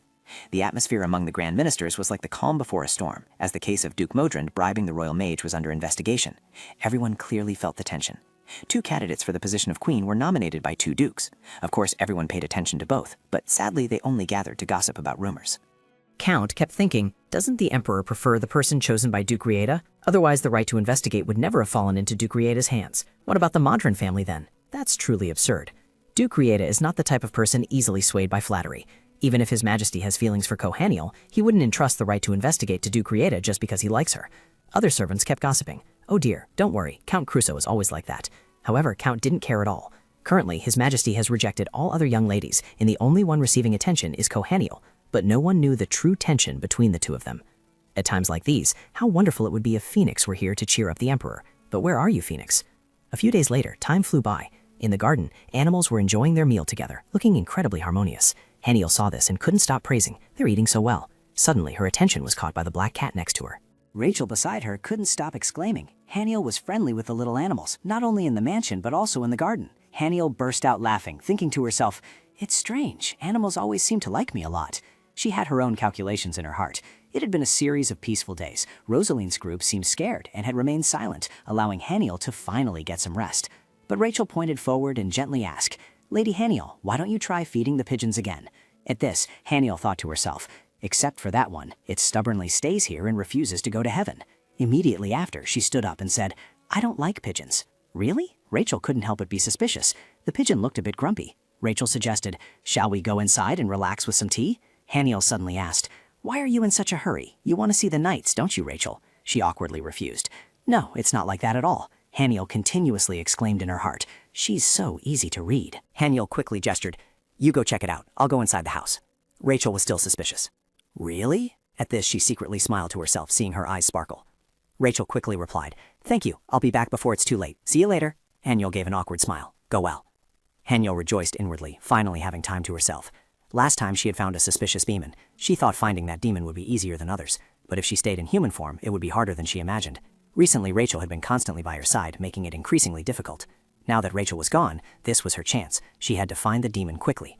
An orange-haired maid was watching Haniel from a distance. Night quickly fell. Bright moonlight filtered into the mansion. Rosaline sat there, looking pensive. Suddenly, the orange-haired maid entered. She quickly asked, "Have you checked as I instructed?"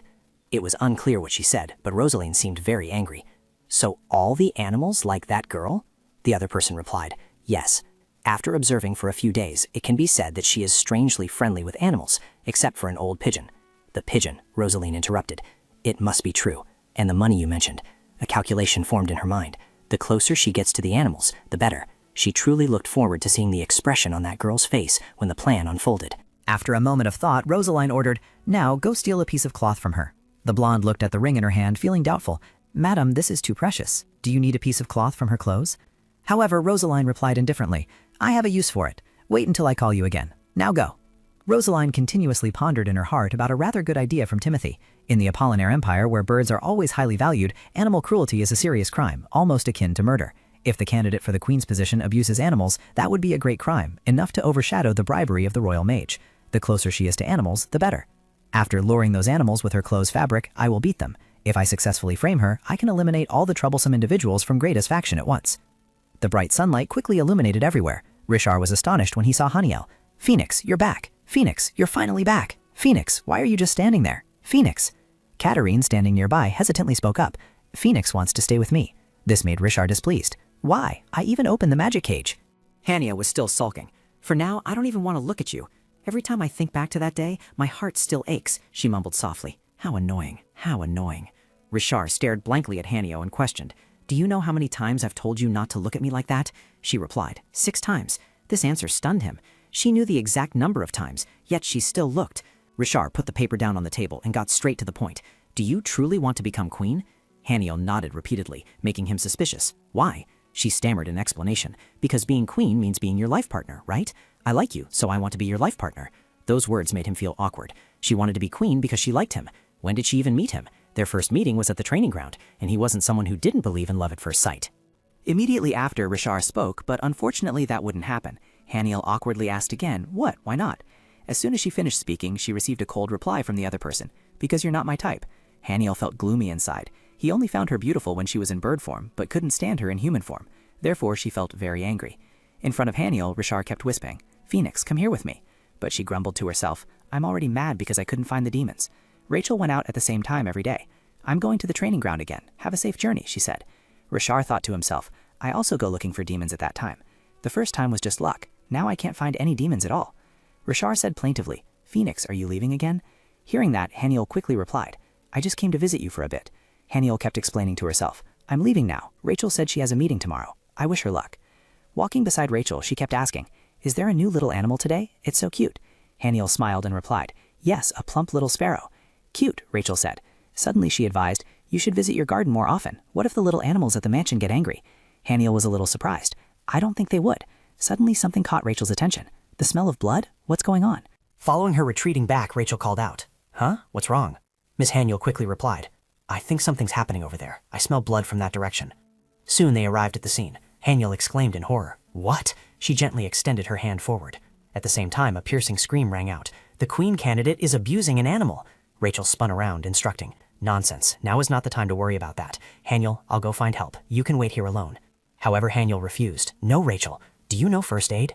She couldn't stop thinking. In the upper realm, injuries are healed with divine power, so I don't know how to administer first aid. Haniel quickly gestured. Hurry, it's in so much agony. I don't know how to treat it.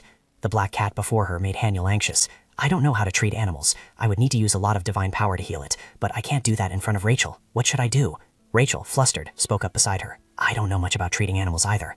Haniel quickly reassured Rachel. I can deal with that person later. Let's take care of it first.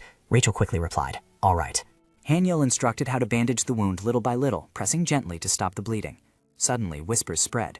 Did you hear that? I heard someone is abusing animals. Who would dare commit such a crime in the palace?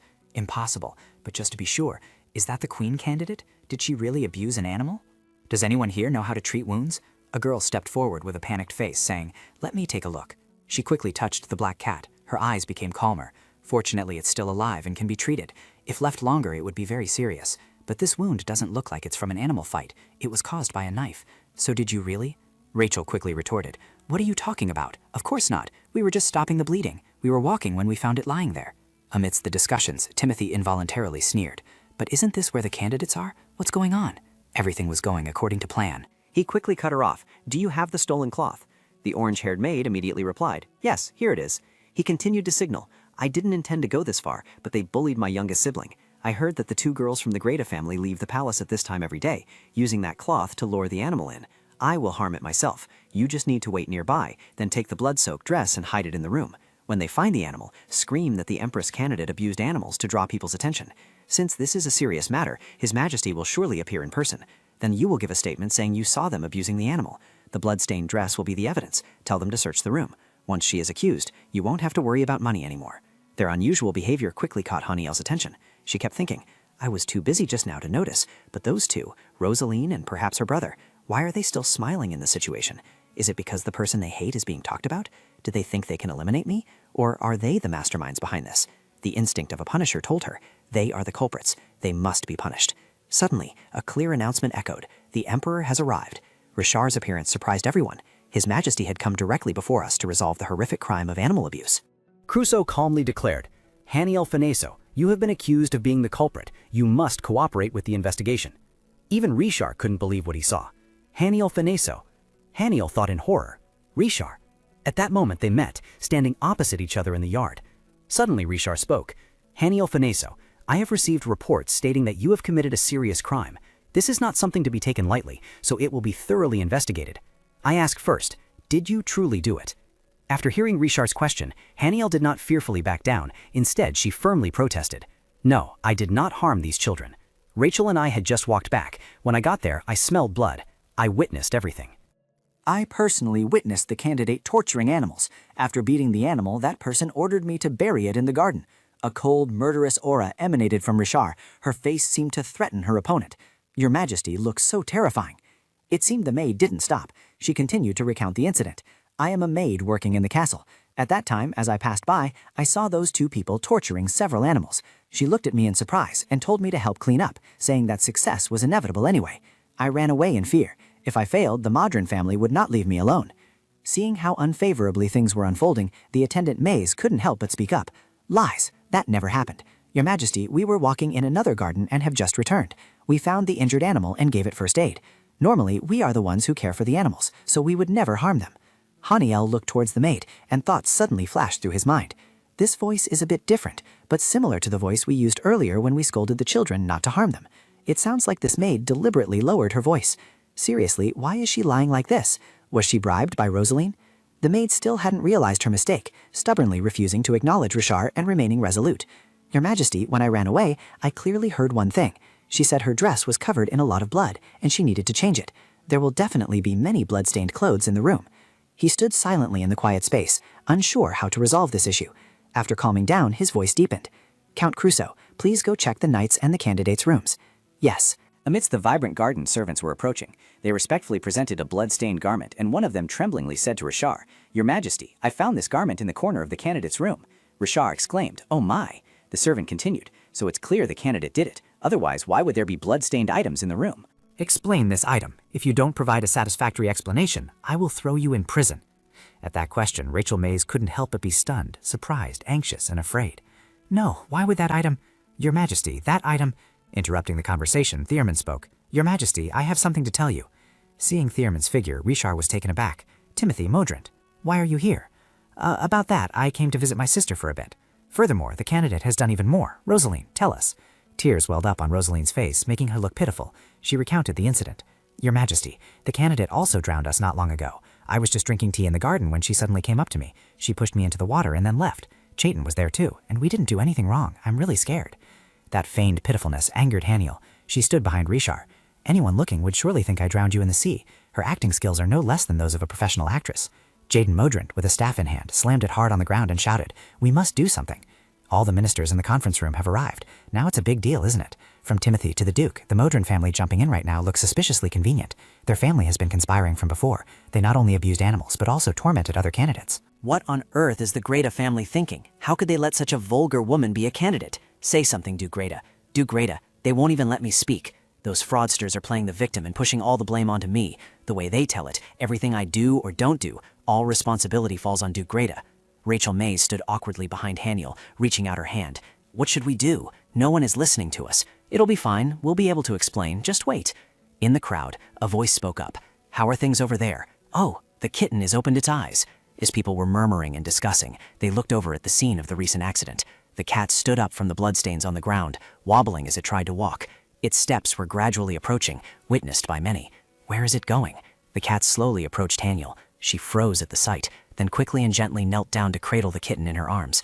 Little cat, are you okay? Witnessing the scene, people murmured their opinions. What is this? Why is it going to the person who abused it? Haniel smiled. I'm glad it's recovering. That scene made Rishar see Haniel as a completely different person from what she had imagined. How could it seek out its abuser and even caress them like that? What do you think, Count? It truly is a strange matter. Rishar pondered suspiciously. Indeed, it seems strange no matter how you look at it. I will ask one more time. Did you truly witness it with your own eyes? Faced with his cold demeanor and suspicious words, the maid hesitated, clutching her skirt. No, I did not witness it with my own eyes, Your Majesty. Please believe our words. I had asked another maid to wash those items separately because they were covered in a lot of grass, and accusing us based solely on those clothes is unfair. Are you saying these clothes are not real evidence? I washed the clothes as usual. How can you lie so easily? I didn't expect her to ask another maid to wash them, nor did I expect to be caught so easily. What should I do? That's right, there's no way Sir Greta would bring a stranger here. Rishar sighed, rubbing his forehead in helplessness. The evidence is unclear, and the testimony is unreliable. First, investigate that maid. Count Crusoe. Yes, sir. That decision made the maid collapse to her knees amidst the cold spears, panicked and terrified. Take that maid to the dungeon immediately. No, it wasn't me. I said it wasn't me. All matters had been resolved. It seemed the animal abuse case had been handled. His eyes widened, revealing his disbelief at what he had just witnessed. Let's discuss everything you have mentioned again. The three red-haired figures stood silently, the atmosphere becoming heavy and solemn, as if frozen in that moment. Bring him here. In front of Haniel, two people were standing and talking, seemingly surprised by her appearance. Chaden appeared in a dignified military uniform with sharp eyes. Did you summon me, my lord? Recently, candidate Haniel has been involved in disputes with other candidates. I heard you were pushed into the water. Is that true? Intentionally injuring others will also be punished.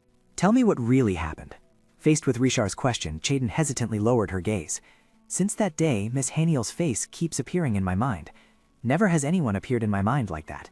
Indeed, I am also just a person waiting for my destined one, just like your majesty. I haven't had time to meet anyone, and I haven't liked anyone enough to call it love at first sight. That's why I thought it was first love, a sin to have misunderstood her like that. Because of her who generously overlooked my mistake. Now I cannot lie. It's true that I was also there, but I only stood by and watched the Queen's conversation with the candidates. As soon as the words ended, Rosaline was furious. What did you say? You're on her side, aren't you? Chaden, without hiding anything, quickly recounted every detail of the recent incident. I listened in silence, then as the voices grew louder, I moved closer. I carelessly slipped and fell into the pond. I'll say it again, I have no relationship with Miss Haniel. The truth has been revealed, making Jaden Modrand wary of everything, your majesty. Now, a cold, murderous aura flared from Richard, and he angrily roared. Do you think an untrained woman could push down a seasoned knight? Haniel exuded an air of purity, but carried deep-seated hurt. That's right. How could I have done such a thing? Did you think I wouldn't do anything? I just wanted to play with the other young ladies. Did everyone just slip because I approached too suddenly? What the hell? I didn't think things would turn out this way. Richard subtly curved his lips, a smile hidden behind his hand. I find it quite creative, actually. I don't think Miss Modrand here will fall easily. She should practice a bit more. Since it's not a big deal, let's just end it here. Everyone return to your seats, and the delegates should go to the conference room. The surrounding atmosphere seemed to quiet down before the powerful premonition emanating. That energy was definitely from a demon. It was different from last time. There must be more within the royal family, though I couldn't find any no matter how hard I searched. It's probably because I haven't been to the castle often lately. I must remember this. Duke Greta stood before her and spoke. Haniel, I know you're very startled, but please go in and rest. I will contact you after the meeting. Oh yes, please go ahead, sir. We should go too, Rachel. Yes. Rosaline could do nothing. Her anger erupted, and she could only grit her teeth and endure the resentment. Her sharp gaze towards Timothy, who was rubbing his head and forehead. I shouldn't have trusted him when I saw how confident he was. How foolish of me. It seemed those words reached his ears, making him approach and ask clearly. Huh? What did you just say? Did I say something wrong? If you had done things right from the start, you wouldn't be humiliated or ashamed like this now. I was stupid to listen to you. Don't take care of me anymore from now on. After saying that, she turned her back without looking back, annoyed, and continued walking forward, leaving him utterly confused. Huh? Rosaline, you, young lady, wait for me. Timothy gently raised a hand to his forehead, annoyance rising within him. Those insolent people, do they think she's a queen to be so arrogant? How should I deal with this? In a small, exquisitely decorated room, Haniel sat on a chair with a teacup beside the table. She mumbled, Everyone suspects me, yet. Haniel was flustered by Richard's actions. Before she could do anything in her confusion, he spoke up. Everyone thinks you did it. He didn't say this, but I don't think so. Haniel, I believe you. He didn't say that either. In such a situation, he remained unaffected by the words of others, fulfilling his duty as an emperor. He's so cool. Outwardly, he keeps calling himself a fool, but in reality, he's growing fonder of me, isn't he? I wonder if Louis will die. This fool. Who is it? As I was imagining the story, the door suddenly creaked open. Outside, Yenneca Westportington walked up to Haniel. The two stood face to face. Suddenly she spoke, though still hesitant, saying there was something she needed to talk about. Why are you looking at me like that? Haniel sighed helplessly, unsure how to express herself. Then she suddenly calmed down, looked up at Yenneca Westportington, who had her arms crossed, and blurted out, Go on. Who is the culprit? That question startled Haniel so much that she babbled incoherently. Huh? You already know what I'm going to say? How could I not know? Whenever you have free time, you just run off somewhere. You often go to play in the garden here, don't you? And you've been very free these past few days. There's no way you didn't see the culprit. Wait a minute. Haniel's anger reached its limit. She swung her hand and slammed it straight into the wall, a dry thwack echoing loudly. Faced with such a powerful impact, Yenneca Westportington had to be cautious, speaking quickly. My precious friends, who would dare do that to them? That very question made her unable to hide it any longer. I don't know that person's name. I only know what they look like. So who exactly is it? The man standing next to Rosaline just now? The redhead? The truth was revealed. After learning everything, Haniel's heart was filled with hatred. Just as she thought, the culprit was that scoundrel. That evening, Haniel, cloaked, quietly walked through the gloomy night. As she walked, she pondered deeply about an apology. Yenneca's words echoed in her mind. When I was in dove form, I saw him in the garden. I tried to transform back into a human to scream, but I was too scared to say anything. I am an angel and a punisher, but all I did was run away. I came down here without anyone's command, and I can't even use my powers in the human world. That's why I came to you. Haniel took a sip of tea and calmly replied, I understand. I'll handle it. You can go home now. Seeing her indifferent attitude, Yenica sadly added, I'm sorry for everything. After seeing him, I realized that to you, I'm no different from him. It's a bit late, but I am truly sorry. Haniel still vividly remembered that expression. She knew in her heart that she could see Yenica's sincerity. Her wounds wouldn't disappear as if they had never existed. But to her surprise, she felt a sense of relief. She hoped that Maid also felt remorse. Just as she was lost in thought, she suddenly noticed someone ahead. Seeing their suspicious actions, she immediately became vigilant. That guy? She thought he had left, but he was still in the palace. She had no idea how to find him, yet he showed up on his own. Thinking this, Haniel's resolve flared up again. She would get her revenge, making him pay for the karma he had caused. Timothy remained nonchalant and at ease, unaware that she had witnessed everything. Each step echoed steadily down the staircase. Only a faint flicker of fire guided the way in the dark. As he walked, he calculated, just a bit of money and they'd open the dungeon door. How convenient life is. There's no proof I ordered it. As long as that maid dies, I'll be fine. Just as Timothy was thinking to himself, sorry, but you have to die, he looked into the cell and was surprised. What? She's dead. Timothy quickly regained his composure and said, turns out I didn't even need to bring the poison. Even under torture, she didn't reveal who ordered it. If she had, it would have been big trouble. Suddenly, a mocking, icy voice rang out, startling him. Oh dear, I came to punish her, but she's already dead. He immediately turned around and yelled, who's there? Haniel's cold, eerie voice spoke up. Have you ever heard this saying? If you commit a sin before the punisher, your nose will be cut off and your eyes and tongue will be pulled out. Timothy began to lose his composure. How did you get in here? In his eyes was an indescribable shock. Why do I feel such a chill? Haniel didn't say much, immediately unleashing her divine magic. Her magic blasted into his face, leaving him bewildered. What is this? Timothy immediately fell freely into another place. Sitting slumped on the ground, Timothy wondered, what's happening? I'm still in the dungeon, aren't I? Timothy was stunned to see the giant before him. That's me! Before he could fully comprehend, Timothy was picked up like a toy. He instinctively blurted out, wait, don't! Facing his own savage face drawing closer, he desperately screamed, no, please stop, please spare me. Haniel watched him in his frenzy and rebuked. Live out the rest of your life in this illusion. I hope you realize how truly disgusting your actions were. The amount of divine power that could be used in the mortal realm was limited. Though she appeared cold, her hand was still trembling incessantly. In her heart, she had some reservations. It would truly be a pity to use divine power on someone like him, but that was a mission a punisher like her had to complete.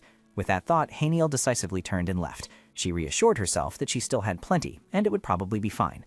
The sturdy prison door was being pounded loudly from the inside. The guard was fast asleep. Haniel hurriedly left, telling herself, it's already late. I need to find the demon I saw earlier. I hope that demon is still in the palace. Twinkling starlight shone brightly over the palace. Richard stood on the balcony, silently observing everything. He watched her figure rushing back and forth. He subtly curled his lips. There's a mouse scurrying around my palace. Suddenly, Haniel stopped in a small, dark corner. This is the dark power I sensed earlier. As one of the high-ranking officials, he didn't frequent the palace, which was why she hadn't found him before. Her mind immediately linked it to Richard's attendant. Thinking this, she quickly approached. It was late, but Rachel had mentioned that the earlier meeting was postponed. They hadn't been able to discuss all the important matters, so it would definitely continue for a few more days. A few high-ranking officials would remain at the palace. She hoped the demon was one of them. Suddenly, Haniel flinched, her eyes wide with shock. She quickly turned her head to look behind her, but before her was only the palace courtyard, devoid of people. However, she still had doubts. Her instincts told her, someone's here, I have to run. Instantly, Haniel ran off with all her might, her heart uneasy. I thought I wouldn't get caught, but did I underestimate the situation? Please. Richard was still hot on her heels, making her cry inwardly. Stop chasing me. I don't care anymore. I just need to hide. He chased after her, quickly spotting her hiding place, a bush. But when he looked inside, he was surprised. I'm certain someone came in here.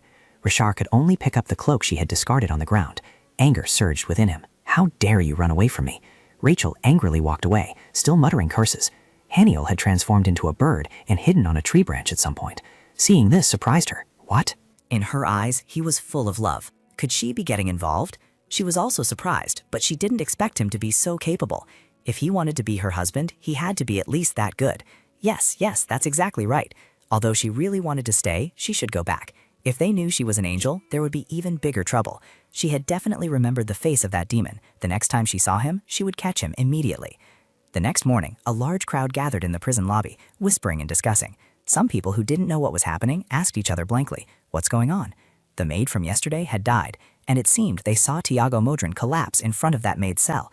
In his eyes at that moment, there was only extreme horror, and 2 long trails of tears still lingered on his cheeks. Rachel frowned at him for a while and then said, "He's crazy." Jaden carefully asked, "Your Majesty, what should we do?" Just then Jaden, who had just walked in, loudly said, "Your Majesty, someone must be held responsible for what happened to my child. We must find out the truth." Before Jaden could finish, Rachel calmly replied, "Tiago Madrend will be sent home, and the investigation ends here." Jaden, unconvinced, immediately wanted to object. "Your Majesty, what do you mean? We must catch the culprit, mustn't we?" Rachel coldly and clearly stated, "Duke Madrend, this is chaotic enough already. Do you want to add fuel to the fire? It's best if you let this matter pass in silence. Do you understand?" People were still bustling with discussions. What's his relationship with that maid? That incident happened yesterday? Is this related to it?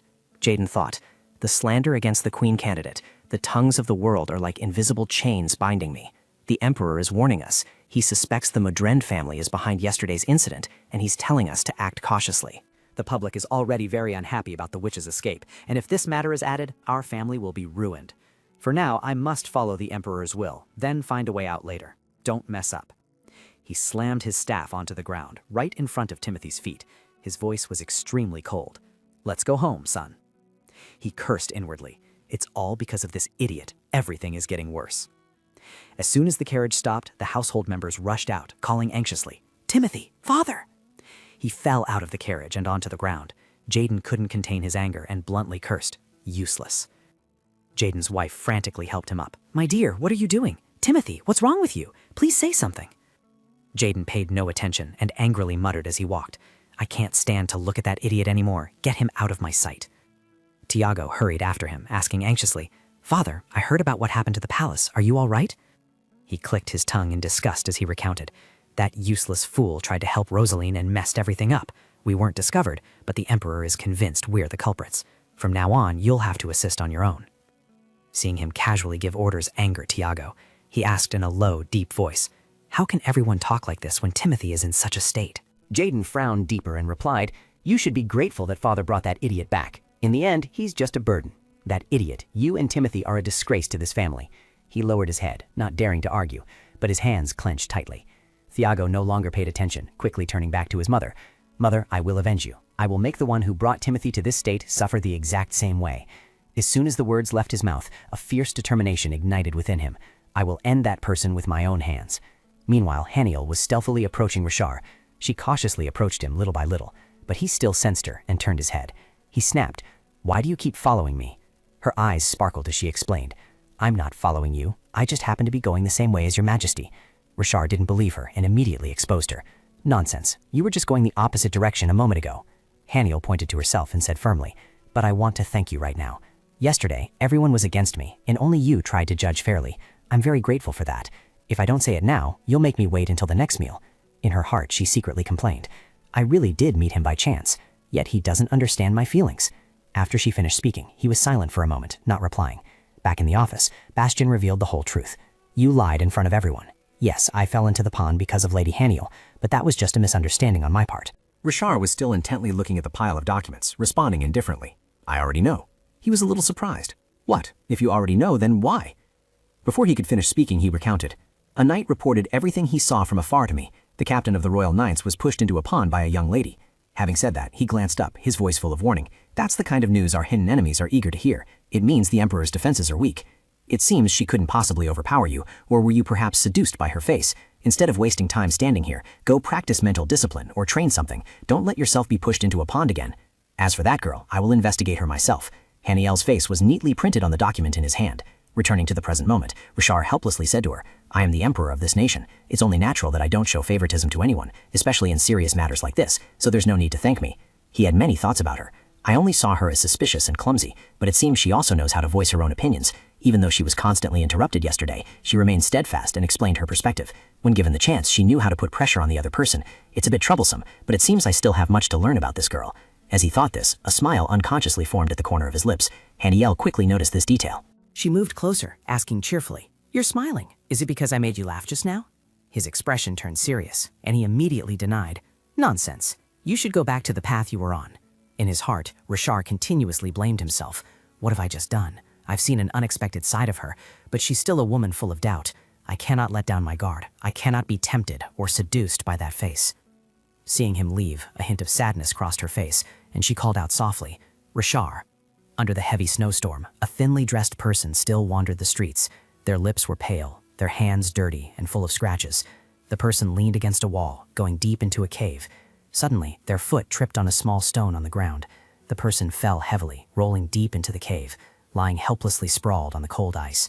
He scrambled to his feet, his lifeless eyes wide open, continuously muttering, Find it, find it, find it. Finally, I found it. A piece of black iron was revealed beneath the thick snow. He excitedly picked it up, saying to himself triumphantly, I will be able to help that person with this. A wisp of dark magic smoke enveloped him, and a moment later, it thickly covered the entire cave. He exclaimed excitedly, The Lord of Hell will rise.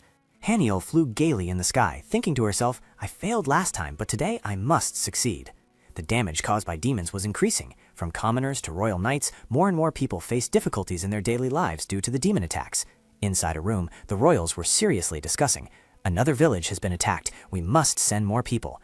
As a result, the number of meetings increased, and more representatives came to the castle. Haniel stealthily flew through the palace corridors, thinking to herself, while it's good that there are more opportunities to find the demons, it also means that humans are suffering more. I must find all the demons. She stopped in front of a painting of a bird resembling herself, telling herself inwardly, the sooner the better. The demon I saw in the garden last time, I hope I can find it today. As soon as she thought this, her eyes suddenly lit up. Baron stepped out of the study.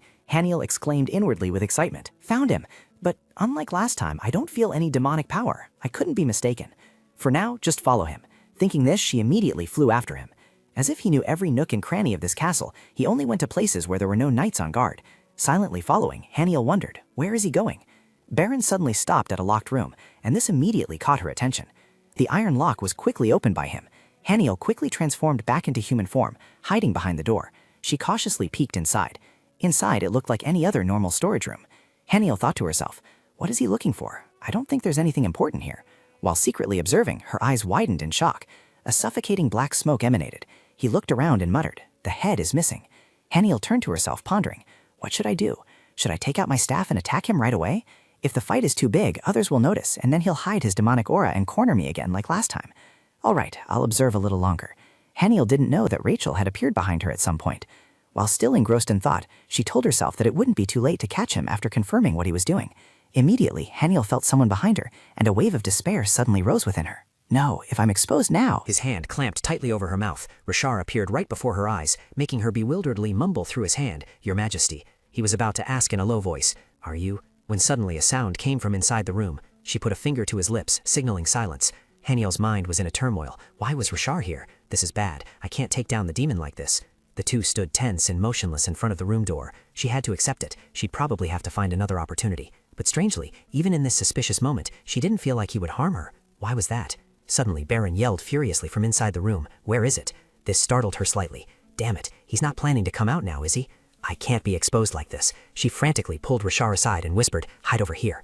Just as they hid, he inside exclaimed, Found it. It's finally in my hands. Haniel couldn't resist peeking in to see. What did he find? This made him also curious, and look. The man excitedly held up an object, continuously muttering incomprehensible words. She froze when she realized it was demon tongue. What was he saying?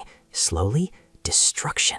I don't know what that is, but I have to stop it. She didn't hesitate, directly rushed in, shouting, No! But Baron had already absorbed the dark magic. When Haniel ran over, only his fading legs remained. Then he turned into ash and vanished. That meant even his soul was destroyed. But why? And what was that black fragment? Thinking that, she was about to bend down to pick it up when she suddenly remembered the two guards standing on either side. Haniel immediately straightened up. It was fortunate she had been cautious, because Rashar and his men were here. Rashar approached right behind her, his voice steep. Are you also a demon? She frantically shook her head. What? No way. He grabbed her hand and asked, If not, then what are you doing here at this hour? Haniel began to stammer nervously. Well, I was taking a walk and got lost. Then I saw that person pass by. I intended to ask for directions, so I followed him, but something felt very strange. The words came out of her own mouth, but in her heart she was crying rivers. Who am I kidding? What kind of reason is this? It sounds so illogical. Suddenly, Rashar grabbed a lock of her hair, making her cry out. Ow! He stared intently, his voice still indifferent. So it's not magic after all. You're quite powerless. What magic? It was then that Rashar explained. That man is Baron Zwen, suspected of being a demon. We are pursuing him. How did you end up here? Haniel awkwardly replied. I I got lost. He immediately exposed her. Do you think that terrible excuse will work in this situation? She had no choice but to obediently reply, No, sir. He gestured to the soldiers behind him, ordering, Take her away. We need to observe her carefully, because we don't know what might happen. Immediately they handcuffed her. Haniel panicked internally. Why? Why is this happening to me? The flickering light of the bulb illuminated the room. She was tense. I just want to run away from here, but I can't. Richard didn't turn his head, asking coldly, Bion, did you bring the medicine? He quickly took it out of his pocket and replied, Yes, here it is. Looking at the 2 vials of liquid placed on the table, she was a little wary. What kind of medicine is that? Are they planning to silence me? Richard told her coldly. These are medicines created by the royal family's top mages. One type will make you only able to speak the truth, and the other will determine whether or not you are a demon. Upon hearing this, Haniel breathed a sigh of relief. If that's the case, then there's no problem. Artificial medicine has no effect on angels, so even if it's poison, I'll just return to the celestial realm. If I don't die, it would be too illogical. Her voice, light and indifferent, rang out. If I drink it, you'll let me go, right? Richard was uncertain, only saying, It depends on how you answer my question. Haniel immediately picked up both vials of medicine and replied, I understand. As she brought it to her mouth, she thought to herself, Even if I feel a pang of guilt when lying, there's nothing else to be done. Since it's done, I must perform well. His sharp, cold gaze watched her drink it all. As he watched the vial touch Haniel's lips, he instinctively blushed with embarrassment and turned his head away. She didn't understand, her mind filled with questions. What's wrong? Why did he suddenly avert his eyes from mine? The feeling of awkwardness made Richard a bit irritable. At least she wasn't a demon. Now she should drink the rest. Haniel obediently complied. Yes. As soon as she finished drinking, only 2 empty vials remained on the table. He then began his interrogation. Why were you there earlier? She answered clearly. I was taking a walk and got lost, and I followed him because before I intended to ask for directions, I felt something strange. Richard leaned back in his chair, calmly continuing his questions. Do you know Baron Zwen? He was almost caught when you ran away. Why did you do that? She stammered. That her conscience was gnawing at her incessantly, but Haniel could only lie, because being near your majesty makes me embarrassed. This directly rendered Richard and the soldier beside him speechless. He regained his composure and continued. Where do you come from? She answered clearly, from the west. Then he asked again, what is your real name? She also honestly replied, Haniel. Thus he remained silent, pondering for a moment. She secretly glanced at him and asked, Is that all? He hesitated for a moment, then spoke. So what was the reason for touching my lips earlier? She thought with amusement. You believe what I said is true, don't you? If so, then... Seeing her silence, he sharply said, Aren't you going to answer? Are you hiding something? Because I love your majesty. As soon as she finished speaking, Haniel's eyes lit up with love. Richard was slightly stunned. What? She happily poured out her heart. I always say it. I really, really love your majesty. I want to get married soon and have many children with you. The very first time I saw you, I fell in love with you. I'm confident I can make you happy for life, and I will protect you from demons. I'm very good at fighting. Seeing him frozen, she waved her hand and called out, Your majesty! Your majesty! Are you listening to what I'm saying? Richard's mind was in turmoil. What did I just hear? It's beyond being stunned. This is already at the level of a threat. She hesitated slightly as she called him. Your majesty? A moment later, he hesitantly spoke. That's enough. I should go home now. A few days later, he was sitting relaxed at his desk. His mind was still circling with the thought. There was nothing wrong with the medicine, so that means everything she said was true. He recalled Haniel's sweet expression when she told him, I love your majesty. I want to get married soon and have many children with you. And just as she pulled him into a corner that night, hide in here. Her sharp yet tense expression made his heart restless. I'm going crazy. Why do those words keep her playing in my mind? A servant respectfully knocked on the door of the room. As soon as the maid saw the newcomer, she immediately asked, Who is it? Immediately after, she was stunned and stammered out a name. Caterine. Her voice, without a ripple, spoke up. I am Caterine, assigned here to serve Lady Haniel. It's a pleasure to work with everyone. Is Lady Haniel inside? The maid, still bewildered, asked. Yes, she is inside. She decisively stepped past. I will go in and introduce myself directly. The maid, still not believing her eyes, mumbled. What? The head maid is becoming a new maid? What's going on? A moment ago, in the study, an indifferent voice rang out. Is Caterine out there? The door quickly swung open. She promptly replied, Yes, your majesty summoned me. Sitting at his desk, he said, I have a task for you. Keep an eye on that woman. Now that a maidservant has been lost, there's an empty position. Others will see it as you being demoted from head maid to a regular maidservant, but you know your real mission, don't you? She replied seriously, I will investigate thoroughly, even in places where the shadow guards are not allowed to go. If I find anything regarding Miss Haniel Finiso, I will report it to you immediately. At this moment, though her face was amiable, Caterine was resolving in her heart, I will observe very closely. Warm sunlight shone through the palace window. Haniel, lost in thought in the garden, pondered, ever since she had been caught by the ropes. Her eyes darted elsewhere, quickly noticing, one person in a tree, one person in the forest. Even Caterine in her own room was watching. She carefully noted down every little detail. Today, Miss Haniel read a book on royal etiquette. This made her only dare to complain inwardly. They observe my every move. Too many people are watching me. I'm happy that more people are entering the palace, but now finding the demon is even harder. And that black piece the demon was looking for last night, what could it be? Why was the demon confused after finding it? Haniel irritably tapped his head, then slumped down in frustration, feeling as if he was getting more and more lost in a labyrinth. Meanwhile, in the magnificent study, the Count was standing in Richard's office. He asked worriedly, "Your Majesty, are you feeling unwell? You don't look very well." Richard propped his chin and replied vaguely, "It's nothing." But he was preoccupied with his thoughts. "I keep having nightmares. In the dream, she chases me. Haniel constantly appears and tells me, 'Your Majesty, let's get married.' But there's something else, a more ominous feeling than usual. When I wake up, I don't remember anything at all." The Count looked at him and spoke, "Your Majesty, because the celestial bird has disappeared, the monster hunt competition has been postponed. Perhaps we should reduce the scale of this year's competition a little." Only then did Richard remember. It's that time already, isn't it? The annual hunt competition originated from an event aimed at protecting the people from monsters. The monsters controlled by demons are usually very bloodthirsty and ferocious, pouncing to destroy anyone in sight. During the competition, the royalty and nobility would hunt these monsters on a large scale, demonstrating their ability to protect their people. Richard thought to himself, since this is a symbol of strength and protection, the capital cannot arbitrarily cancel it. After thinking, he immediately told the Count, "Don't do that. Instead of hunting in the familiar location like Forest Woods, let's switch to the closer Magoin Woods. Deploy more troops to Forest Woods, more than last year." He hesitated, then continued, "Also, Haniel's voice keeps echoing in my mind, because I like His Majesty."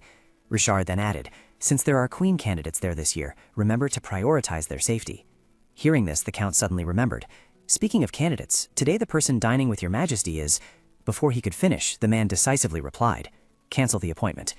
He was slightly surprised. "What?" The man put on his coat, preparing to leave, and casually told him, "I don't feel well. Cancel all appointments." The Count followed, still a bit bewildered. "Cancel everything?" He said nothing more, only looking at the words, 1300, lunch with candidate Haniel. He mumbled, "I should tell Katarine too." In the dark room, there was only the faint candlelight. Rosaline calmly groomed herself in front of the mirror. Without turning her head, she asked her servant, "Did you say His Majesty canceled his meal with her?" Timothy smiled and replied, "This is quality information. I heard it from a reliable source." She smirked with amusement. "I knew it. The Emperor has finally come to his senses. Also, where's that medicine you mentioned?" He rummaged in his pants pocket, took something out, and placed it in Rosaline's hand, saying, "Here it is, but use it carefully. When you bring out this herb, nearby wild animals will become more feral." She looked at the packet of medicine in her hand, her eyes becoming more calculating. "Don't worry, I won't be the one in danger." Timothy leaned closer and asked, "Are you planning to use it on the candidate from the Greta family?" She replied, "I thought so too, but from now on the hunting grounds I will start with easier prey," and the person she thought of was Chloe. Rosaline turned to look at him. "You'll help me, won't you?" Timothy answered without hesitation, "Of course. Until the day you become queen, I will stand by your side." Time flew by. Some swore revenge, others dreamed of love, and the hunting competition began. Richard cheered himself on. "Haniel, today I will definitely come in first. I will win many spoils." At this moment, Haniel was also very excited about the competition. "Let's go. I will cheer for you." But despite her outward appearance, inwardly she couldn't help but worry. She was a little worried about Richard, but even more so, she was worried about the high-ranking demons hiding among the nobles accompanying Richard. She felt disheartened, wanting to come up with a plan. Is there a way to naturally get involved? Suddenly, someone walked up and bumped into Haniel's shoulder. Rosaline turned around, exclaiming, "Oh, I'm sorry, I didn't see you standing here." She was extremely angry, her hands clenched into fists. I didn't know what she would do next. Rosaline sneered, secretly mocking Haniel in her mind. Go ahead and laugh foolishly. She doesn't even realize Chloe is behind her. At this moment, the Count stepped forward and announced, "I will provide instructions. Candidates, please gather here. The hunting grounds will be divided into 3 zones. Zone A is for the Emperor and high-ranking nobles. Zone B is for knights and those about to become nobles. And Zone C is the safe zone for the candidates. As future empresses of the Empire, you must bravely face the beasts. This is the time for everyone to showcase the skills they have honed. Please leave quickly as soon as you're ready." Rosaline left first. She calculated her strategy as she went. Previous empresses all displayed excellent skills at the hunting competition. Chloe's hunting ability was terrible, so as long as I time it right, I'll be able to take her down. But the one who truly made me work hard was this person, Greffany Peer. She was another person brought in by the Duke from outside, so it was understandable why there was little information about her. But she was the Duke's biological daughter, yet there was no information about her at all? Rosaline stared in Greffany's direction, speculating. If she performed exceptionally in this competition, it would be a huge problem. Hopefully she'll fall off her horse and break an arm or something. Meanwhile, Haniel was riding her beloved horse. She and Richard bid each other farewell. Well, I'll see you later. Hanio felt relieved. She had separated from Richard, and she wanted to act freely on her own. But a problem had arisen. Her path forward was blocked by 2 guards. Esteemed candidate, it's very dangerous to go any further. Please hunt here with us. We will protect you. Haniel sighed inwardly. These people were really getting in the way. The 2 guards enthusiastically pointed to other paths. Over there, and over here too. She responded to their enthusiasm with a reluctant expression. Haniel decided to try and persuade them. Yes, but I want to go deeper. However, the guard disagreed. You must be very curious about the inner area, but this is the safest place, so please stay nearby. I understand they're doing this for safety, but I really don't need it. I can't afford to stay here. Sorry, my horse, truly. Saying that, she yanked hard on the reins. Despite their obstruction, Haniel galloped straight past the guard, making him exclaim a surprised, "Huh?" The other guard called after her, "Miss Haniel, it's urgent. Quick, call the other knights to follow." After escaping them, Haniel wasn't particularly happy. I don't want to cause trouble for everyone, but ever since the competition started, a group has been tailing me. As she was thinking of a way to catch them and quickly get to Richard, something immediately caught her attention. In the bush ahead, a monster was preparing to pounce. A monster? Why now of all times? But why isn't it attacking first? Now that I think about it, the group tailing me hasn't gotten any closer either. I'm alone, so they could attack at any moment. Could it be that I'm not the target? For now, just pretend to lure the beast. No matter who is watching, if I avoid hunting, I'll be suspected. After I catch the beast, they will surely ambush me when I'm exhausted. However, no matter how fast she ran, neither the tracking party nor the monster got any closer. Haniel suddenly realized this was a swap. She immediately pulled on the reins, making the horse slow down and stop right before the swap. She dismounted, pondering. Could it be they deliberately lured me here? From within the forest, a figure slowly emerged. He, along with 2 subordinates behind him, advanced step by step towards Haniel. She vaguely recognized him. He drew closer and closer to Haniel, then asked in a grim tone, "You're the one who crippled my brothers, aren't you?" She stared at him, trying to guess who he was. Timothy? No, I heard he went mad. Then this must be Tiago, his twin brother. He wanted Haniel to pay for what she had done. "I will do the same to you," he said. The monster slowly approached. She seemed to notice something unusual about it. The monster from earlier must have been controlled by magic. Tiago, his hand on the hilt of his sword, his voice filled with rage. "I will destroy you here. Did you feed this beast?" Haniel clenched her hands in worry, asking herself, what should I do? In the forest, Tiago and Haniel stood facing each other, the atmosphere between them incredibly tense. She pressed her lips together, meticulously calculating in her mind. First, taking down the monster and Tiago wouldn't be a problem, but if I did anything to Tiago, things would spiral out of control again, just like with Rosaline. That would be a huge headache. I'll just take down the beast and then make my escape. No sooner had Haniel's thoughts concluded than the beast, with its sharp iron claws, lunged out. It stood facing her, its eyes bloodshot, its mouth agape as if ready to swallow its prey whole. Haniel gripped her bow tightly and made a decision. It's attacking head-on, so it's time to counterattack. After all, crushing everything was what I was best at when I was an angel. An arrow was shot, hitting the monster squarely, making it cry out in pain. Seeing that, he couldn't help but be stunned. She had taken down the beast with just one move, and she was even using a bow. While Tiago was still reeling in shock, she had already mounted her horse and galloped away. By the time he realized it, it was too late. He could only hastily exclaim, "She's gone, chase her." Meanwhile, Haniel rode her horse, thinking, although I also want to defeat them, there are others like them around Richard. I need to rush to protect my fragile Richard. Just then, a white bird appeared in the sky. She saw it and immediately called out, "Durahan." It immediately relayed a message to Haniel. Over there. She was grateful for Durahan's help. "Thank you for showing me the way. I'll repay this favor later." On Tiago's side, he and 2 assassins hastily went looking for Haniel. "She went this way. Chase quickly." Tiago gnashed his teeth, his face visibly darkening. How can even veteran assassins not catch up to her? "Just wait until I catch you. I'll give you a painful end." However, Tiago suddenly stopped. He vaguely realized, what? It feels like no matter how far I run, I'm still stuck in the same spot. This must be the same place as before. A subordinate stepped forward, reminding Tiago, "Sir Tiago, look behind you." Both immediately turned around. On a branch, a bat was hanging upside down. That monster. This must be its ability. It seems to be a mind-controlling type. If so, it's not a low-level kind. Suddenly, the bat swooped straight towards the 2, leaving them no time to prepare. Tiago tried to reassure the group, but his voice stammered. "Calm down. It might just be a low-level monster. You can handle it. Pick up your weapons." Without warning, Durahan had flown in. Tiago saw it and immediately recognized it. It was the Emperor's bird. Durahan kicked Tiago directly in the face. Taken by surprise, Tiago's eyes widened. He was slowly sinking into the swamp, his limbs flailing. "I can't get out of this swamp. Is it all for nothing? Damn it, Timothy!" His 2 subordinates, seeing the scene, immediately wanted to flee. Thiago is stuck in the swamp. Let's get out of here. Durahan took flight. Then it landed on the edge of the swamp. 2 henchmen behind it, holding sharp daggers, slowly advanced as if to destroy it, but it seemed their plan failed, as piercing screams echoed throughout the forest. In another forest, a group of people were chatting animatedly. Richard inquired about recent events. Any news from other regions? Suddenly, the bushes next to him rustled unusually, drawing his attention. Heniel emerged from those bushes, her face contorted. Seeing her, Richard was quite surprised. What is it? Why are you here?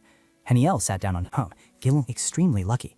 Oh, Your Majesty, I lost my horse on the way, and since things are like this now, may I join you?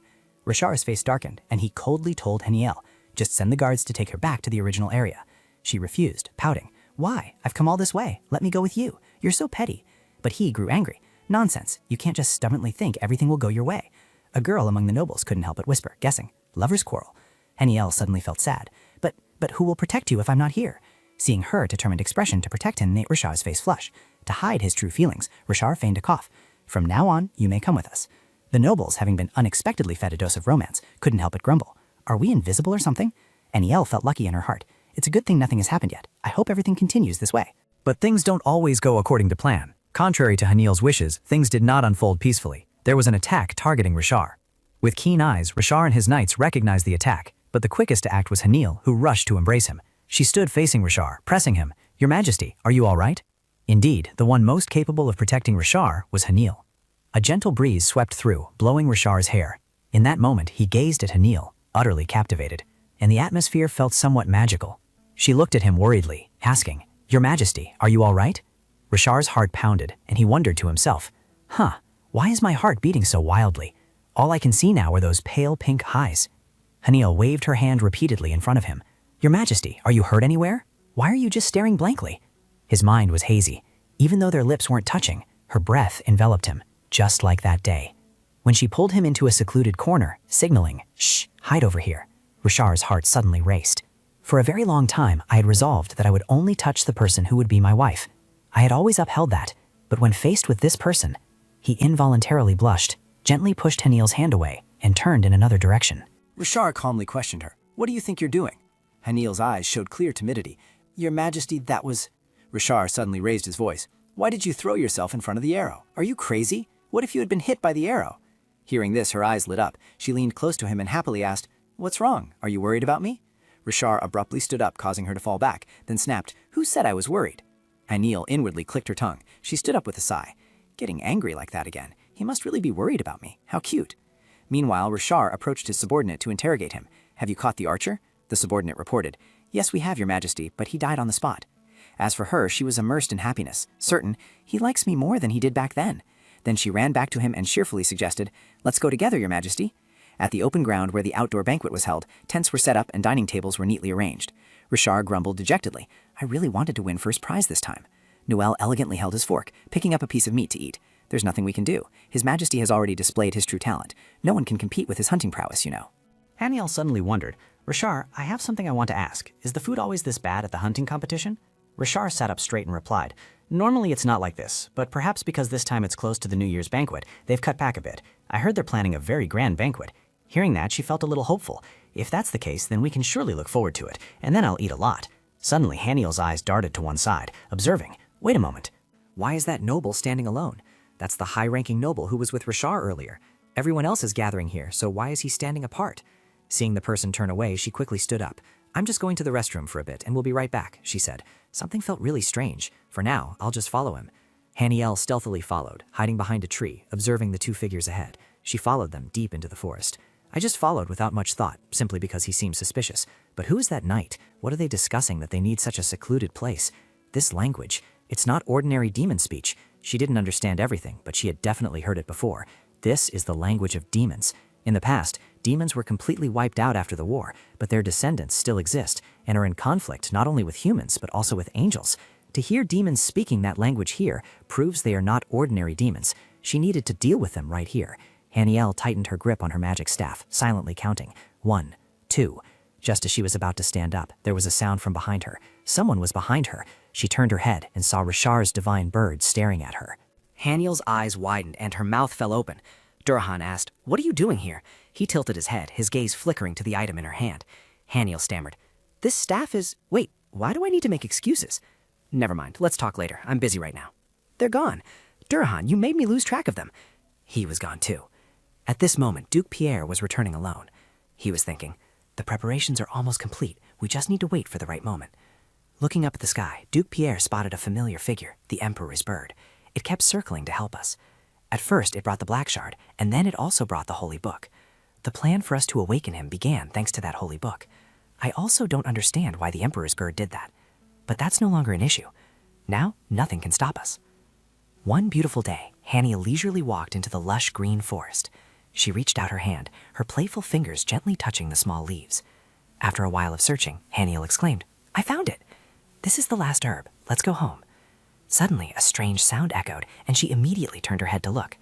For some reason, strange red and black wisps suddenly appeared in the clear blue sky. Why is the sky suddenly like this? A strong wind blew away the hat she was wearing. The sky darkened, and fires erupted everywhere. Haniel's hat gently landed on the ground. She almost turned around, quickening her pace, knowing she had to get out of the forest immediately. Haniel ran with all her might, but in her haste she didn't notice a protruding tree root and tripped over it.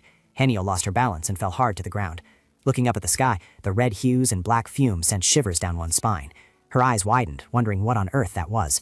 The flames raged fiercely, as if wanting to burn everything to ashes. Haniel startled awake, her eyes wide open. She sat up abruptly, recalling what she had just dreamt. Haniel's face was pale, feeling as if she had just had a nightmare, but she couldn't remember anything.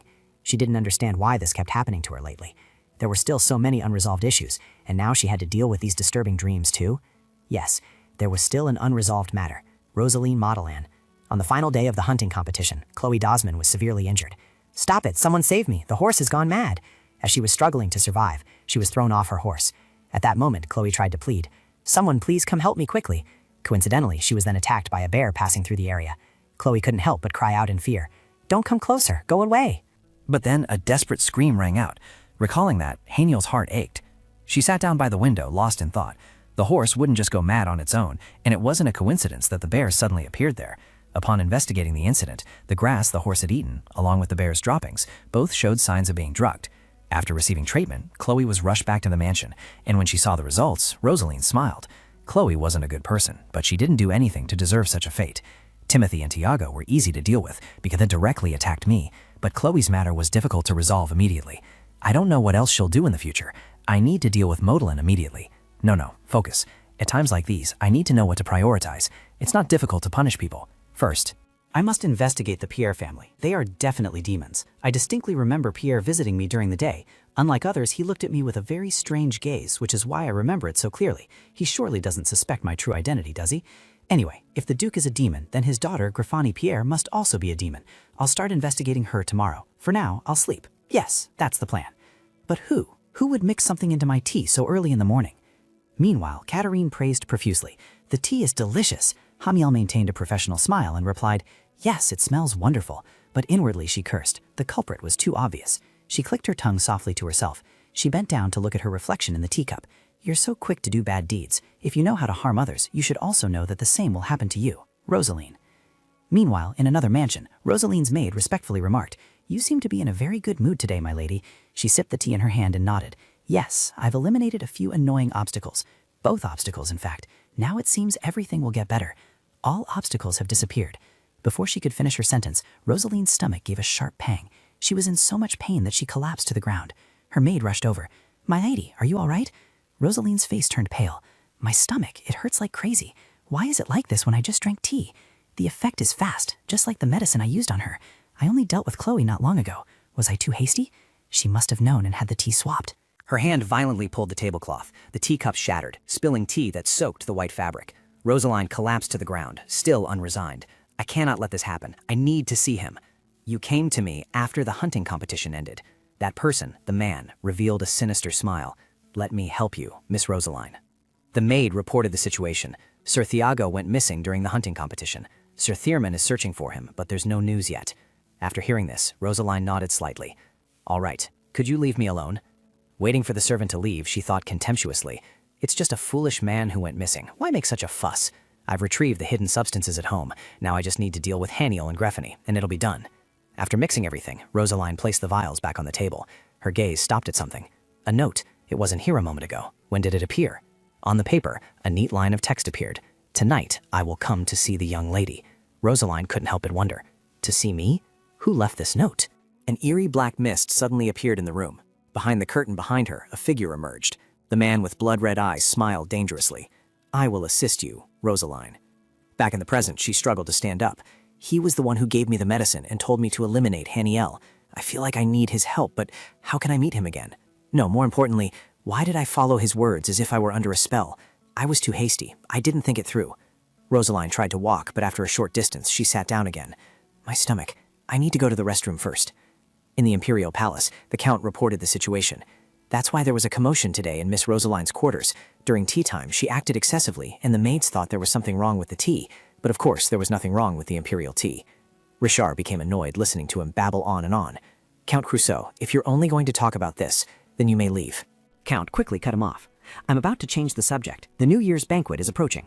Before he could finish speaking, he couldn't help but spin his chair around. Enough. You may leave. Count irritably exclaimed. Why? The hunting competition is over. You need to prepare for the banquet. You also need to choose a dance partner.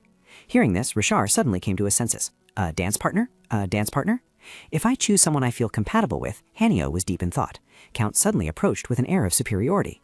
Why is your majesty blushing? You've already thought of someone, haven't you? He suddenly startled and stood up. No, look at me. Why is it so hot in this room? I'm going for a short walk. He looked on skeptically. What? It's winter. The door slammed shut, leaving the person inside still bewildered. Your majesty? That night, the pale moonlight hung high above, softly illuminating the white stone wall. Haniel in bird form flew back and forth. I've covered almost this entire area. There's no unusual energy. I should head back. Suddenly, she noticed something below. Yenica. Almost instantly, Haniel landed and transformed back into a human. She was surprised. Why are you here? Yenica replied, I was walking when I saw you. What are you doing sitting here at this hour? Yenica smiled faintly, turning slightly to look in another direction. I was just thinking a bit. I'm planning to leave the royal castle. His Majesty doesn't pay much attention to me, and besides, living here makes me feel tired. Hearing this, Haniel couldn't help but worry. Where are you planning to go? She shrugged. I don't know yet. I'll probably go on a journey for a while. She let out a soft, oh, but then her expression suddenly tensed. A journey? Haniel slammed her hand on the table, her voice involuntarily razzing. Yenica, I need your help. Startled, she stammered. Huh? Why do you suddenly want my help? Haniel instructed seriously. Before you start your journey, please visit the heavenly realm and meet my master for me. Yenica frowned slightly. Kenta the centaur? She nodded. Yes, go see the master and deliver a message for me, what I've discovered, and that my holy power is running out. Hanio sprang up in alarm. What, running out? Then this is no time to be sitting here. You should return to the celestial realm immediately. Hanio clasped her hands and pleaded sincerely. You know I can't abandon my post, please. Yenica pouted in dissatisfaction. Even if you say so, I'm not comfortable with Kenta. She tried hard to beg. Please, just go, I'm begging you. Finally, Hanio compromised. All right, I'll deliver this message for you. I'll go to the celestial realm right away. Is that good enough? Yenica transformed back into her bird form, and before leaving, didn't forget to remind her. You owe me one, remember that? Hanio waved her hand. Okay, I remember. When you return, come see me right away. Suddenly, Richard's familiar voice rang out from behind her. Hanio. Hanio startled and quickly turned her head. Your Majesty, why are you here? In her heart, she worried. Did he see? Did he accidentally see anything? But contrary to her fears, Richard was a little flushed and shy. There's something I want to say. Hanio gave a forced laugh. Yes, Your Majesty. Internally, she kept screaming, Please, just stand still, don't move. He suddenly took her hand and raised it. His steps slowly, hesitantly drew closer. If you're all right with it. Hanio was momentarily bewildered. What is this? The atmosphere is so different. Richard finally made up his mind to express himself. If it's all right, would you accompany me to the New Year's ball? As soon as the words were at his lips, Haniel's cheeks also flushed, and she asked again, full of doubt, Your Majesty and I are dance partners? That evening, Richard stood in front of Haniel. He hesitated. Well, it's just that I noticed you like me quite a lot, so I thought I should say something. She blushed and looked up at him, softly replying, Yes. At this moment, he quickly and awkwardly explained, No, what I mean is, I really appreciate your feelings for me, so I couldn't help myself. She stared at him, puzzled. You're making too many excuses. She chuckled softly, which confused him. Why are you laughing? Her face radiant, she looked at him and said, Because I'm just too happy. She took a small step forward. She continued with a smile. I agree. Let's be each other's dance partners for this New Year's ball. At such close proximity, his face flushed red. He immediately turned around and said, It's late. I'm leaving now. She gently called out to him from behind, Your Majesty. Her voice rang out sweetly. Good night. She smiled and waved goodbye. He turned back to look at her, his eyes brimming with affection. Then he turned away, smiling. He walked away with light steps. She was momentarily stunned, thinking to herself, Richard has changed. Finally, in his heart. Suddenly, a voice called out, Are you going? Yenica teased, "Oh my, things with the Emperor seem to be going well, don't they?" Haniel turned and replied, "Of course, I never lie about these things." She angrily pointed at her and snapped, "You were almost seen. Were you trying to ruin my mission?" Yenica trembled all over in fear. "I'm sorry, please be more careful." She lay flat on the floor, hissing continuously. "It's over. I'm too scared to stand up. Please carry me back to my room. If it stays like this, I won't be able to return to the heavenly realm." She turned back annoyed. "Honestly, come here." She carried Yenica, smiling. "Preparing for the New Year's ball, I guess? We should start now?" At the palace at night, Thierman walked down the corridor. He approached a room, knocked on the door, and said, "I'm coming in." Thierman announced, "I'm here to report the results of the investigation." The lady rushed over. "What, really? Have you found Tiago yet?" She pleaded urgently. "Please say you found him. Thierman, if you don't want your mother to go mad, please tell me." He coldly pushed her hand away. Thierman silently glided past like a gust of wind. He reported, "It seems he sought help from the Dark Guild. According to what I've gathered, he targeted a white-haired woman during the hunting competition, and then disappeared." Thierman sneered. It was clear he had fled. After all, he hadn't succeeded in the assassination. He must have burned through all his wealth to pay the Dark Guild and then escaped abroad. Count Modron criticized sternly. In the end, he was just a fool. Thierman slammed the table, offering his opinion. "Father, you know there's only one white-haired woman in the capital. Did Thiago target her again without reason? He must have heard something from Timothy. Yet she survived. An ordinary woman couldn't escape such schemes unscathed. She must be a sorceress." Thierman clenched his fist. "Not controlling her will surely harm the Modron family." Thierman suggested, "Let's act at the New Year's banquet. We can claim she's a sorceress of the rebel faction and eliminate her permanently." "Let me do it, father." Meanwhile, Aniel gently landed by the window. She excitedly thought to herself, "I couldn't help but run to Richard's room, but..." At that moment, Richard, blushing, stammered, "No, I mean, I deeply appreciate your feelings for me, so I couldn't help but..." Haniel trembled with joy, her adorable face irresistible. She looked around. "Is no one here? Did Richard take them to the study already?" Suddenly, a loud noise rang out. Haniel was startled to realize something was coming. She flinched and covered her face. "So fast. Who is it?" Durahan spread his wings and landed in front of Haniel. She recognized the familiar face, Durahan. Haniel couldn't help but be puzzled. "What's this? Durahan is scaring me." It suddenly spoke, "The time is near," which startled Haniel. "What do you mean?" Durahan leaned closer to her. It affirmed, "The seal will soon be broken." At these words, Haniel, not understanding what was happening, just stared blankly. The seal? Late at night, the royal palace became unusually cold. Haniel spread her wings and flew away. She recalled that Durahan had flown away, leaving those words, and she hadn't even had time to ask anything. Haniel wondered, what does "the seal will soon be broken" mean? The seal? What seal? Her brain wasn't working. She didn't regret focusing only on combat training, but she probably should have studied harder too. She suddenly remembered Yenica. Surely she would know something. She wouldn't be able to figure it out alone, so she just went there. Earlier, she had been too scared to leave, so she must still be there. Let's see, a little further in would be Yenica's room. Haniel suddenly stopped. This energy, this evil energy, was coming from Greffany Pierre's room. She approached closer to investigate. Inside the room, a voice echoed. "It seems Ankemos has approached a new queen candidate." Greffany confidently replied, "I think I know who it is. I will be careful, father." As for the final piece, Duke Pierre reassured, "Don't worry, those arrogant fools will take care of it." She wondered, "Are you going to the New Year's reception at the port, father? Who is managing the 2 ships arriving at the port?" He honestly admitted, "Yes, I will be there. The manager is still under discussion." She proactively offered, "I can handle it myself. Please let me do it." The Duke sternly reminded, "Think carefully. This is not something to decide in haste." She resolutely affirmed, "My dream is to dedicate my life to that person. Please believe me." Haniel stood by the large door, listening to the entire conversation. She thought to herself, they are planning to do something at the New Year's party related to the Black Fragment and that person. The Duke seemed unwilling to discuss this matter further. "Let's talk about this later. Once the 2 phases are complete, this will be the 10th fragment, and that person's memories will return. It seems it has already begun." She replied, "I understand." Without letting her finish, he waved his hand, interrupting her.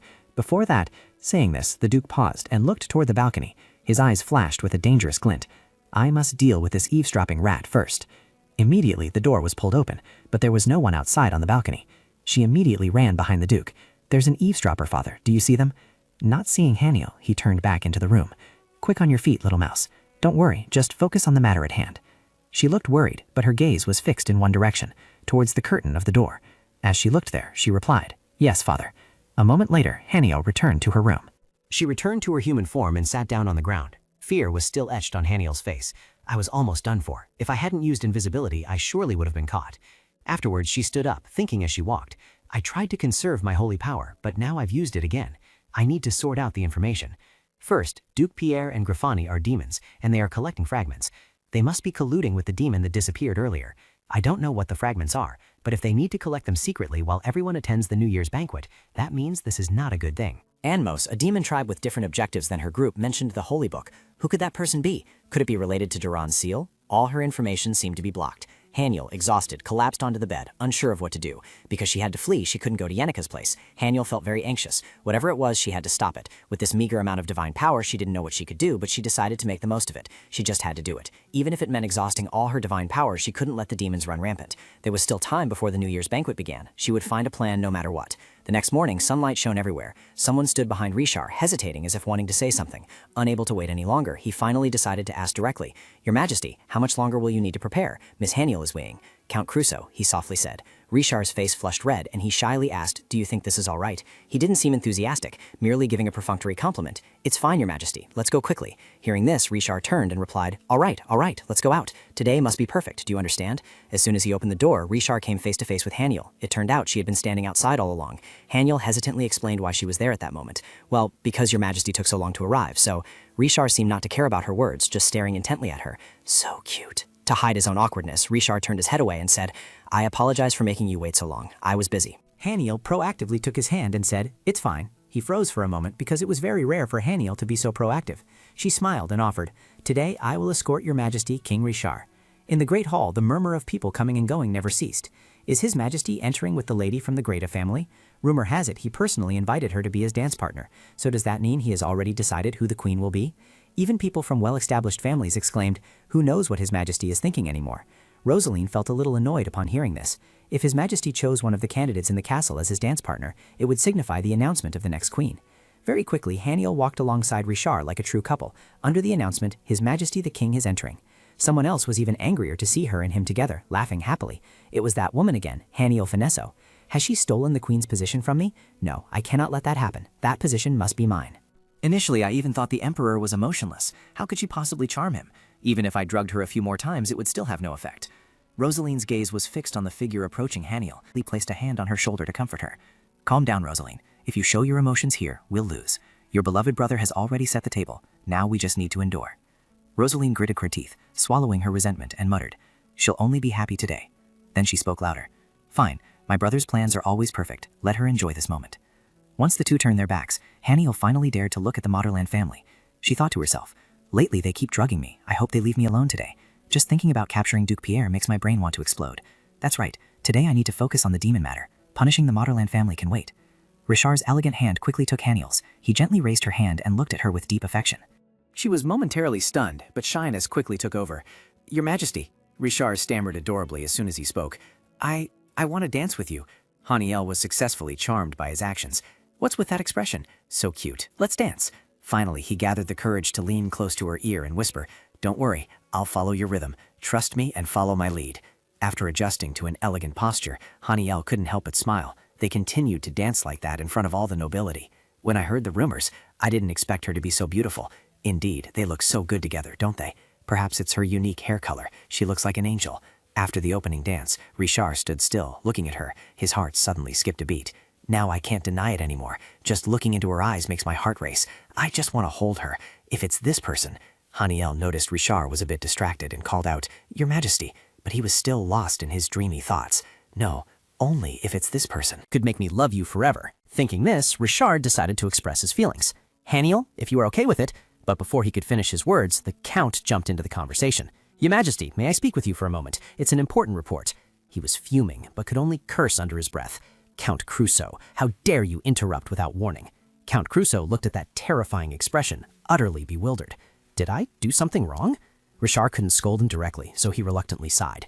"No, I'll be there shortly. I'll be back in a bit, so please wait here. Don't dance with any other men." She blushed at his words, quickly pushing him away. "I know, please come back soon." When Richard left, the bright smile on Haniel's lips vanished. Richard is gone. I should keep an eye on Duke Pierre. Immediately after, a guest caught her attention. "Excuse me." Haniel turned around and politely replied, "Yes." He appeared very friendly, intending to make her acquaintance. "I am Baron Jester. I have something I'd like to ask Miss Haniel. I heard you're from the western countryside. Could you tell me exactly where that is? I spent some time studying in the west, far from the capital. Just a few words, but she secretly grew suspicious. I've never met this person before, so why is he suddenly asking about my origins? Well, Seeing Haniel hesitate, Jester pressed on. I heard you're from the Barrel region, is that right? Before she could fully take in the information, she felt a bit flustered, signaling, wait. He persisted, please tell me. No sooner had he finished speaking, the surrounding guests immediately turned their attention to Haniel, saying, I'm also from Barrel, but I've never heard of the surname Pinesso. Upon reflection, it was indeed an unfamiliar surname. Throughout the Empire, I've never heard anyone bear the surname Pinezzo. Is she hiding her identity to sneak into the royal castle? Come on, if that's true, it would be nothing short of a slap in the face to the noble families. Faced with a barrage of comments, she couldn't stand tall and refute them. I can't avoid answering or lie, she thought. In this situation, I'm being cornered into a question with a predetermined answer, just like last time. After a long pause, Haniel finally dared to open her mouth. The truth is, if that's the case, the mastermind is... Before she could complete her sentence, a foot stepped forward and cut her off.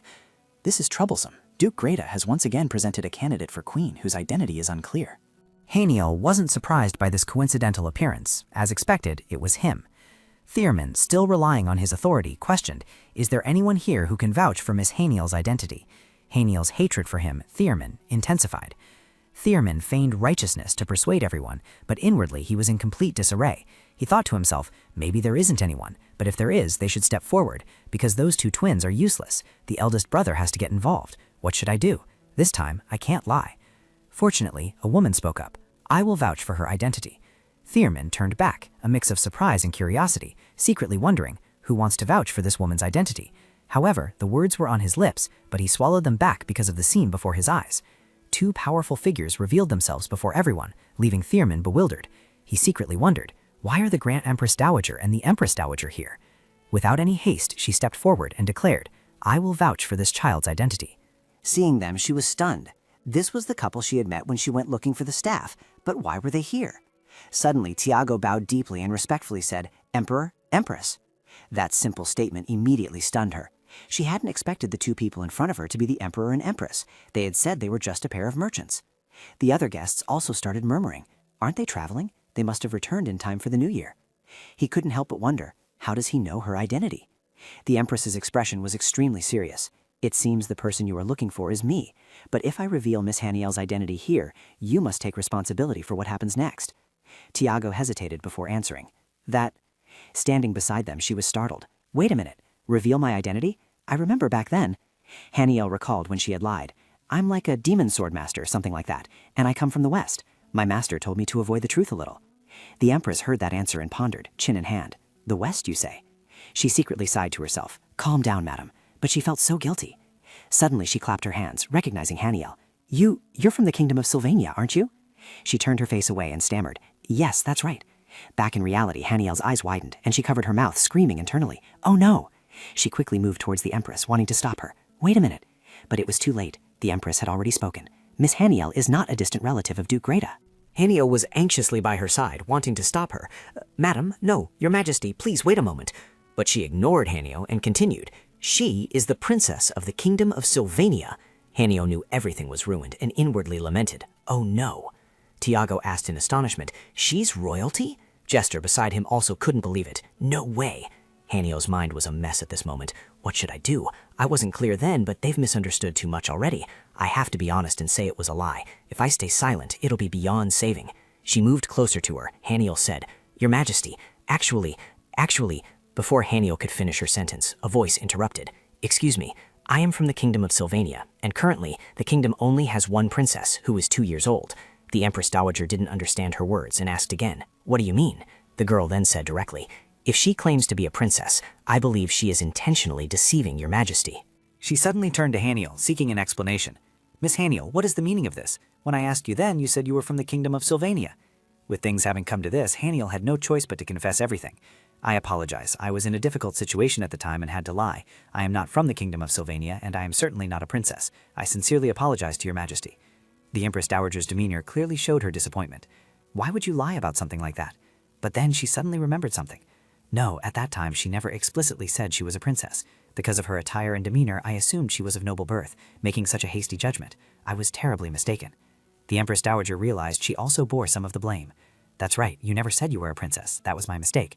So let me ask again, where are you from? Are you truly from the West? Did you approach us with a secret agenda from the very beginning? Jester smirked triumphantly, not expecting things to unfold this way. Tiago, enraged, loudly declared that she certainly wouldn't be able to answer and that she clearly intended to deceive you. But the Empress Dowager ignored his words, turned and gripped her shoulder tightly. I believe your good deeds are genuine. Please tell me your true identity, and I will help you. Hanio could only hesitate. But in her heart, she lamented, my true identity? What does that even mean? I'm just Haniel. Tiago's voice dripped with sarcasm. Is it that hard to answer? If you're trying to hide something, then it's understandable you can't speak. According to our investigation, this woman is a subversive element, and I have proof. We must apprehend this criminal immediately. Knights, what are you doing? Seize this criminal at once. Things were getting more and more complicated. I couldn't think of a way out of the situation. If I were to be arrested like this, I wouldn't be able to pursue Duke Pierre. Wait, hold on. Duke Pierre has disappeared. Finally, Haniel saw him. Duke Pierre was preparing to leave the Great Hall. If I leave now, I won't be able to return to the capital. However, she finally made her own decision. Haniel turned and ran. I have to go. This is my mission. The door burst open just as shouts rang out. The criminal is escaping. Catch her now. She ran, tears welling up in her eyes. I'm sorry, Richard. I'll come back and explain everything. I promise. A moment later, the carriage finally stopped in front of the harbor. Duke Pierre stood there. I've traveled quite a distance to a seaport, he thought. Haniel, will earlier transformed into a bird and followed him, thought to herself, if I hadn't snuck onto his carriage, it would have been difficult to track him. At that moment, Duke Pierre received a mysterious box and asked, is the item secure? The other person immediately replied, yes, with this, it's done. She was extremely curious. A box? He came all this way just for that? He turned to instruct the person who had given him the box, don't tell anyone. Seeing the transaction complete, Haniel began to ponder. It's done. If I let him take the box back to the capital, it'll be trouble. I have to do something before he gets there. The carriage finally moved. That was the plan, but as it was dark and cold, she silently cried, if I stay up here, I'll freeze solid. With no other option, she had to put the Duke to sleep before making her move. No sooner said than done, she immediately flew to the window. Haniel felt lucky the Duke Pierre was leaning his head against the window, fast asleep. He's asleep. Now I just need to get the box, she thought to herself. He's asleep, yet he's still clutching the box? What on earth is inside? The tighter he holds it, the more curious I become. She finally managed to pry the box from his grasp. You demons, I'll deal with you later, she muttered. After flying a safe distance away, she transformed back into her human form. Haniel, holding the box, turned her head to watch the carriage receding into the distance. I should be safe here. I need to check what's inside immediately. But unexpectedly, a sword materialized, pressing against her throat.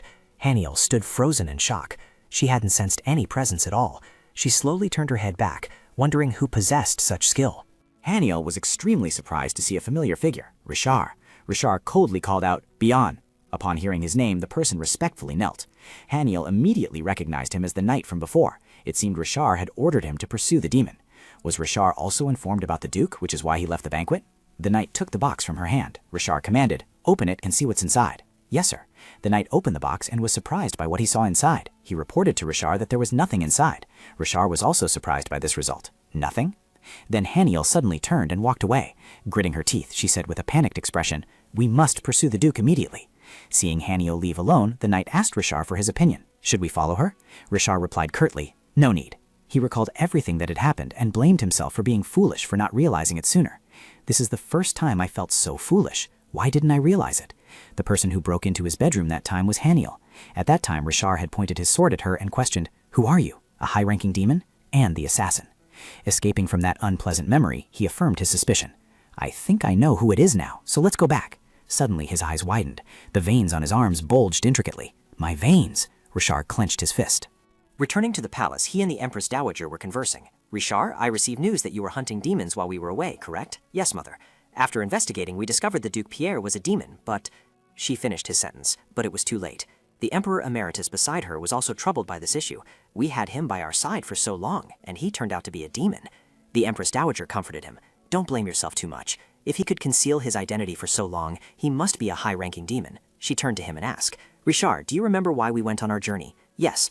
When you participated in the war and had more missions outside the castle, the frequency of demon attacks increased. The demons wanted you for some reason, so we went to find out why. And we found this. The Empress Dowager presented a red box, inside which was something strange. Richard immediately recognized it, the black shard. He recounted the recent situation. Recently, Baron Zwen found this shard in the castle, after which he turned into black dust and vanished. The Empress Dowager immediately became worried upon hearing this. We've only seen this fragment, but it seems they've already started some kind of plan. We need to find out what this black fragment is as soon as possible to understand their plan and why they are targeting you. Rashar agreed with the Empress Dowager's opinion. I know, I need to investigate this black fragment quickly to understand why the demons are risking their lives for it. Don't worry, Mother. Although his own safety was threatened, Rashar was more concerned about Haniel. Even so, I'm more worried about Haniel's disappearance. Faced with the increasingly complex situation, the Empress Dowager did not forget to advise him. Rashar, from now on, the capital will become increasingly chaotic. Was Miss Greffany also a demon? Count Crusoe said he went searching with the knights and found that she had ended her life. We already know that Duke Pierre's family are all high-ranking demons, but we cannot tell the public. Furthermore, Miss Chloe will not return to the castle due to an injury from the hunting competition. Miss Yenica also intends to leave the castle. The Moderland family will act more aggressively. After hearing those instructions, he stood up. I understand. I'll take my leave for today. Then he turned and left. She sighed worriedly, her mood deeply unsettled. I'm so worried. I heard you have feelings for that child. The Emperor Dowager placed a hand on his wife's to comfort her. Scarlet, it will be all right. Our son can overcome anything and achieve what he desires. We raised him that way. Rashar walked pensively down the dark corridor. His heart was in utter turmoil. He knew something was off, but Rashar remembered the time they sat together and he heard her express, I always say it, I truly adore your majesty. I want to get married quickly and have many children. He stopped before a large window, gazing pensively outside. Her feelings for me are real, and with that truth alone, I am willing to embrace you. I accept that I love you, and I have decided to protect you from anything that stands in our way. So why did you leave me? Where did you go? He thought he wouldn't be able to find the answer alone. He had to meet someone close to Haniel. Soon, Rashar arrived at a pavilion in the flower garden. He was still very worried about her situation at this moment. It's late already. She must be sleeping. I want to hear news about Haniel as soon as possible. Suddenly, Rashar saw someone appear there. That person? She's one of the candidates, Yenica Westportington. What is she doing here at this hour? Yenica disappeared behind the bush. Then, for some unknown reason, a strange light emanated from it. Rashar hid behind the broken gate, observing her movements. The light, is she a sorceress? Suddenly, a blue bird emerged from the bush, holding a piece of cloth in its mouth. Rashar was slightly taken aback when he saw it. It flew away carrying clothes. Clothes. Realizing something was amiss, Rashar took off his jacket. He gritted his teeth, utterly furious. How dare you? Run away from me? No, impossible. Then a stir, a sound, caught Rishar's attention. Haniel was flying towards him. Rashar was delighted to see her return. Phoenix. Haniel stopped in midair, then a surge of power erupted. Soon she returned to her human form. I'm here, Rashar. Haniel transformed into a bird to follow. Upon reaching the mansion, she transformed back into her human form. She thought to herself, I've caught up with the Duke, but both his carriage and mansion are deserted. Clearly, this time he wants to sever all ties, erase all traces proving his connection to demons, and abandon his ducal career. In the end, she found nothing useful. Having fled the capital like this, transforming back into a human would be difficult, but staying in her phoenix form was fine. She had already arrived anyway. Haniel looked down and saw a familiar figure, Rishar. She quickly flew lower, anxiously chirping repeatedly. Is he hurt? Rishar heard the familiar cry and looked up. Phoenix! Haniel chirped twice in response. It's me. Is Rishar okay? He let her perch on his palm, his face clearly showing joy. Phoenix is back. Let's go to our room. Haniel spread her wings and soon fell asleep. Rishar propped himself up beside her, his expression full of indulgence. She falls asleep so fast. After a while, he gently sat up and softly called out, Bian. A shadow immediately appeared. Yes, your majesty. Rishar sternly ordered, summon the royal sorcerer here immediately. It's unknown what he said to Bian afterward. All that is known is that Rishar then emphasized, come as soon as possible. Whatever the truth may be, I will uncover it all. A few days later, 2 small bells were suddenly attached to Haniel's leg. As she stood bewildered, he walked over and said, This is a gift for Phoenix. I thought it suited you, so I bought it. After that, Rishar gently went to open the window and instructed, I have to go now, so feel free to roam around. Hanny tilted her head, wearing a puzzled look. He smiled gently and advised, Come back whenever you want. I'll wait. Flying out of the castle, Hanny landed on a tree branch and yawned. Ever since she returned, Richard had been acting strangely. Normally, he would always lock her in a cage and tell her not to go anywhere, but now he was letting her go free. What are these bells for? They don't make any sound, Hanny wondered to herself. Perhaps he had changed his mind. She should look for the remaining whereabouts of Duke Pierre in the imperial capital. Her eyes noticed a figure below. That person was the knight who had spoken with the Duke during the hunting competition. Why is he dressed like a wizard? To follow him, light footsteps echoed on the spiral staircase. Haniel silently followed closely behind. Is he going all the way to the top? The book said that in a magic tower, the higher the floor, the stronger the protection. Is he skilled enough to bypass the security? Surprisingly, when the person touched the door, a faint light emanated. Haniel was astonished. That energy belonged to Duke Pierre, but she remembered he had lost his body in the carriage, or had he moved on to possess someone else? In the book she read about demons. High-level demons could take over human bodies and alter them to survive. That person must have been possessed by a demon. If high-level demons had always been hiding among people, then how many demons were there in this capital? There were too many questions. As far as she knew, the black fragments had already been collected, so why was he still in the capital? Why did he seem worried? Duke Pierre entered the room, stared at the experimental samples on the table, and muttered, "Should I go into the Emperor's room?" She was startled. What? To Richard? Unable to hold back any longer, Haniel stomped her foot to gain momentum and leaped up. "Now you've gone too far." A perfect kick landed squarely on his back. Duke Pierre, caught by the sudden attack, fell to the ground and angrily turned his head back. "Who is it? How dare you kick me?" Haniel's hand condensed a ray of energy, and she spoke. "I only intended to watch, but if you're going to the Emperor's room, that's a different matter." His expression changed slightly. "When did you follow me all the way here? Don't tell me Ankamos sent you. He told you to get the black fragments and the scroll, didn't he?" Hearing this, she felt a flicker of surprise. A scroll? Grafani also mentioned a scroll last time. This is the time to gather more information. Calm down, Haniel said. Listen to me first. Before she could say anything, she was interrupted by Duke Pierre shouting, "Do you think I'll believe you?" She waved her hand. "No, really, I just want to know what the scroll is," he growled. "Killing me won't do anything. He will awaken because of me. You won't get the credit anyway." Suddenly, a loud shout echoed. "Over here, there's a sound." Haniel tensed. "The knights are coming." She quickly grabbed Duke Pierre's collar, warning him, "You just wait. I don't know what your purpose is." "I guarantee it will fall apart." With that said, Haniel knocked him unconscious. Once her task was complete, she fled quickly. Under the flickering candlelight, slow, deliberate readings echoed. When the King of Hell awakens, he will once again plunge the world into a sea of fire. To ensure their prosperity, demons always seek the soul fragments of the King of Hell, searching for the shattered pieces that the goddess tore apart, in order to awaken their king to judge the human realm.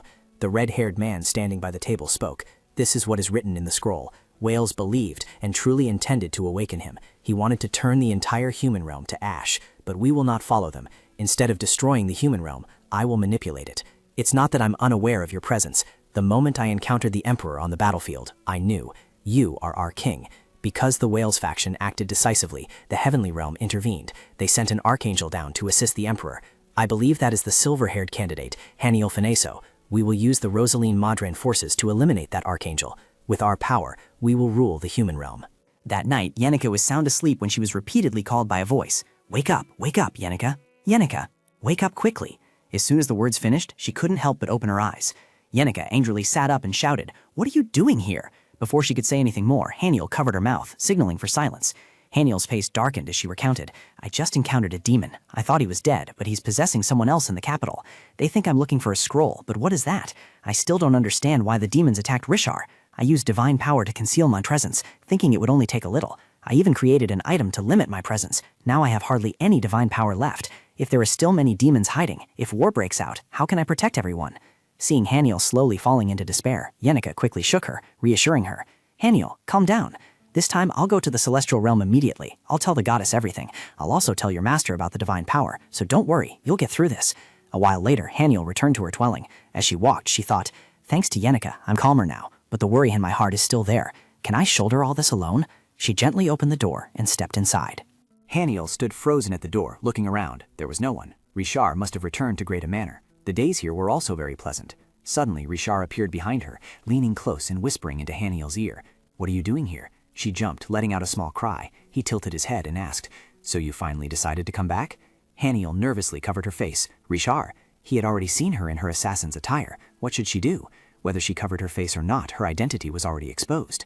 Richard gently reached out, touched her face covering, and pulled it down. "No need to hide it. I already know who you are." Haniel stammered. "How did you know?" He chuckled softly. "I have my ways." She was stunned, questioning everything. "What way? I hid it so carefully. How could this happen?" Perhaps she didn't know that the bells on her feet were the answer. Richard said nothing more and pulled Haniel forward. Haniel softly called out, "Your Majesty." He gently pressed her down onto the bed, reassuring her, "I have no intention of punishing you, so just rest assured here." Haniel hesitated, worried. "But Your Majesty," Richard simply instructed gently, "I'll be right back once I'm done with my work." After stepping outside, he leaned against the door for a moment, feeling a great sense of relief. "It's a good thing I made those bells. Now it's confirmed." Phoenix and Haniel are one. Back then, I read a passage from a book for fun. In ancient times, there was a race that could transform into birds, and they were chosen by the goddess. Was Haniel one of them? No, perhaps she is an angel. With demons rampant in the human world, that hypothesis makes sense. If Haniel is an angel, then her suspicious actions are understandable, including her excessive attention to this black fragment. But is it all right to send down such a clumsy angel? She doesn't even know I've taken the black fragment, so for me, that's fine. She's just too cute. Now it's time to deal with the fragment. In the dark dungeon, Duke Pierre had been escorted and imprisoned. Seeing the person approaching, he smirked. "You've arrived, my king." Duke Pierre knelt respectfully, pleading, "Please allow me to fulfill my long-cherished wish. Please grant me the favor of breaking the seal with my own hands." Richard took out the black fragment from his pocket and threw it towards him. He said coldly, "My memory still has many gaps." Duke Pierre cradled it in his hands. Then a surge of black energy erupted, and he declared, "If I can unseal this fragment, just like that, everything will be complete. Now, as in the scroll, everything will..." Suddenly, Richard grabbed him by the collar. He growled, ordering, "Who allowed you to disappear like that? Go retrieve the scroll for me. Find out the Ankamos plan. Without my order, you are not allowed to die." Throughout the battle, I didn't understand why the demons clung to me. Why was my blood black? What were the nightmares I always had really about? Now, everything is clear. This is not the time to laugh at me, Heliana. In the celestial realm, an authoritative figure sat on the throne in the center of the divine hall. Heliana's lips curved into a murmur. The seal has been broken. Yenica looked up, puzzled. What? What do you mean? Heliana rested her chin on her hand, changing the subject. It's nothing, Yenica. Just tell me everything. Amidst the grand hall, resplendent with golden light, Heliana sat on her majestic high throne, silently listening as Yenica recounted everything. She slowly reported, "The demons are waiting for someone, but they vanished after obtaining the black fragment.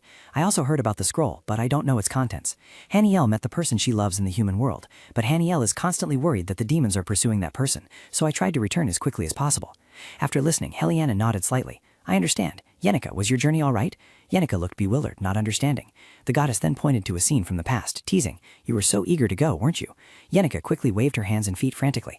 Yes, the journey was very good, but more importantly..." Heliana suddenly interrupted. "A long time ago, there was also an angel who deeply loved the human world." Yenica was stunned. "What?" Heliana reminisced and recounted. "A long time ago, there was a girl in the human world. That human girl was personally chosen by me. At that time, if blessed by the goddess, their kind can transform into birds. They would follow and assist the goddess, spread her teachings, and fight against demons. Among them was a special pair of sisters, born with pure divine power, and thus raised to be able to fight against demons. However, humanity did not accept this. A disgruntled nobleman complained, 'Father, why were those filthy orphans chosen? There must be some mistake. Why were they chosen and not us?' The father's face darkened. 'Indeed, this is clearly a mistake. The prophecy must have been wrong. What do those orphans have that we don't? There's no way those useless children could possess such power.'" The son bit his lip, his face resentful, but we cannot ignore the prophecy. He suddenly had a dangerous thought. Wait, isn't the younger child gravely ill, who could die at any moment? If they vanish, wouldn't the prophecy be nullified? Afterward, Haniel and her younger brother were stoned and ostracized by a group of nobles. The noble's son, full of hatred, berated them. "How dare you crawl back to the village when cursed by the devil's plague?" She quickly explained, "No, my brother isn't." But before Hanio could finish her sentence, a large stone was thrown, hitting her directly on the forehead. Her younger brother anxiously held Haniel's hand, softly calling out, "Sister." The noble's son continued to advance with the stone, threatening, "Get out of here now." Having no other choice, Haniel hugged her brother, and despite her bleeding wound, left. The father watched the entire process, a slight smirk playing on his lips. Finally, they've left the village. Follow them, eliminate them, ensure they don't survive. Haniel and her younger brother ran quickly into the forest. With tears welling up, she said, "This can't be happening. Every day I pick flowers and pray to the goddess. This cannot be her answer." Suddenly, she tripped over a tree root. Her body stumbled and fell, but she still tried to protect her younger brother. The hired assassin approached Haniel. Filled with murderous intent, he spoke, "So let me satisfy you first." Before he could finish speaking, a flash of light streaked past the back of his neck. He fell right in front of Haniel's horrified face. Then a blood-soaked hand appeared at eye level. Richard walked over, frowning slightly, and said, "This is the third time I've saved you." Back in the present, Helena had also finished her story. "I don't know the ending to that love story between an angel and a human." Yenica, with a serious expression, asked, "The humans you personally chose, why? What have they done?" She replied with a bright smile, "It's nothing. Go meet the centaurs. Haniel asked for your help, remember?" Heliana's inner thoughts gradually resigned themselves. Yes, regretting now is meaningless. It seems that kid has almost all their memories back, and now their destiny is in their own hands. In the mortal realm, Richard crossed his arms over his chest and ordered, "Don't go outside. Just stay in this room." Haniel was flustered. "But I lied about," she inwardly wailed. "If I'm stuck here, how will I know what the demon's goal is?" He said nothing, just pointed to the door and called, "Come in." As soon as he finished speaking, a figure opened the door and entered.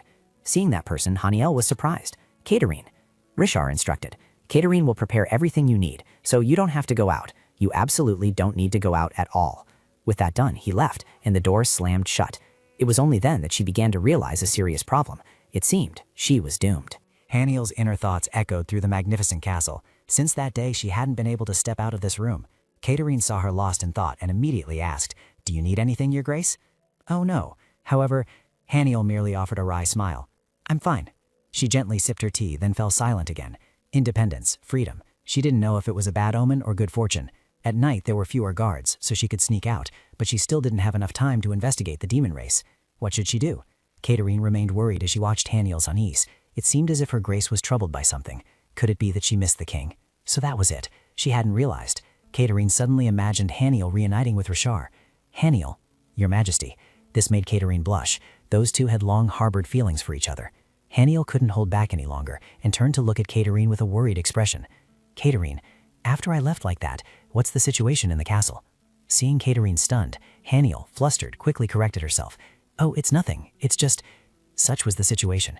Anyway, she was lying. She needed to know the castle situation to move around more easily. She was also worried about Richard. Knowing Haniel's intentions, Caterine sat down and recounted very honestly. The Emperor and Empress Dowager were very shocked. But they quickly regained their composure. Although Miss Haniel hadn't lied, they didn't think she was a bad person. They thought she must have had her own reasons, and now everything was back to normal. The Greta family also almost got into trouble, but the Empress Dowager took responsibility, saying it was her fault, so things settled down. At this point, her voice faltered slightly when mentioning Rachel. Caterine paused for a long time. It was only much later that she added that Rachel was training to become a royal knight. As soon as Haniel heard this news, she immediately sprang up. Rachel made it?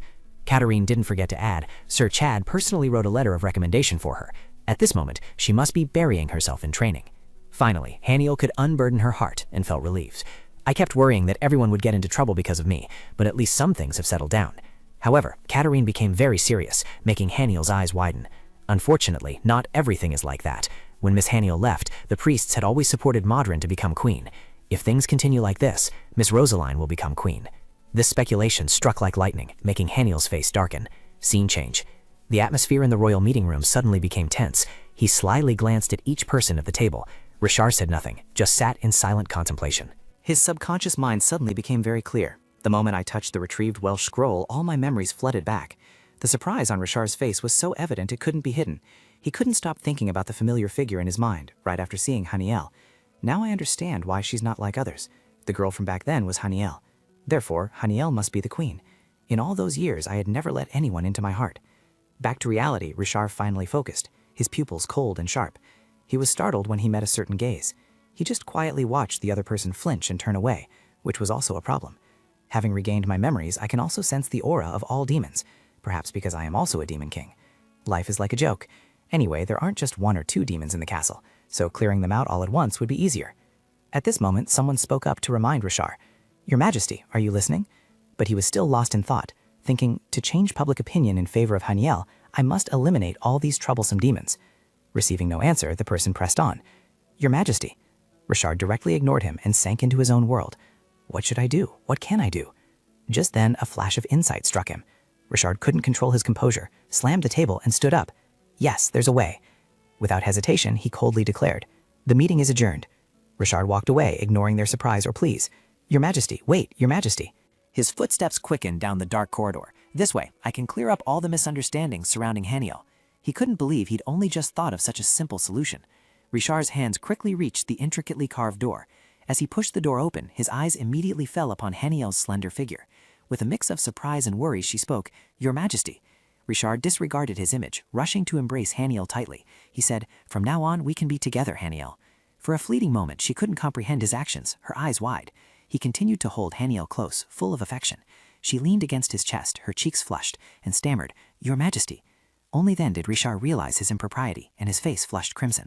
He immediately let go of Haniel, hastily explaining, Don't misunderstand, it's just that you like me so much that I thought perhaps you were missing me. But Richard's actions surprised her. I do miss you, but I didn't think you would hug me. As soon as she finished speaking, Haniel saw his action and curiously asked, Why are you taking off your shirt? Richard didn't answer her question. Instead, he spun Haniel around as if she was about to get dizzy, making her scream, Don't take off your shirt. A moment later, he sat next to Haniel on the bed, her shoulders draped with the shirt he had just taken off. Haniel hesitated. Is it all right for you to come to my place like this? But Richard didn't understand her question. What are you saying? Haniel calmly reiterated, explaining in detail. I heard you're going to marry a candidate from the Modron family. Your partner has already been decided. So is it all right for you to come to my place like this? In her heart, she was constantly frustrated, truly hating it, not wanting to acknowledge it. But I can't go back to being a candidate anymore. However, his answer surprised Haniel. Then you really don't know. I utterly despise the modern family. Such corrupt people are the worst, whether as a spouse or a friend. And at this point, Richard's voice suddenly became firm. I will marry you. Haniel was stunned, thinking she had misheard. Seeing her bewildered look, he blushed and explained, I don't hate you, and you're always saying how much you like me. She was so surprised that she sprang to her feet, not caring about her image, as she opened her mouth and cried out. Seeing Haniel's intense reaction, he teased her, My ears are bleeding. But Haniel could not accept such a lukewarm proposal. Who proposes like this? It's not romantic in the slightest, and now everyone will think I'm lying. Suddenly, her mood instantly changed, her eyes welling up with tears as she clearly knew her place. How can I be by your side in this situation? Seeing the one he loved cry like that, Richard couldn't bear it and took her hand. Instantly, he pulled Haniel onto his lap, embracing her. Richard gently soothed her, his words carrying immense conviction. Don't worry, just trust me. We will have a happy wedding, without any trouble. The sweetness between them didn't last long before Haniel jumped off Richard, shyly turning her back. What is this? What's happening? Why is he suddenly making my heart race like this? Back then, when he was in human form, he never affected her this much. To spare her further embarrassment, Richard stood up and left, not forgetting to tell Haniel, I'll leave the clothes here. But she didn't care about that, only clutching her face, which was as red as a tomato. Because of this, we have a reason to meet again. He seems to really like me. A moment later, a red envelope with a silver seal was delivered. The Count stood before Richard's desk to report. Your Majesty, we have received a reply to your proposal. The Kingdom of Sylvania also proposed a meeting in the near future. If we postpone it, we will be at a disadvantage. We will proceed as you commanded. Richard silently opened the envelope and read it. According to the letter's content, it seemed the proceedings were satisfactory. After that, Richard stood up and assigned tasks to the Count. Announce it to the entire capital immediately, and tell Catherine to prepare. She must be prepared for the position of queen, so she no longer thinks of leaving me. As per Richard's words, announcements were distributed throughout the capital for the people to read. Breaking news, everyone, come and read. The commoners were extremely curious, wondering if there was some urgent matter. What was happening? Was there really urgent news? The headline of the information sheet that appeared before their eyes made them unable to believe their eyes. That deceitful candidate is actually the princess of the Kingdom of Sylvania. They wondered, was she truly falsely accused? But what now? She's already been expelled. And now they want her back? In a secluded alley, Haniel, completely covered, stood opposite Katerine. To speak more easily, she pulled down her hood. Haniel asked, Hey, Katerine, what is all this about? Why did you suddenly bring me here? But Katerine said nothing, her face beaming with happiness. Haniel pleaded, Please, just explain. In her mind, Katerine softly called out, Our future queen. A moment later, Katerine began to speak with Haniel. You don't need to worry about anything anymore. I'm also returning to the castle. The suspicions have been cleared, and the wedding ceremony will take place soon. In contrast to Katerine's cheerfulness, Haniel was worried. I don't dare to go back. I lied. I've lost my qualification as a candidate. Katerine immediately reassured her. That doesn't matter. What's most important are the hearts of His Majesty the King and you. Katerine then walked behind Haniel, placed both hands on her shoulders, and encouraged her. Now, return to the castle, more confident than anyone else. The path ahead will be opened by the king. In contrast to Haniel's joy and happiness, in another dark place, dazzling red rose branches and a shattered vase lay on the ground. Rosaline was trembling with anger, and the servant stood only at a distance, not daring to approach. She looked in their direction and commanded, Bring me paper. I need to send a letter. I will not give up like this. I will not give this position to her, at any cost. Rosaline seemed to have gone mad, her feet stepping on the broken porcelain pieces. Blood gushed out, soaking her, yet she felt no pain. She walked towards the mirror, gloomily looking at her reflection in it. She whispered, The title of queen is mine. The two maids remained silent and still, but the short-haired servant curved a sinister smile. Count Modron clutched the paper in his hand, speaking in a speculative tone. There must be a reason she was summoned back to the castle. Rosaline saw the emperor hastily preparing for the wedding, and there was much talk in the castle. Thierman then chimed in, as he said he would bring her back, and he did. Count Modron devised a plan to protect his interests. He said, We must stop the emperor before he loses his mind. If I back down now, the House of Modron will lose its future. I cannot retreat like this. I cannot, he emphasized. I will not let her seize my power. The words in the room were overheard by Thiago, who stood outside. He smirked, his heart filled with utter disdain.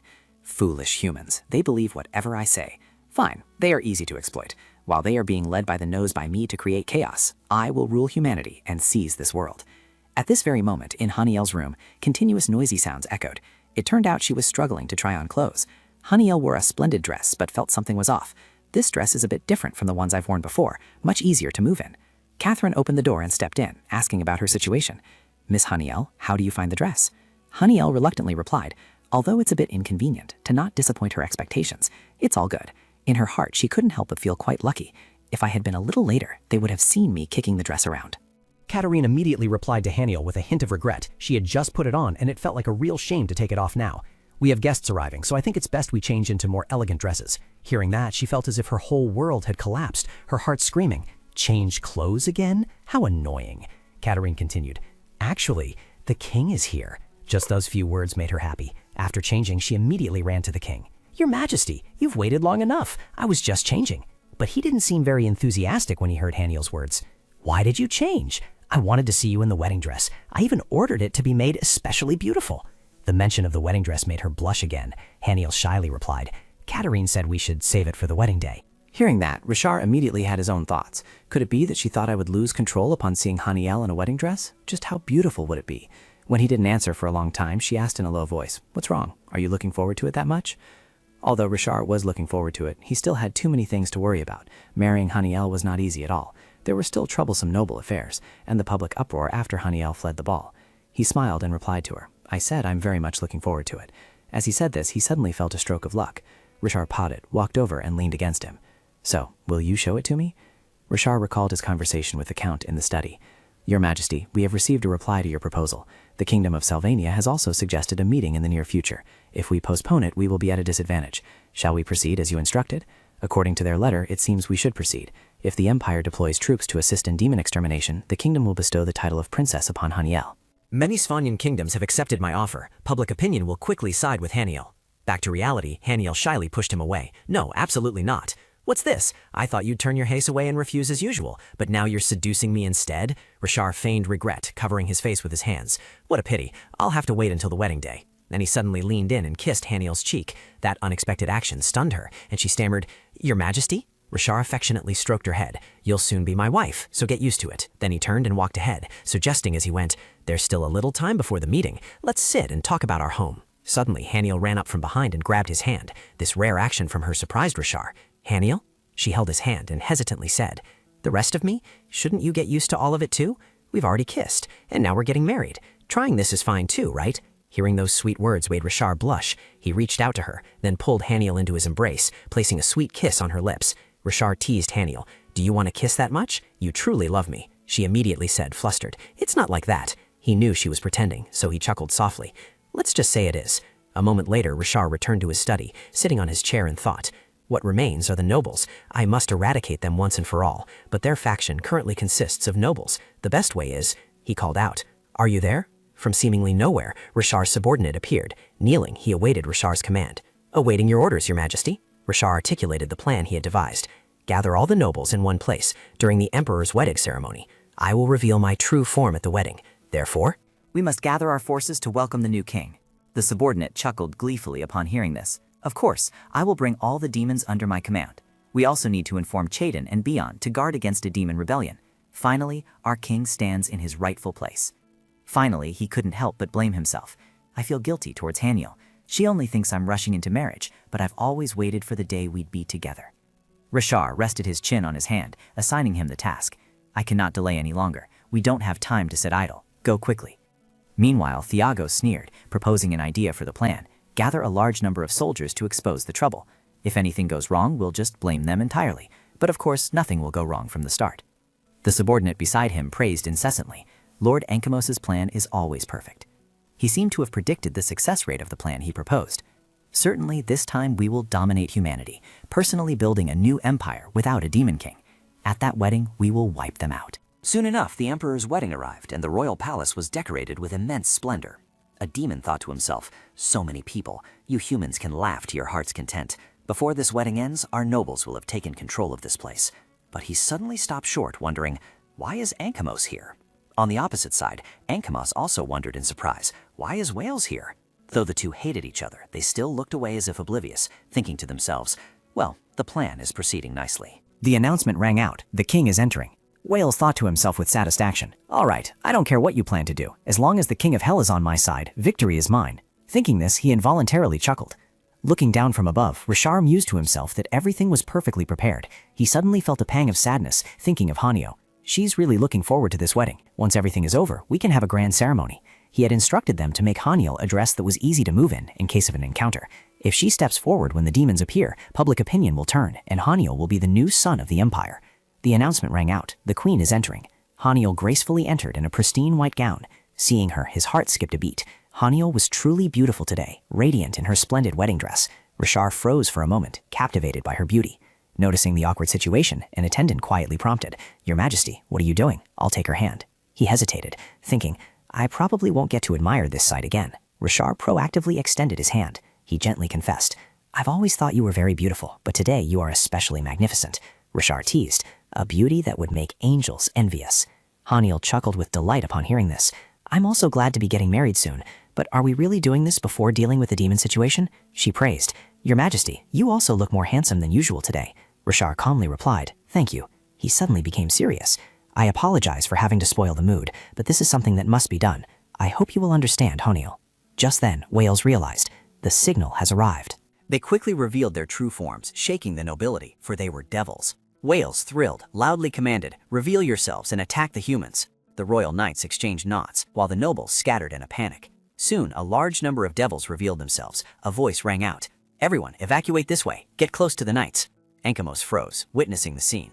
Has he gone mad to turn into a devil in front of so many people? He chuckled foolishly and muttered, "All right, if you wish to die a meaningless death, then so be it. But I will make use of you first. Wales's men will be annihilated by the knights. I just need to deal with that angel. I'll use this turmoil to sway public opinion to Modron's advantage." Ankamos nodded, signaling his subordinates, then personally went to gather the humans to one side, separating them from the king. The demon immediately shouted, "There are more demons now, everyone be vigilant." Very quickly, a chaotic battle between humans and demons broke out. Ankamos thought to himself with satisfaction, "This distance is just right." He then said loudly, "Don't you see? How can the Empire's elite knights allow demons to concentrate their attacks like this? Someone is definitely behind this. That woman over there, the traitor who fled, yet she can calmly return. Don't you find her suspicious?" At these words, Haniel couldn't help but freeze. She wondered suspiciously, "What is he saying? Am I behind the demons?" Roseline continued with a pitiful expression, "Exactly. Isn't that too suspicious? She's a traitor, but now she's back and getting married as if nothing happened. Furthermore, the demons aren't attacking her either. Isn't that very strange?" Seeing the pathetic scene before her, Haniel's displeasure was evident on her face. The demons coming to wreak havoc was bad enough. Now they even want to blame me. I really want to control them. Can someone explain to me what's happening? Seeing her scowling face, Richard chuckled inwardly. "Haniel, you're showing everything on your face. It's so cute." He continued, "All right, we've teased her enough. I'll clear the stage now, so you can do whatever you want." Without hesitation, he immediately put his plan into action. Haniel suddenly realized with a start that imperial light. Ankamos clutched his head in pain. No, why is this happening all of a sudden? He quickly revealed his true form. Seeing this, Haniel pouted. "So he's a demon too. I knew there were other branches besides Pierre, so both branches are here." I don't know what their plan is, and I'm worried because I don't have much divine power, but even so, it's time to complete my mission. Above all, I must protect Richard. Thinking this, Haniel smiled and handed the bouquet to Richard. She said, "Richard, could you hold this for me for a moment?" Richard confidently declared, "I will protect you." For a moment, Richard blushed deeply. Meanwhile, the demons were slowly losing control. Haniel speculated, perhaps the energy from earlier made him lose control, but why did that energy come from Richard? She told herself, "Just focus on the battle first. I'll defeat them and ask about that later." Haniel resolutely stepped forward to confront the demons. By this time, Ankamos had gone mad, continuously roaring, "Destroy, destroy, destroy them all." Haniel suddenly leapt into the air. He let out a pained grunt for a moment. It was unclear when, but Ankamos had been subdued by Haniel's scepter. Haniel solemnly declared, "All of you shall die here." Wales stumbled backward behind Haniel. He thought in horror, impossible. Ankamos was defeated in just one move. Worse still, this energy is... Wales realized in shock. Holy power. He bit his lip in fury. Back then I had no concrete proof, so I didn't believe it. But just as I thought, she is an angel. She cannot be allowed to live. If it were just us, we wouldn't win. But with the Demon King on our side, we won't lose. At this moment, Haniel looked at him defiantly. Wales arrogantly shouted, "The Demon King is with us. Everyone, surround her." But in response to him, none of the demons moved. Wales was instantly confused. "What are you doing? Surround her." One demon suddenly explained, "Lord Wales, please listen to us. Our bodies cannot move." This surprised him. They can't move? No human is strong enough to control us, let alone... He suspiciously turned sharply to look at Richard. Wales realized in horror. Is it the Demon King? He bitterly wondered. But why? Does this mean you're not truly on my side?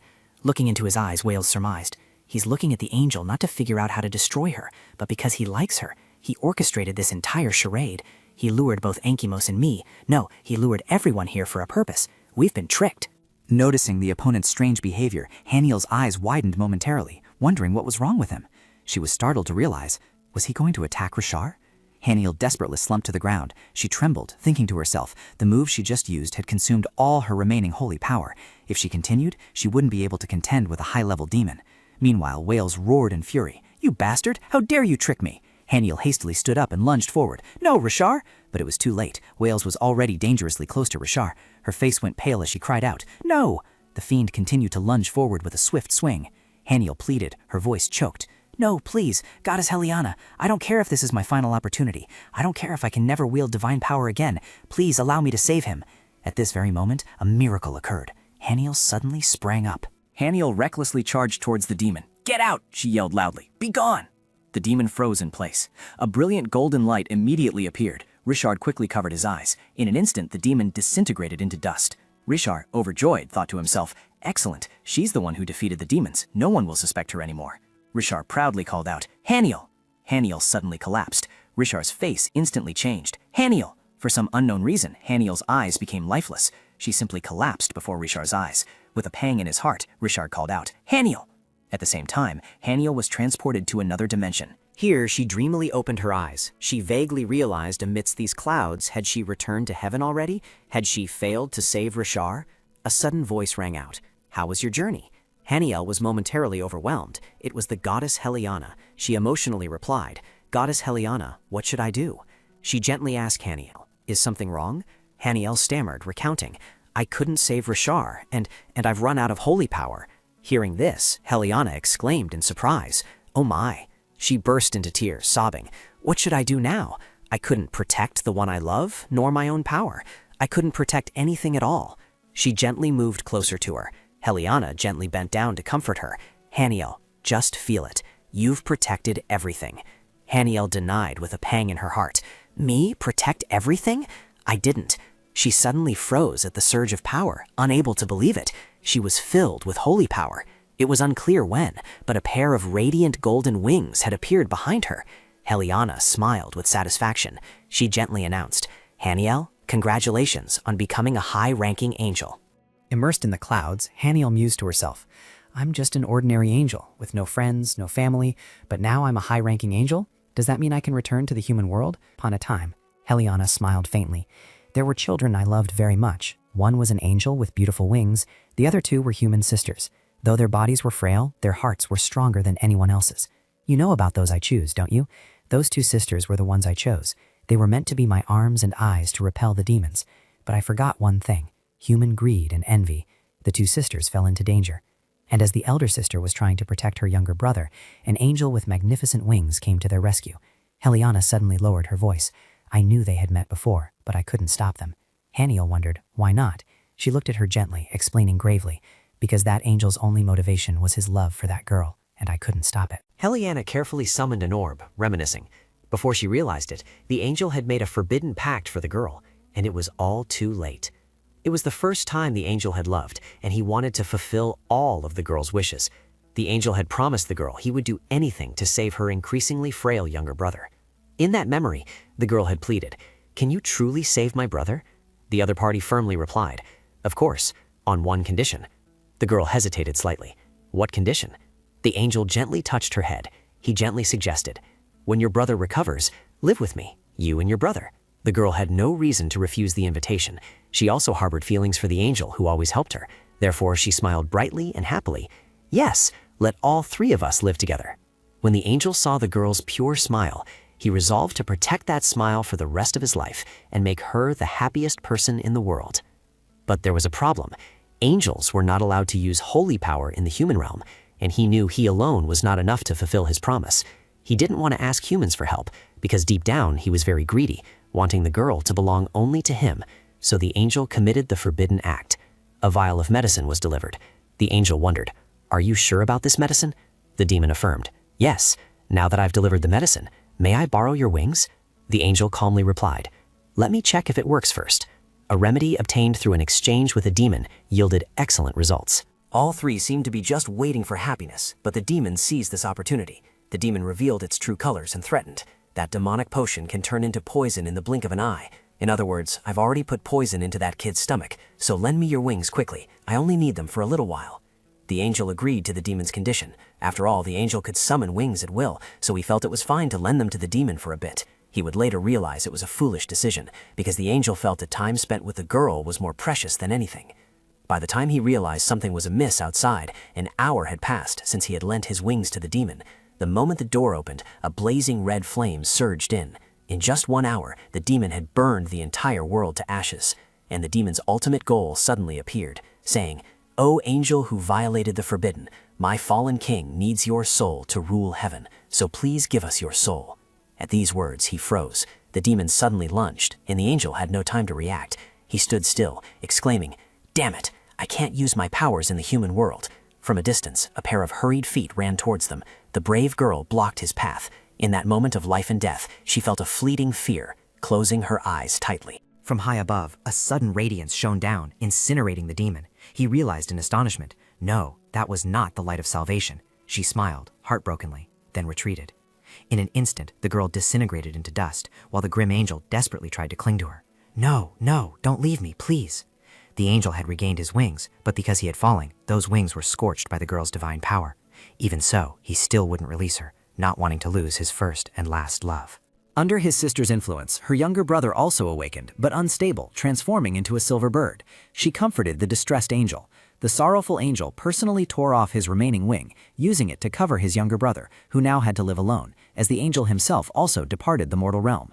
Returning to reality, Heliana was filled with sorrow. She said, "When the angel returned to the heavens, the other angels all believed his soul should be destroyed, but I couldn't do that. Your feelings for the girl were the most beautiful thing I had ever witnessed. Instead of punishing your grave sin, your memories were separated and scattered across the world. I had hoped that as you atoned for your mistakes, your lingering resentment would eventually fade away." And so, the curse of the beautiful silver-winged angel who had loved a human began. Over thousands of years and countless reincarnations, he diligently atoned for his mistakes. Finally, only one sin remained. Your younger brother has begun to act, Haniel.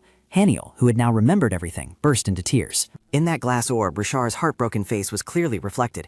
Haniel instantly sobbed uncontrollably. "Rishar, I miss him. I want to rush into his arms." Goddess Helena. She gently touched the orb. "Now you are free of sin." The orb glowed, and Haniel froze for a long moment, her eyebrows unconsciously furrowed. Helena gently instructed, "From now on, stay by each other's side and live happily." The story ended, and Haniel was now nestled in Rishar's warm embrace. He sobbed her name. "Haniel." She gently opened her eyes, a soft smile on her face. "Your Majesty has waited for me for a long time, hasn't he?" Rishar was downcast. He hesitated. "I thought you had disappeared again." Haniel gently placed her hand on his chest, reassuring him. "Don't worry, I won't go anywhere anymore. I will stay by your side forever." Saying this, she gently gave Rishar a sweet kiss. The newspapers reported that the Emperor's wedding ultimately turned into a disaster. News of the Modron family conspiring with demons to assassinate the king and queen spread across all newspapers. But public opinion was abuzz, not about the Modron family, but about the queen who vanquished demons. They whispered among themselves, "Listen, the Modron family conspired with demons to invade the empire, but Her Majesty the Queen prevented them." "Oh, come on, as if anyone could really slay demons. I'm serious," one person adamantly recounted. "Hey, I heard from someone who was there. When the queen stepped forward to protect His Majesty, she glowed and angelic wings appeared behind her. The demons stood motionless and then turned to dust." He exclaimed in momentary astonishment. "It happened like a dream. The queen was like an angel." Someone interrupted. "Oh, come on, old man. I bet your friend was just too scared and hallucinated." But he insisted. "That person isn't lying. An angel has truly descended upon our land." Just then, a sharp, cold gaze suddenly flashed from behind the curtain. The carriage suddenly braked, startling the crowd. Someone in the crowd wondered in confusion. Good heavens, are they transporting prisoners? What's that prisoner suddenly stirring up? What good have they ever done anyway? Imprisoned behind bars, Roseline, seething with rage, gritted her teeth. She's an angel? No, it can't be. It just can't be. Seeing her muttering, Fearman snapped, "Shut up, just be quiet for a moment." She flew into a rage, aggressively turning back to question him. "What? What did you just say?" He immediately yelled, "I told you to shut your mouth. It's because of your stupidity that we're here, so at least shut your mouth. Colluding with demons, this family is ruined because of you, you know that?"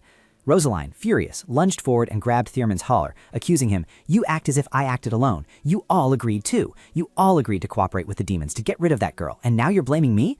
He stiffly asserted, "You're the one who brought the demons here. Rosaline, we've lost everything, and it's all your fault." A loud, sudden noise rang out. Chaden glared, reminding them, demanding silence from both. "You two should have been sentenced to death, quartered, but thanks to the Queen's mercy, you were only thrown into prison. Anyway, don't expect to crawl out of prison until you die. If you keep making noise, I will gag you. Now you are just a bunch of criminals. Shut your mouths." Hearing this, Rosaline's face suddenly turned pale, and she pressed her lips together in indignation. Rosaline harshly yelled, "Die, all of you!" Heniel Finesso blinked. Chaden, from outside, merely gave a cold command. Go! At this moment, Haniel was wearing a beautiful dress. She joyfully recognized, Rachel, there you are. Haniel approached, greeting her warmly. You don't know, I've missed you so much. It's such a pity we didn't even get to say goodbye. Rachel, flustered, quickly evaded. I feel the same way, I'm very sorry too. This expression made Haniel uncomfortable, and she softly called, Rachel. Rachel became even more flustered. She suddenly spoke loudly. I was there that day too. Everyone seemed not to believe it, but I truly believe Lady Haniel is an angel, so please allow me to sincerely apologize to you. Haniel was speechless upon hearing that. Rachel, breaking out in a cold sweat, continued, I confess, back then I used to vigorously ruffle my siblings' hair, and sometimes I even stole their candy. I also cut holes in my father's socks. Without letting her finish, Haniel awkwardly cut her off. It's okay, look up. But Rachel stubbornly remained bowed. I'm sorry for what I did that messed Haniel up. It's all right, it's okay. From a distance, a familiar voice rang out. I'm sorry to interrupt your apology. The group was immediately dumbfounded with fright. Richard gently spoke. But may I borrow Haniel? Haniel radiantly approached him. Your Majesty. Richard kindly reminded her. Don't run like that, what if you trip? Haniel asked curiously. Why are you here? He leaned close to her ear and whispered. I came to save a certain angel from trouble. This made her contentedly giggle. Richard asked loudly, Shall I take her? Rachel quickly agreed. Yes, of course. Seeing the happy affection of the couple, Katerine couldn't help but smile, just as she had thought. Besides the Queen, no one suited His Majesty better. She thought to herself, after all, it hadn't been easy for them to be together, but she felt relieved that they were happy. She brightly turned to Rachel and asked, Would you like to have tea with me? Under the vast blue sky, Haniel curiously spoke up. But Your Majesty, I have a question. Our wedding was held quite hastily and wasn't very ceremonious, was it? Was that the reason? Richard was momentarily lost in thought, which confused Haniel. Your Majesty, are you listening? Your Majesty.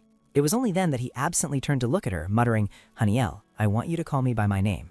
Hearing that, Haniel immediately teased, Who was it that told me using your name wasn't appropriate for royal etiquette?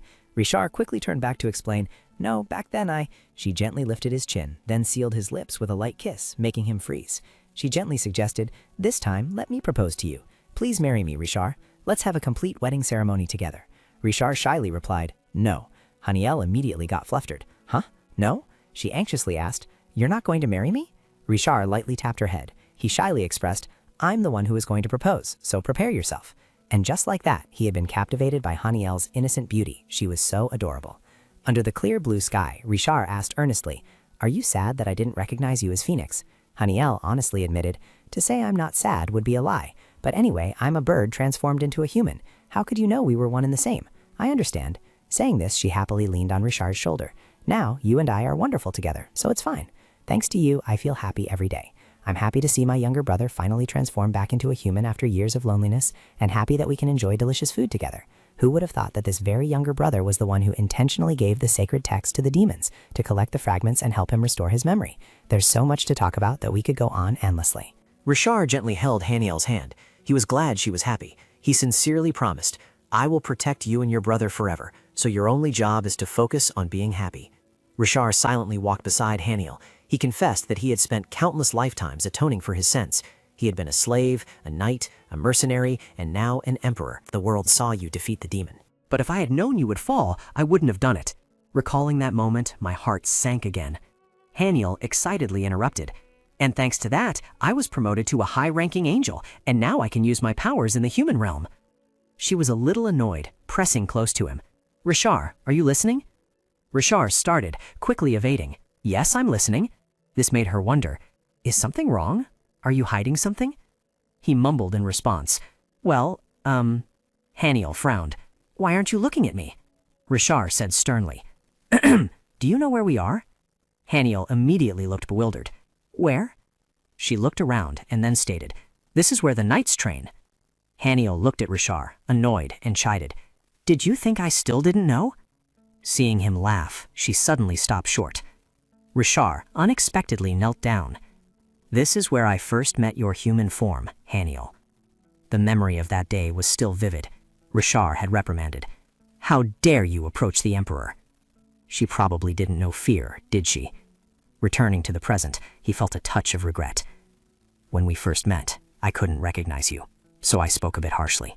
From now on, I will always be sweet, love you, and ensure your happiness until the end of your life. Richard firmly proposed. Will you marry me? His heart suddenly pounded as if it would explode. Haniel couldn't hide her flutter of emotion in her eyes either. She let out a soft laugh, making Richard jump. He looked bewildered and asked, "Why are you laughing?" She playfully replied, "You told me to prepare to wait, but now you're proposing already?" Richard blushed and stammered, I have a feeling you don't like this. Let me do it again." But Haniel unexpectedly hugged him tightly.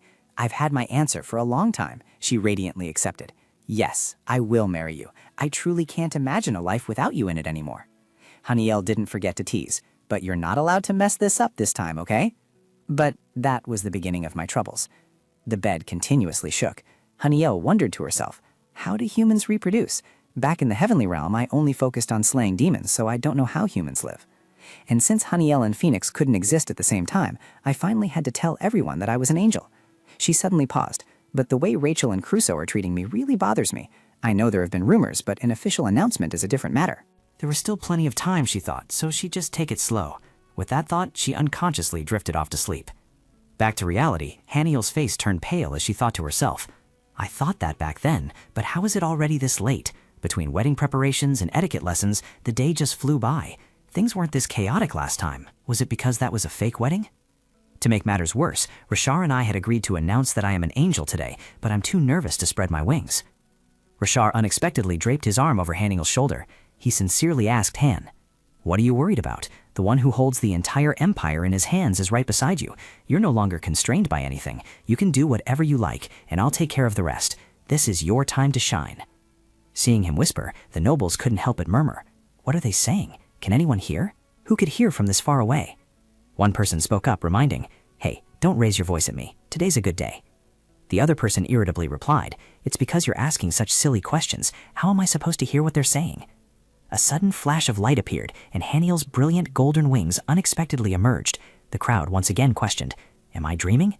Look, she's really an angel. The rumors are true." When the people of the Empire saw those radiant wings, a steadfast belief took root in their hearts. Haniel, startled, confessed, "Everyone, the truth is, I am an angel sent down to the mortal realm by the goddess." A noblewoman exclaimed in awe, "Long live the queen! The goddess is with us. Long live the queen! Please lead the empire to peace." They believed they would no longer have to fear demons, and that this was enough to prevent demons from causing chaos in the mortal realm. Of course, the reason the Apolline Empire could bask in that sunlight for a long time was because of a guardian angel, who was also its first queen. Haniel happily beamed a radiant smile. Richard, smitten, gazed at her with adoring eyes. And so they shared a sweet kiss, and from the beautiful love story between the angel and the emperor, a prosperous nation was born. Thank you for watching today's video. And so we have reached the end of this captivating series. We'll see you in the next video with an even more dramatic and exciting series. Don't forget to like and subscribe to our channel to support us and not miss any new videos. We sincerely thank you for watching and wish you a wonderful day.